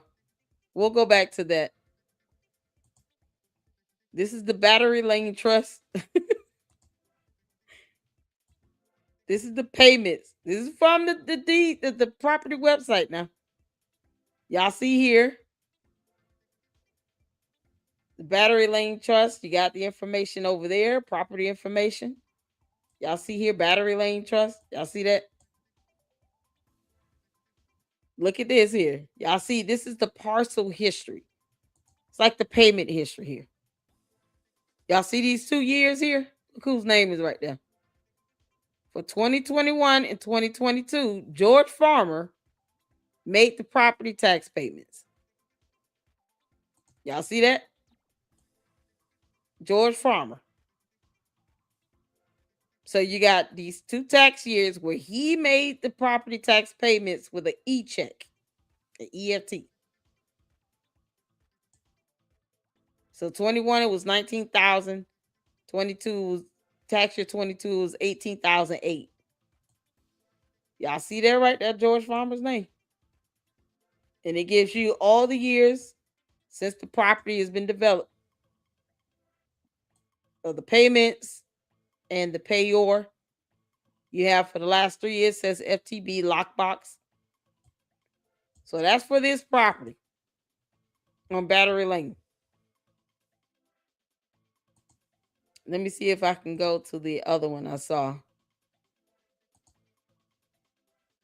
So here's where she was talking about the James M. Adcock the third trustee in this post here. I'm just going to switch over right quick. Where you all see this information here about the $12 million in luxury real estate. I've discovered Candace Owens hiding a trust, the Battery Lane Trust. And then you see that there are same entity that owns 2 luxury gated homes in Nashville, occupied by Candace and her husband, George Farmer, sold 328 acres in Franklin, Tennessee for $6.65 million on July 29, 2022. This sale is recorded in Williamson County as Deed Book 9072, page 597. Public records from the Williamson County Assessor's website confirm that the Battery Lane Trust acquired property on December 16th with J.M. Adcock III serving as trustee. So that individual is who is listed on the deed for this same Battery Lane address. That's what she's referred to here. This is public information. This is on the city website, davidsonportal.com. Y'all see that address? This is under James M. Adcock III, the trustee. Here's the warranty deed. Candace, you have made this woman mad. So mad.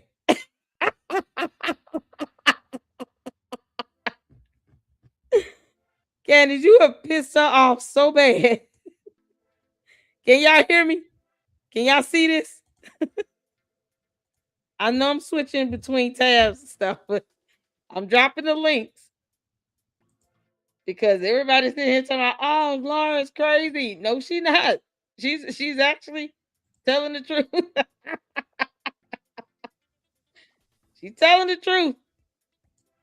I'm dropping the portal links down below in the chat so y'all can see this stuff. She ain't lying. This is crazy. Candy, you done made this woman so mad. How you pissed this woman off? Y'all see the warranty deed. For and in consideration sum of $10. This is a transfer of the deed itself from Cadence Construction LLC, a Tennessee limited liability company. Have bargained and sold and do hereby bargain, sell, transfer, convey, and confirm unto James M. Adcock III, trustee of the Battery Lane Trust, dated December 16, 2020, their successors, and assigns all of grantor's rights, title, and interest in and to that certain tract or parcel of land in Davidson County, state of Tennessee, more particularly described as follows, to wit. And then it gives a full description of it here. This is land being lot number 5, as shown on the map entitled Plan of HG Low Subdivision. Y'all, this property right here. This is what you'll see there. It'll have this map here. Y'all see that? Look at that. So this is what they're referring to. She didn't lie. So that'll be there. Room is back up. Okay, we'll get back to it. Hold on. Let me finish showing this, because I just want y'all to see this girl is not lying. Candace just pissed off the right one on the right day. And then you guys see this other information here. And this is for the property known as, and then they got the address there to have it hold. You all can read this for yourselves. But signed by James M. Adcox, notarized and everything. Certificate of authority is there as well. Y'all, she pissed this woman off. Oh my God. I thought she back up.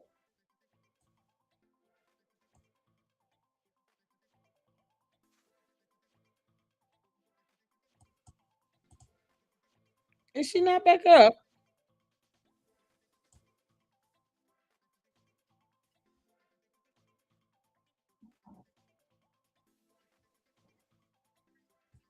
I thought she was back up.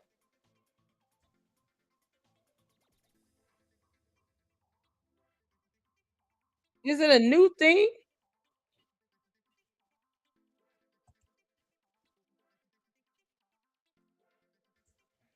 Hold on.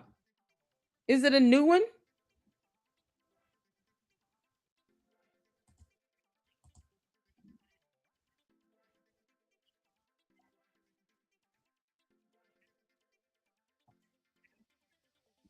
Is this it?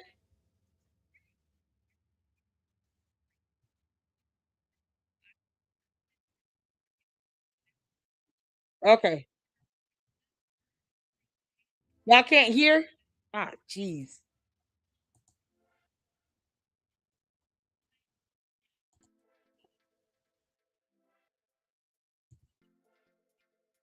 Let me reconnect it. Hold on.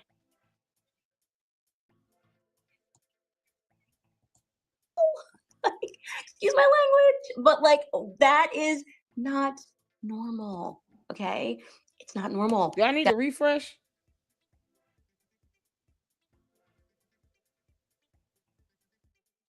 Well, they shot JFK in an open car, so there's not. I mean, he's a sitting president. I mean, obviously, my fear doesn't really matter. If they want me, they're going to get me. That's not a normal thought process to have. We don't have that about any other country in the world, except for the one that took over ours, and that's the truth. Okay, we are an occupied nation. Okay, cool. And if it's going to take women like having to speak up and say that to make permission, like to give permission to men to do the same, then I'm happy to be the first person. Okay, I just want to be clear. Anything happens to me, blame the Zionists. Like 1000% blame the Zionists. Like let that be my parting word.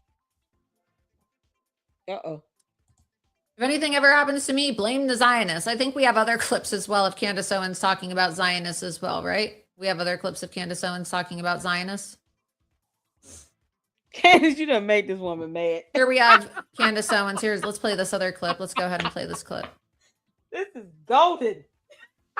Yes, play the clip of Candace Owens begging for money, talking about her legal fees and how, people need to donate to her because, her lawsuit with Brigitte Macron is going to cost so much money. It's going to cost millions of dollars, and I don't have this money. You can donate to my fund for my security so I can have security because the Zionists kill me.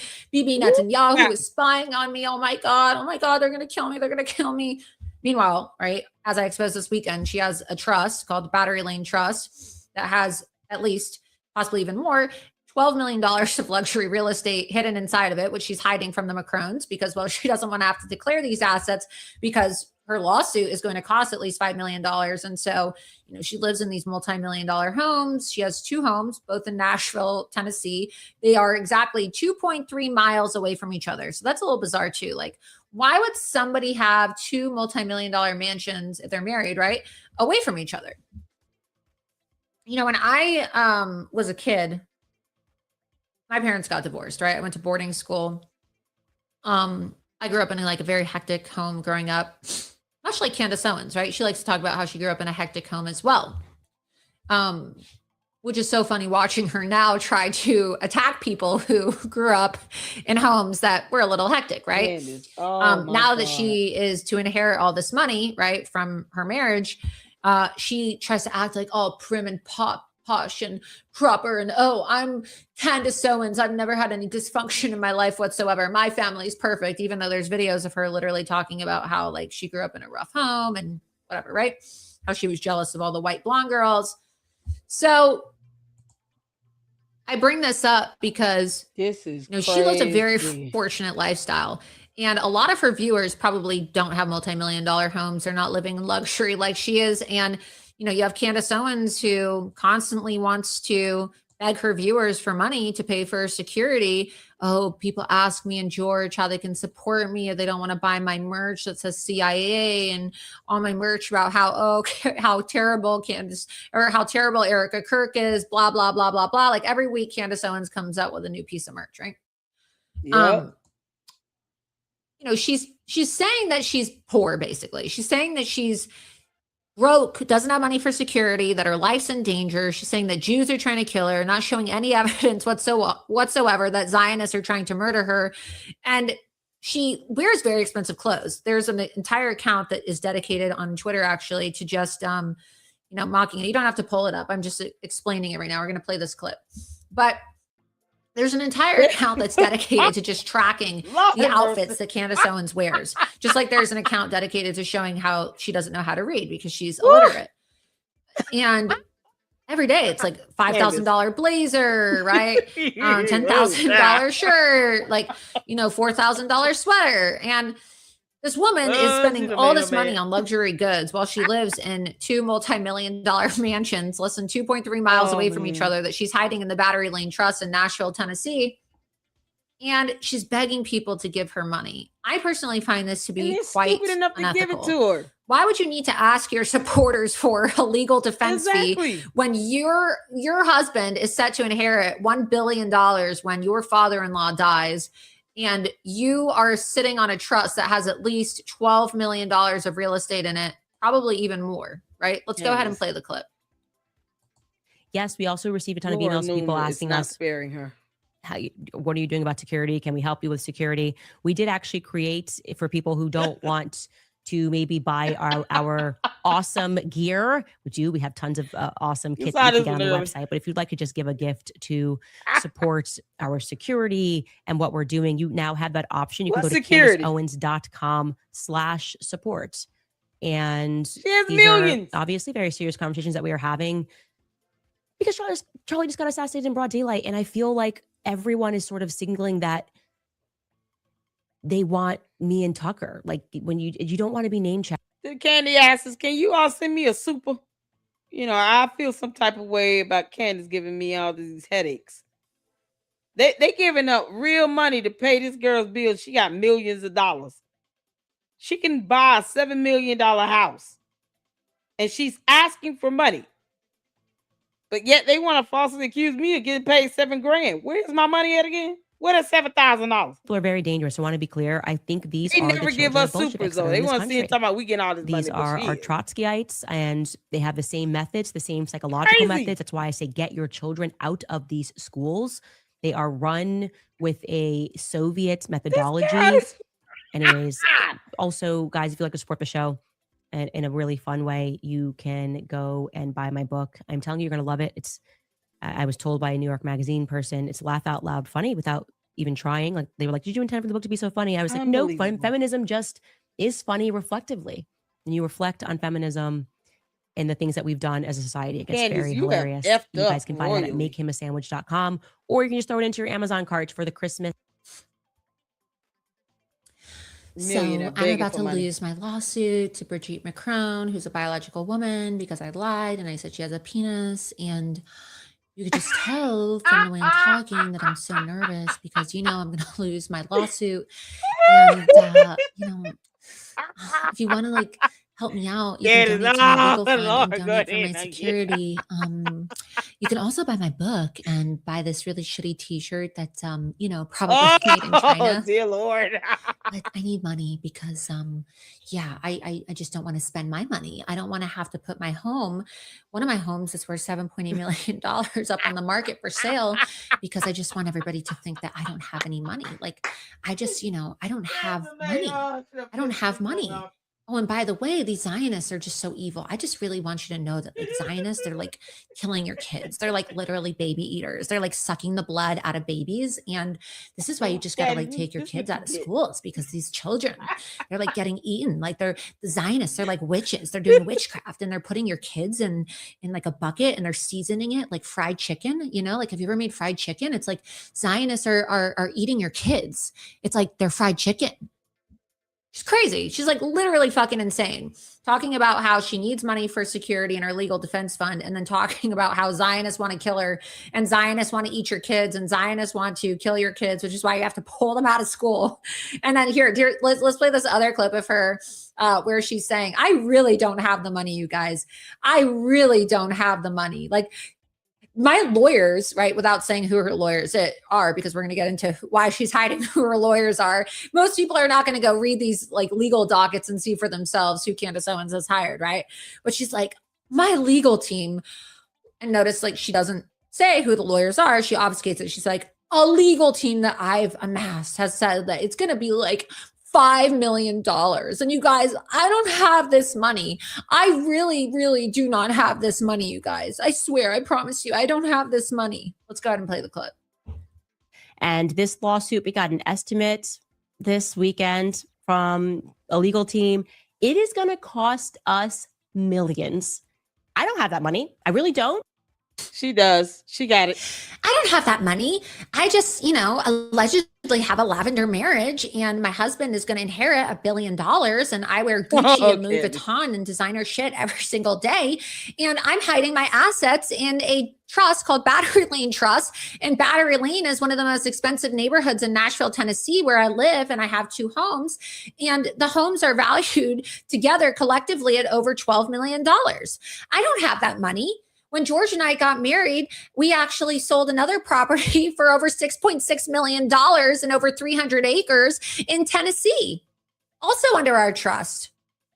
She's a liar. Candace Owens has homes that are worth over $7 million, and she's saying her legal fees are $5 million. Sell your house, bitch. Why do you need 2 homes? Most people are lucky if they even get to own a home. A lot of people are just renting right now because home ownership is so unaffordable. But Candace Owens wants to have 2 homes, right? She wants to have 2 homes. She's in articles talking about how she hired celebrity designers to do the interior design work on her homes, talking about her luxury vacations with her husband, yada, yada, yada. So my whole point is, and go to my, go back to these video clips. Go back to these video clips because I'm going to show you who her lawyer is, right? But let's pull up the clip right there of her lawyer and the legal filing. You can see here, right? Candace Owens has hired a nearly all Zionist legal team. Go down, scroll down to the photo, keep on scrolling. Click on the defendant's opening brief in support of their motion to dismiss. And what does she say in the clip, right? She's like, oh, well, these Zionists are just so evil. And my legal team, again, play that clip of her, that short clip that we just played again, and listen to what she says. She doesn't say who the lawyer is. She just says, my legal team. Go ahead and play the clip. And this lawsuit, we got an estimate this weekend from a legal team. It is going to cost us millions. I don't have that money. I really don't. Lying. How come Candace said a legal team and notice that she paused for a second and she kind of swallowed? That's body language. That shows that you're really nervous or you're trying to hide something. Any kind of body language expert that you watch online will tell you that when somebody does that, when they're talking and they're You know, they're trying to conceal something, or they're nervous, or they're preventing themselves from saying something. So again, listen to the way she says it, and watch her body language, particularly her throat, when she says a legal team gave her this estimate. And this lawsuit, we got an estimate this weekend from a legal team. It is going to cost us millions. I don't have that money. I really don't. A legal team turns her head away, right? Because she's like having shame, right? Because she doesn't want to say who her legal team is, because she says that Zionists are super evil. Well, let's go back to the tweet. What does it say right here?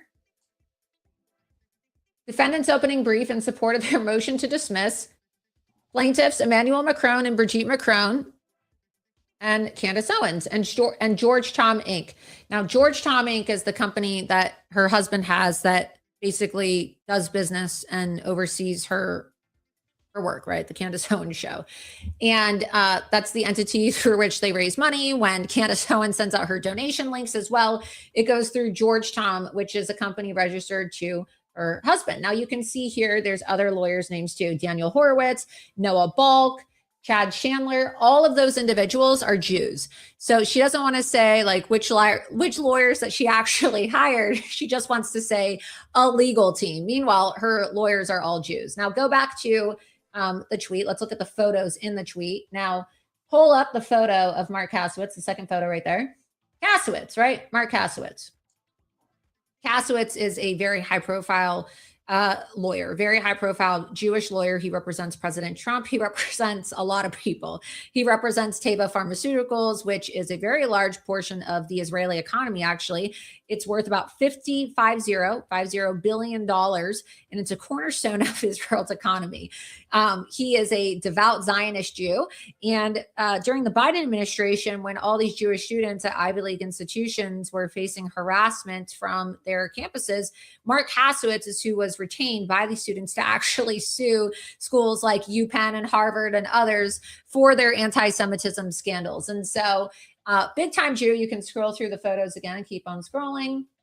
Jewish and Israeli students at the University of Pennsylvania. Again, this is from his website. So Candace, you just saw the clip of her saying that she's got a legal team. She needs $5 million. Then she says, I showed you the clip where she says that Zionists are going to kill her. She's worried about her life. She thinks Zionists are going to murder her, even though she has 2 multi-million-dollar homes that all have gated security.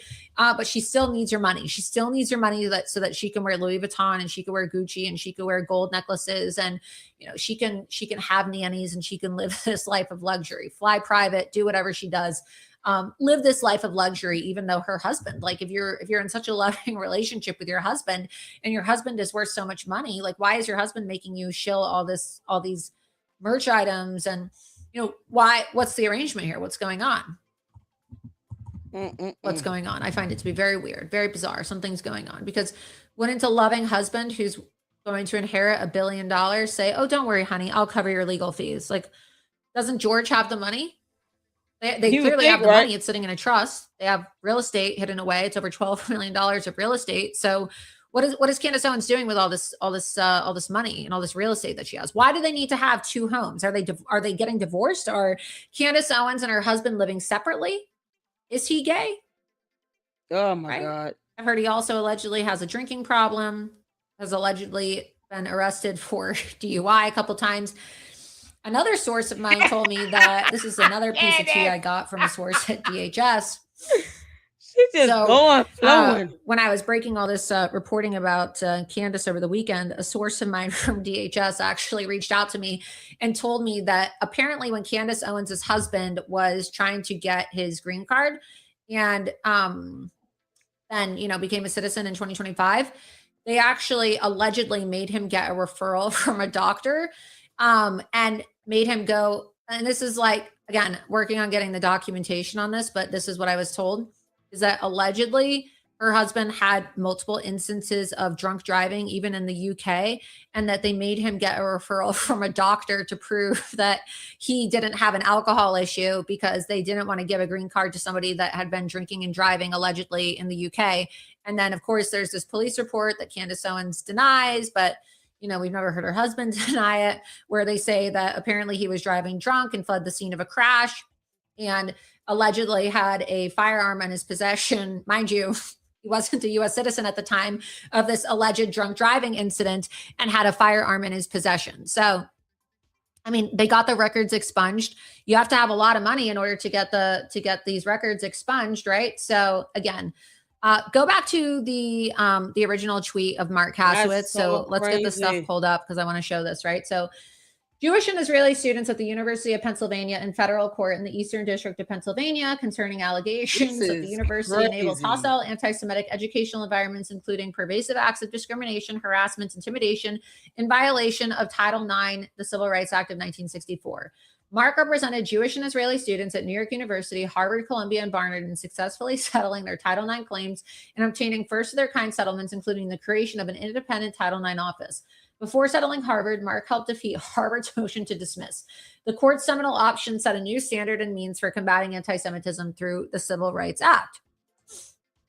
Okay. So he represents Jews, Israelis, prominent Jewish causes, made a name for himself in being a lawyer who apparently fights back against anti-Semitism. So this is who Candace Owens ran to be the lead lawyer on her case. Is a Zionist Jew who has even has given awards out at the Zionist Organization of America. Let's go to the next photo as well. Go to the next photo in this thread. Candace. And then you have David Friedman, who is the former ambassador to Israel under the first Trump administration, saying, very proud of my old law firm and former partner, Mark Kasowitz, who is going to hold elite universities accountable for failing to protect their Jewish students. Major universities have failed to curtail virulent anti-Semitism, Mark Kasowitz. So she didn't just hire any lawyer. She hired a Zionist Jewish lawyer who says that he's the best lawyer to hire for combating anti-Semitism.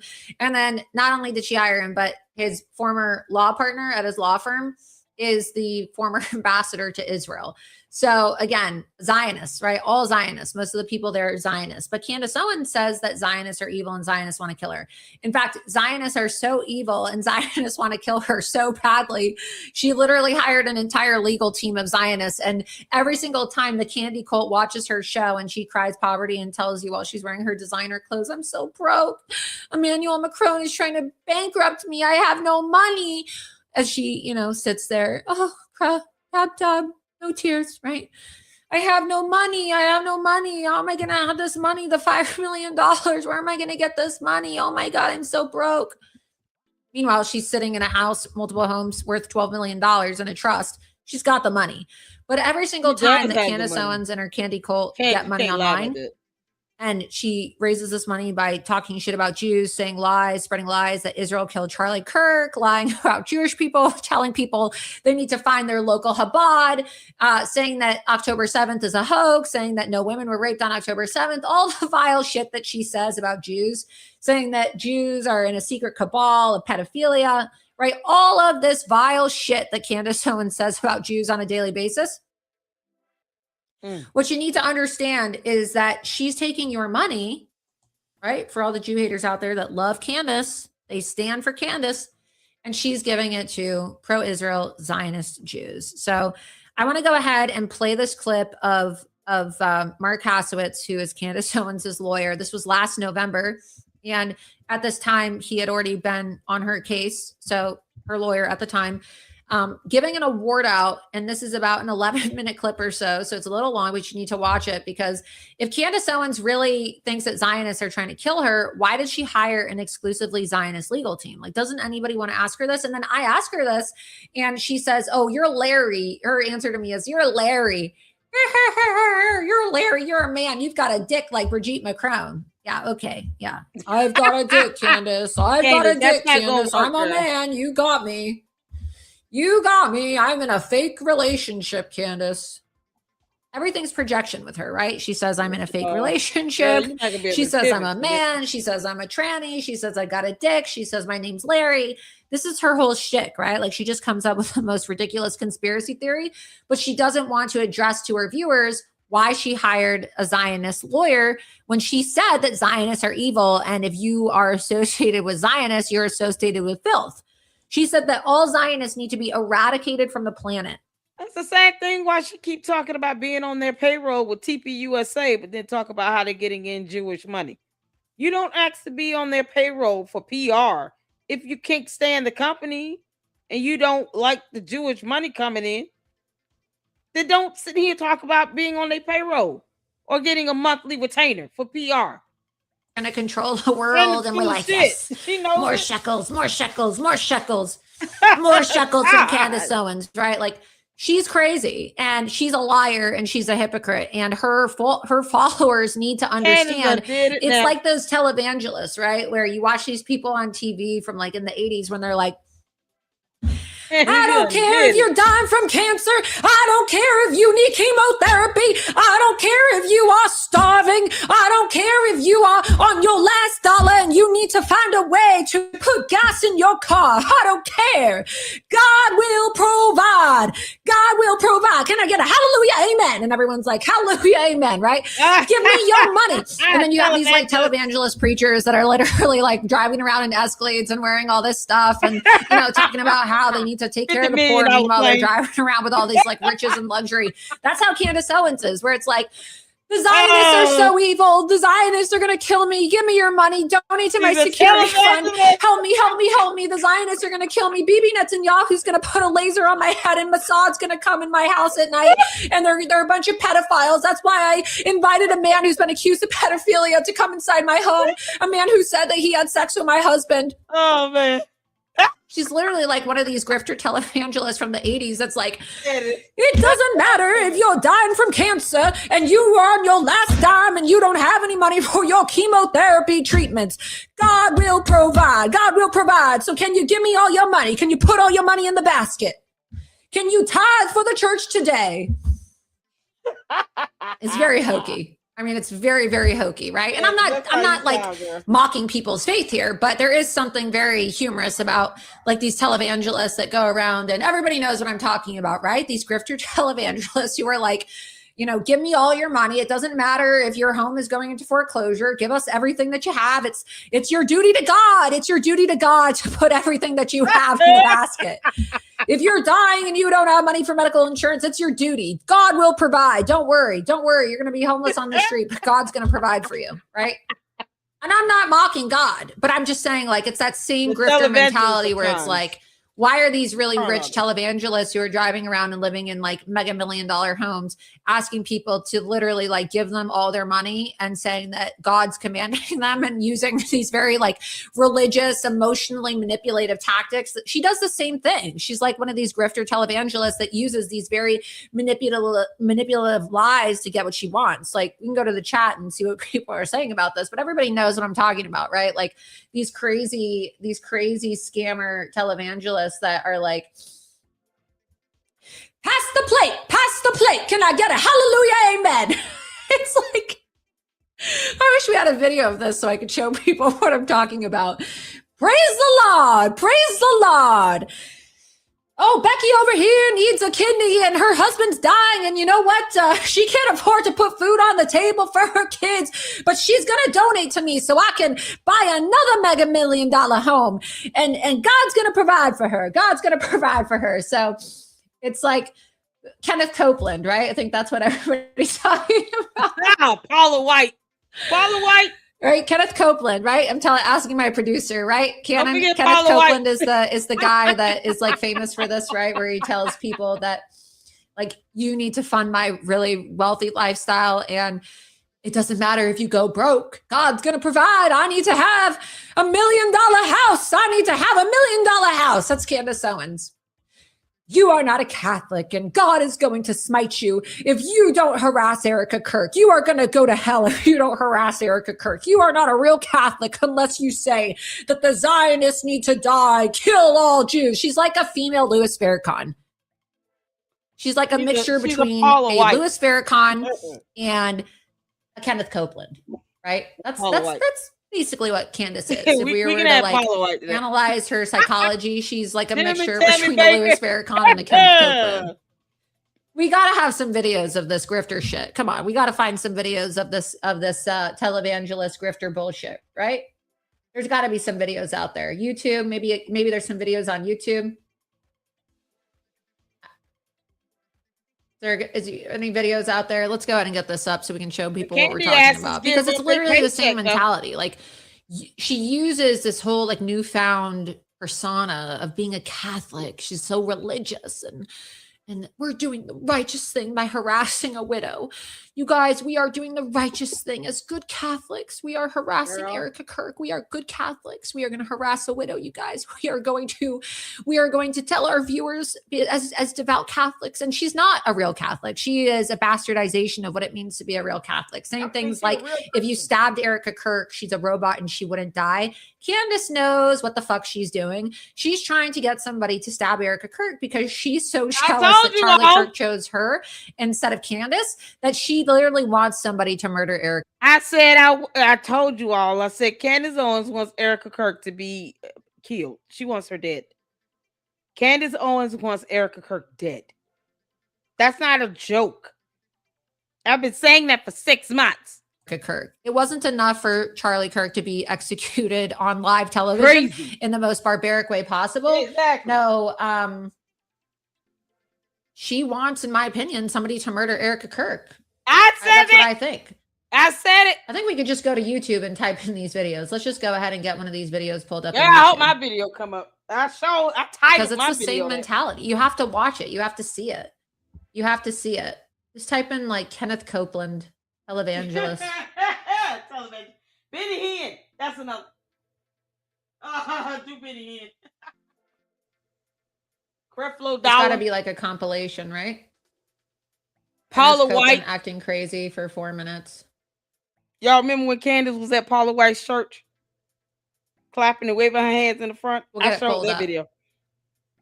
But it's just, there's something very funny about this to me, and how these people are using religion to warp the minds of people, to teach them that it is actually the Christian thing to do to harass a widow. It is the Christian thing to do to go harass a widow and to lie and say that she participated in the killing of her husband, Charlie Kirk. Let's play this clip. You can see some similarities between the mindset of a Kenneth Copeland and somebody like a Candace Owens. Why have you said that you won't fly commercial? You said that it's like getting into a tube. Get in a long tube. With a bunch of demons. With a bunch of demons. Y'all. Stop the fear. Stop it right now. Believe. And she will be made whole. You stop that fear right now. Do you think that people that fly commercial are demons? Give me a chance to talk, sweetheart. I'll explain this to you. But it's a biblical thing. It's a spiritual thing. It doesn't have anything to do with people. You listen to me? This dope-filled world. Yeah, he's such a demon. I'm blow! The wind of God. The wind of God. On you. On you. The devil is You alive. are destroyed forever. You are destroyed forever. And you'll never be back. And you'll never be back. I was just standing here just thinking, praise God. And all of a sudden, I heard the Lord say, see that tree right over there? Whoa. I saw it. I could just see it. This is insane. Are you hearing me? High as hell. For the last 9 days. It took me a while to get over my mad. The murder of George Floyd. One of the worst things that's ever come along He is high. is make such a big deal out of retirement. You're talking about retirement to a 16-year-old kid. I mean, come on, man. And I have a lot of natural gas on our property. Didn't know that, did you, baby? Now I do.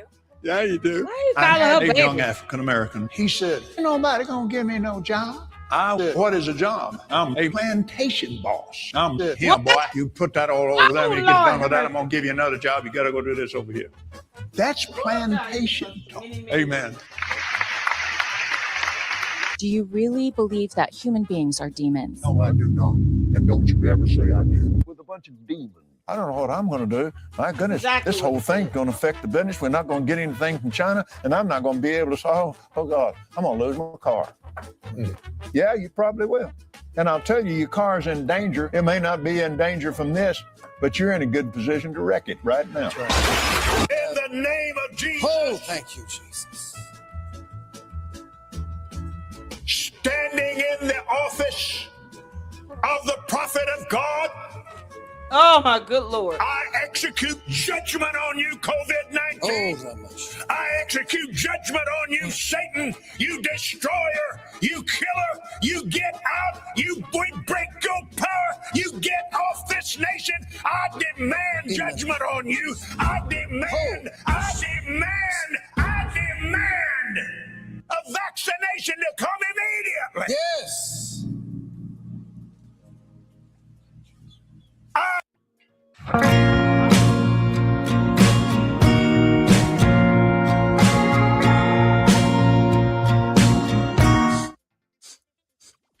It's the same thing, right? Even talking about demons and everything. It's just total cuckoo behavior, right? So that's what Candace Owens reminds me of. And especially knowing that she has a tramp stamp on her back.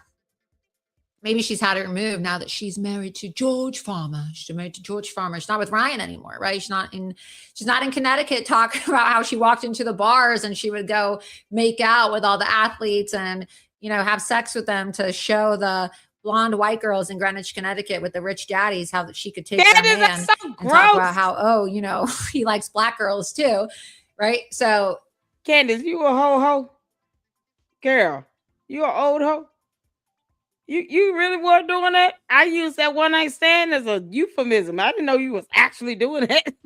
Now she has this whole I'm a Catholic. I'm a Catholic. And it's just she thinks she's like the arbiter of all things religious or all things Catholic. It's crazy, right? All while she talks about how Zionists are evil and she thinks that Zionists are going to kill her and Zionists are out to murder her and Zionists are a bunch of pedophiles according to Candace Owens and Zionists want to track her down, but that's why she hired this guy as her attorney, right? That's why she hired Mark Kasowitz to be her attorney. We have an 11-minute clip here of Mark Kasowitz giving a speech at the Zionist Organization of American Gala last year. Lord, Luma gonna go in. And this is when he was her lawyer. He still is her lawyer, actually. So, Candace, does this sound like the type of person that you would hire if you truly believe that your life was in danger and you thought that a bunch of Zionists wanted to kill you, right? Go ahead and listen to this clip. Ladies and gentlemen, my name is Mark Kasowitz, and it is my great honor tonight to present the Robert Kasowitz Defender of Jewish Civil Rights Award to Leo Terrell. This award has special meaning for me because it's named for my father, Bob Kasowitz. My dad was not famous, but he was a great man. He fought in Europe in World War II, and he re-enlisted in the Korean War. He built a scrap metal business, and with my mother, he raised a loving family. He put us all through college, and he put me through law school. My father was honest, ethical, and brave. He loved Judaism, and he loved the state of Israel. And he believed that all of us must be uncompromising in protecting our people and our country from the evils of anti-Semitism. I can't think of anybody who embodies my father's character and values better than Leo Terrell. Leo is honest and principled and courageous.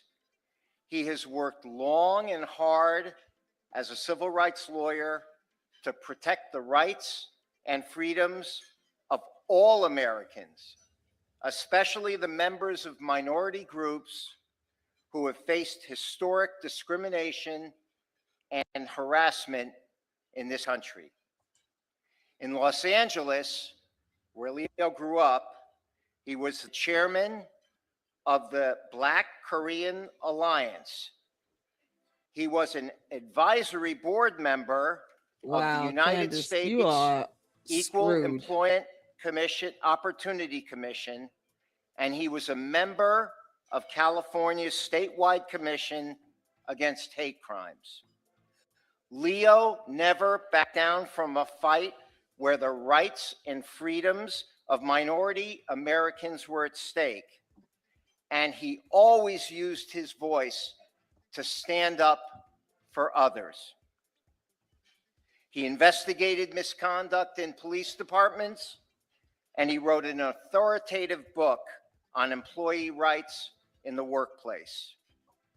Most recently, Leo Terrell has put his personal life on hold in order to devote himself 100% to his biggest challenge yet, investigating the violent wave of anti-Semitism that has invaded our college campuses and protecting the rights and safety of Jewish students who have been victims of that anti-Semitism, especially in the aftermath of the horrors of the attacks in Israel on October 7th, 2023.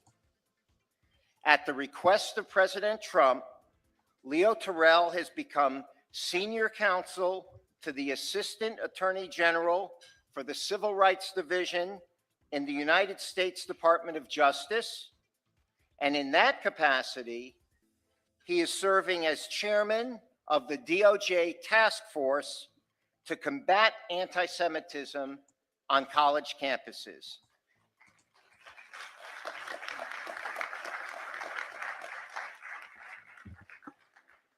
Ladies and gentlemen, I know a thing or two about fighting anti-Semitism in college campuses. My law firm was the first national firm in the United States to bring Title VI lawsuits against major universities after October 7th.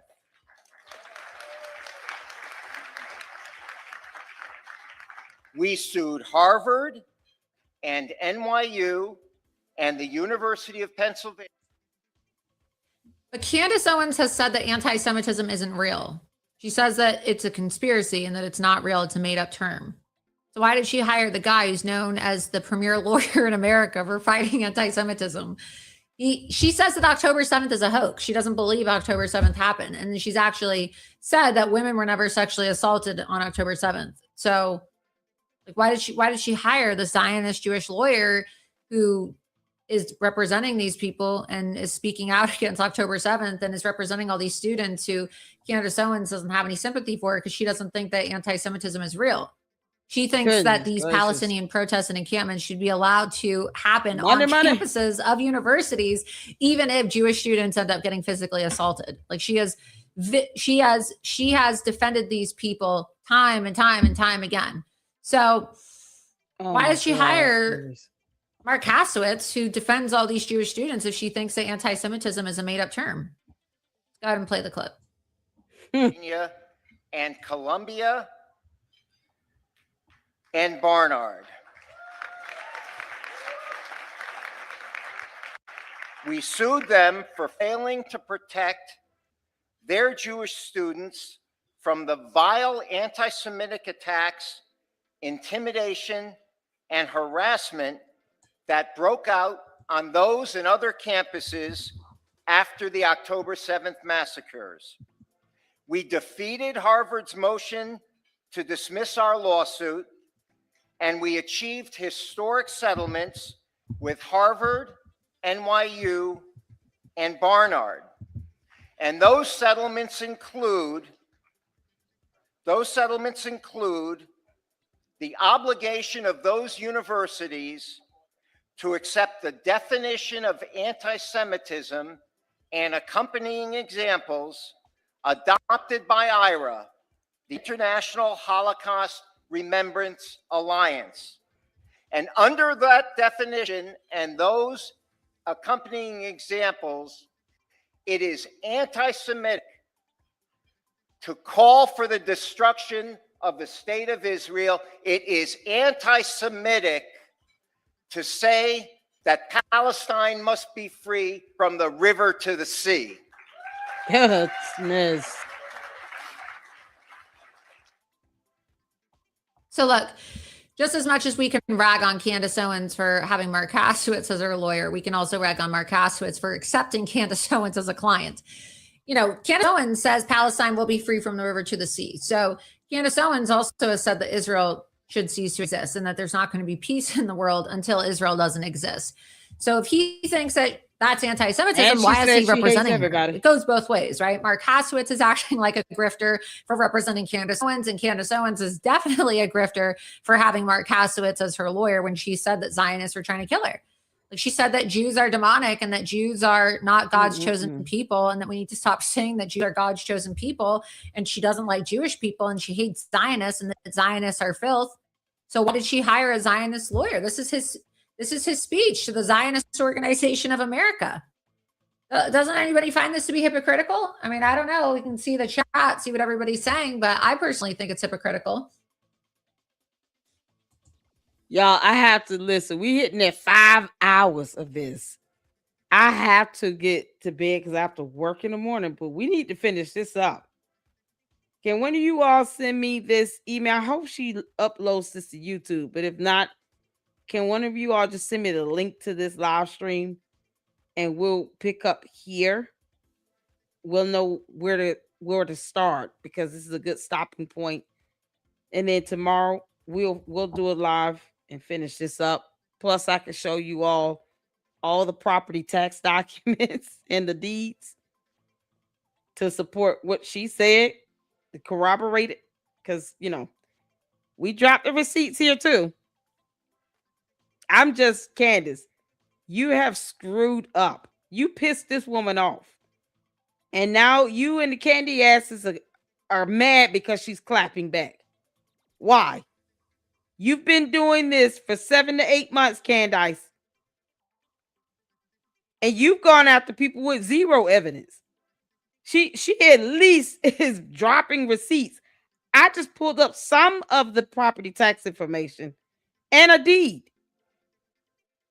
So the information checks out, especially about the properties and James Adcox III, the trustee.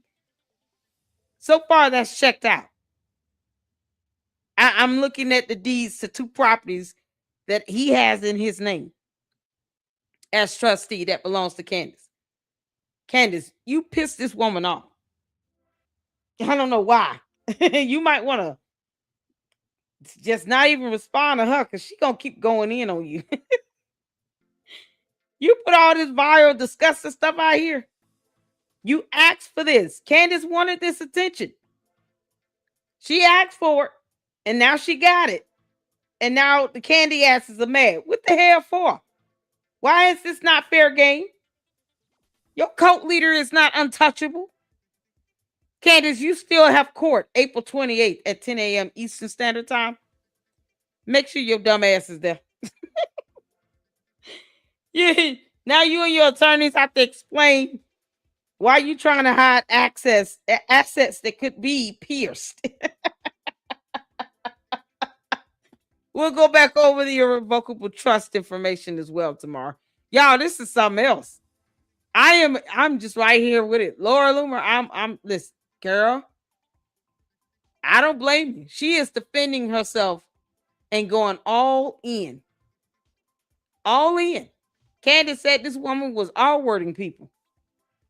Of course she fighting back. And the candy asses got to sit back and be mad about it. Get over it and kick rocks. Fair game.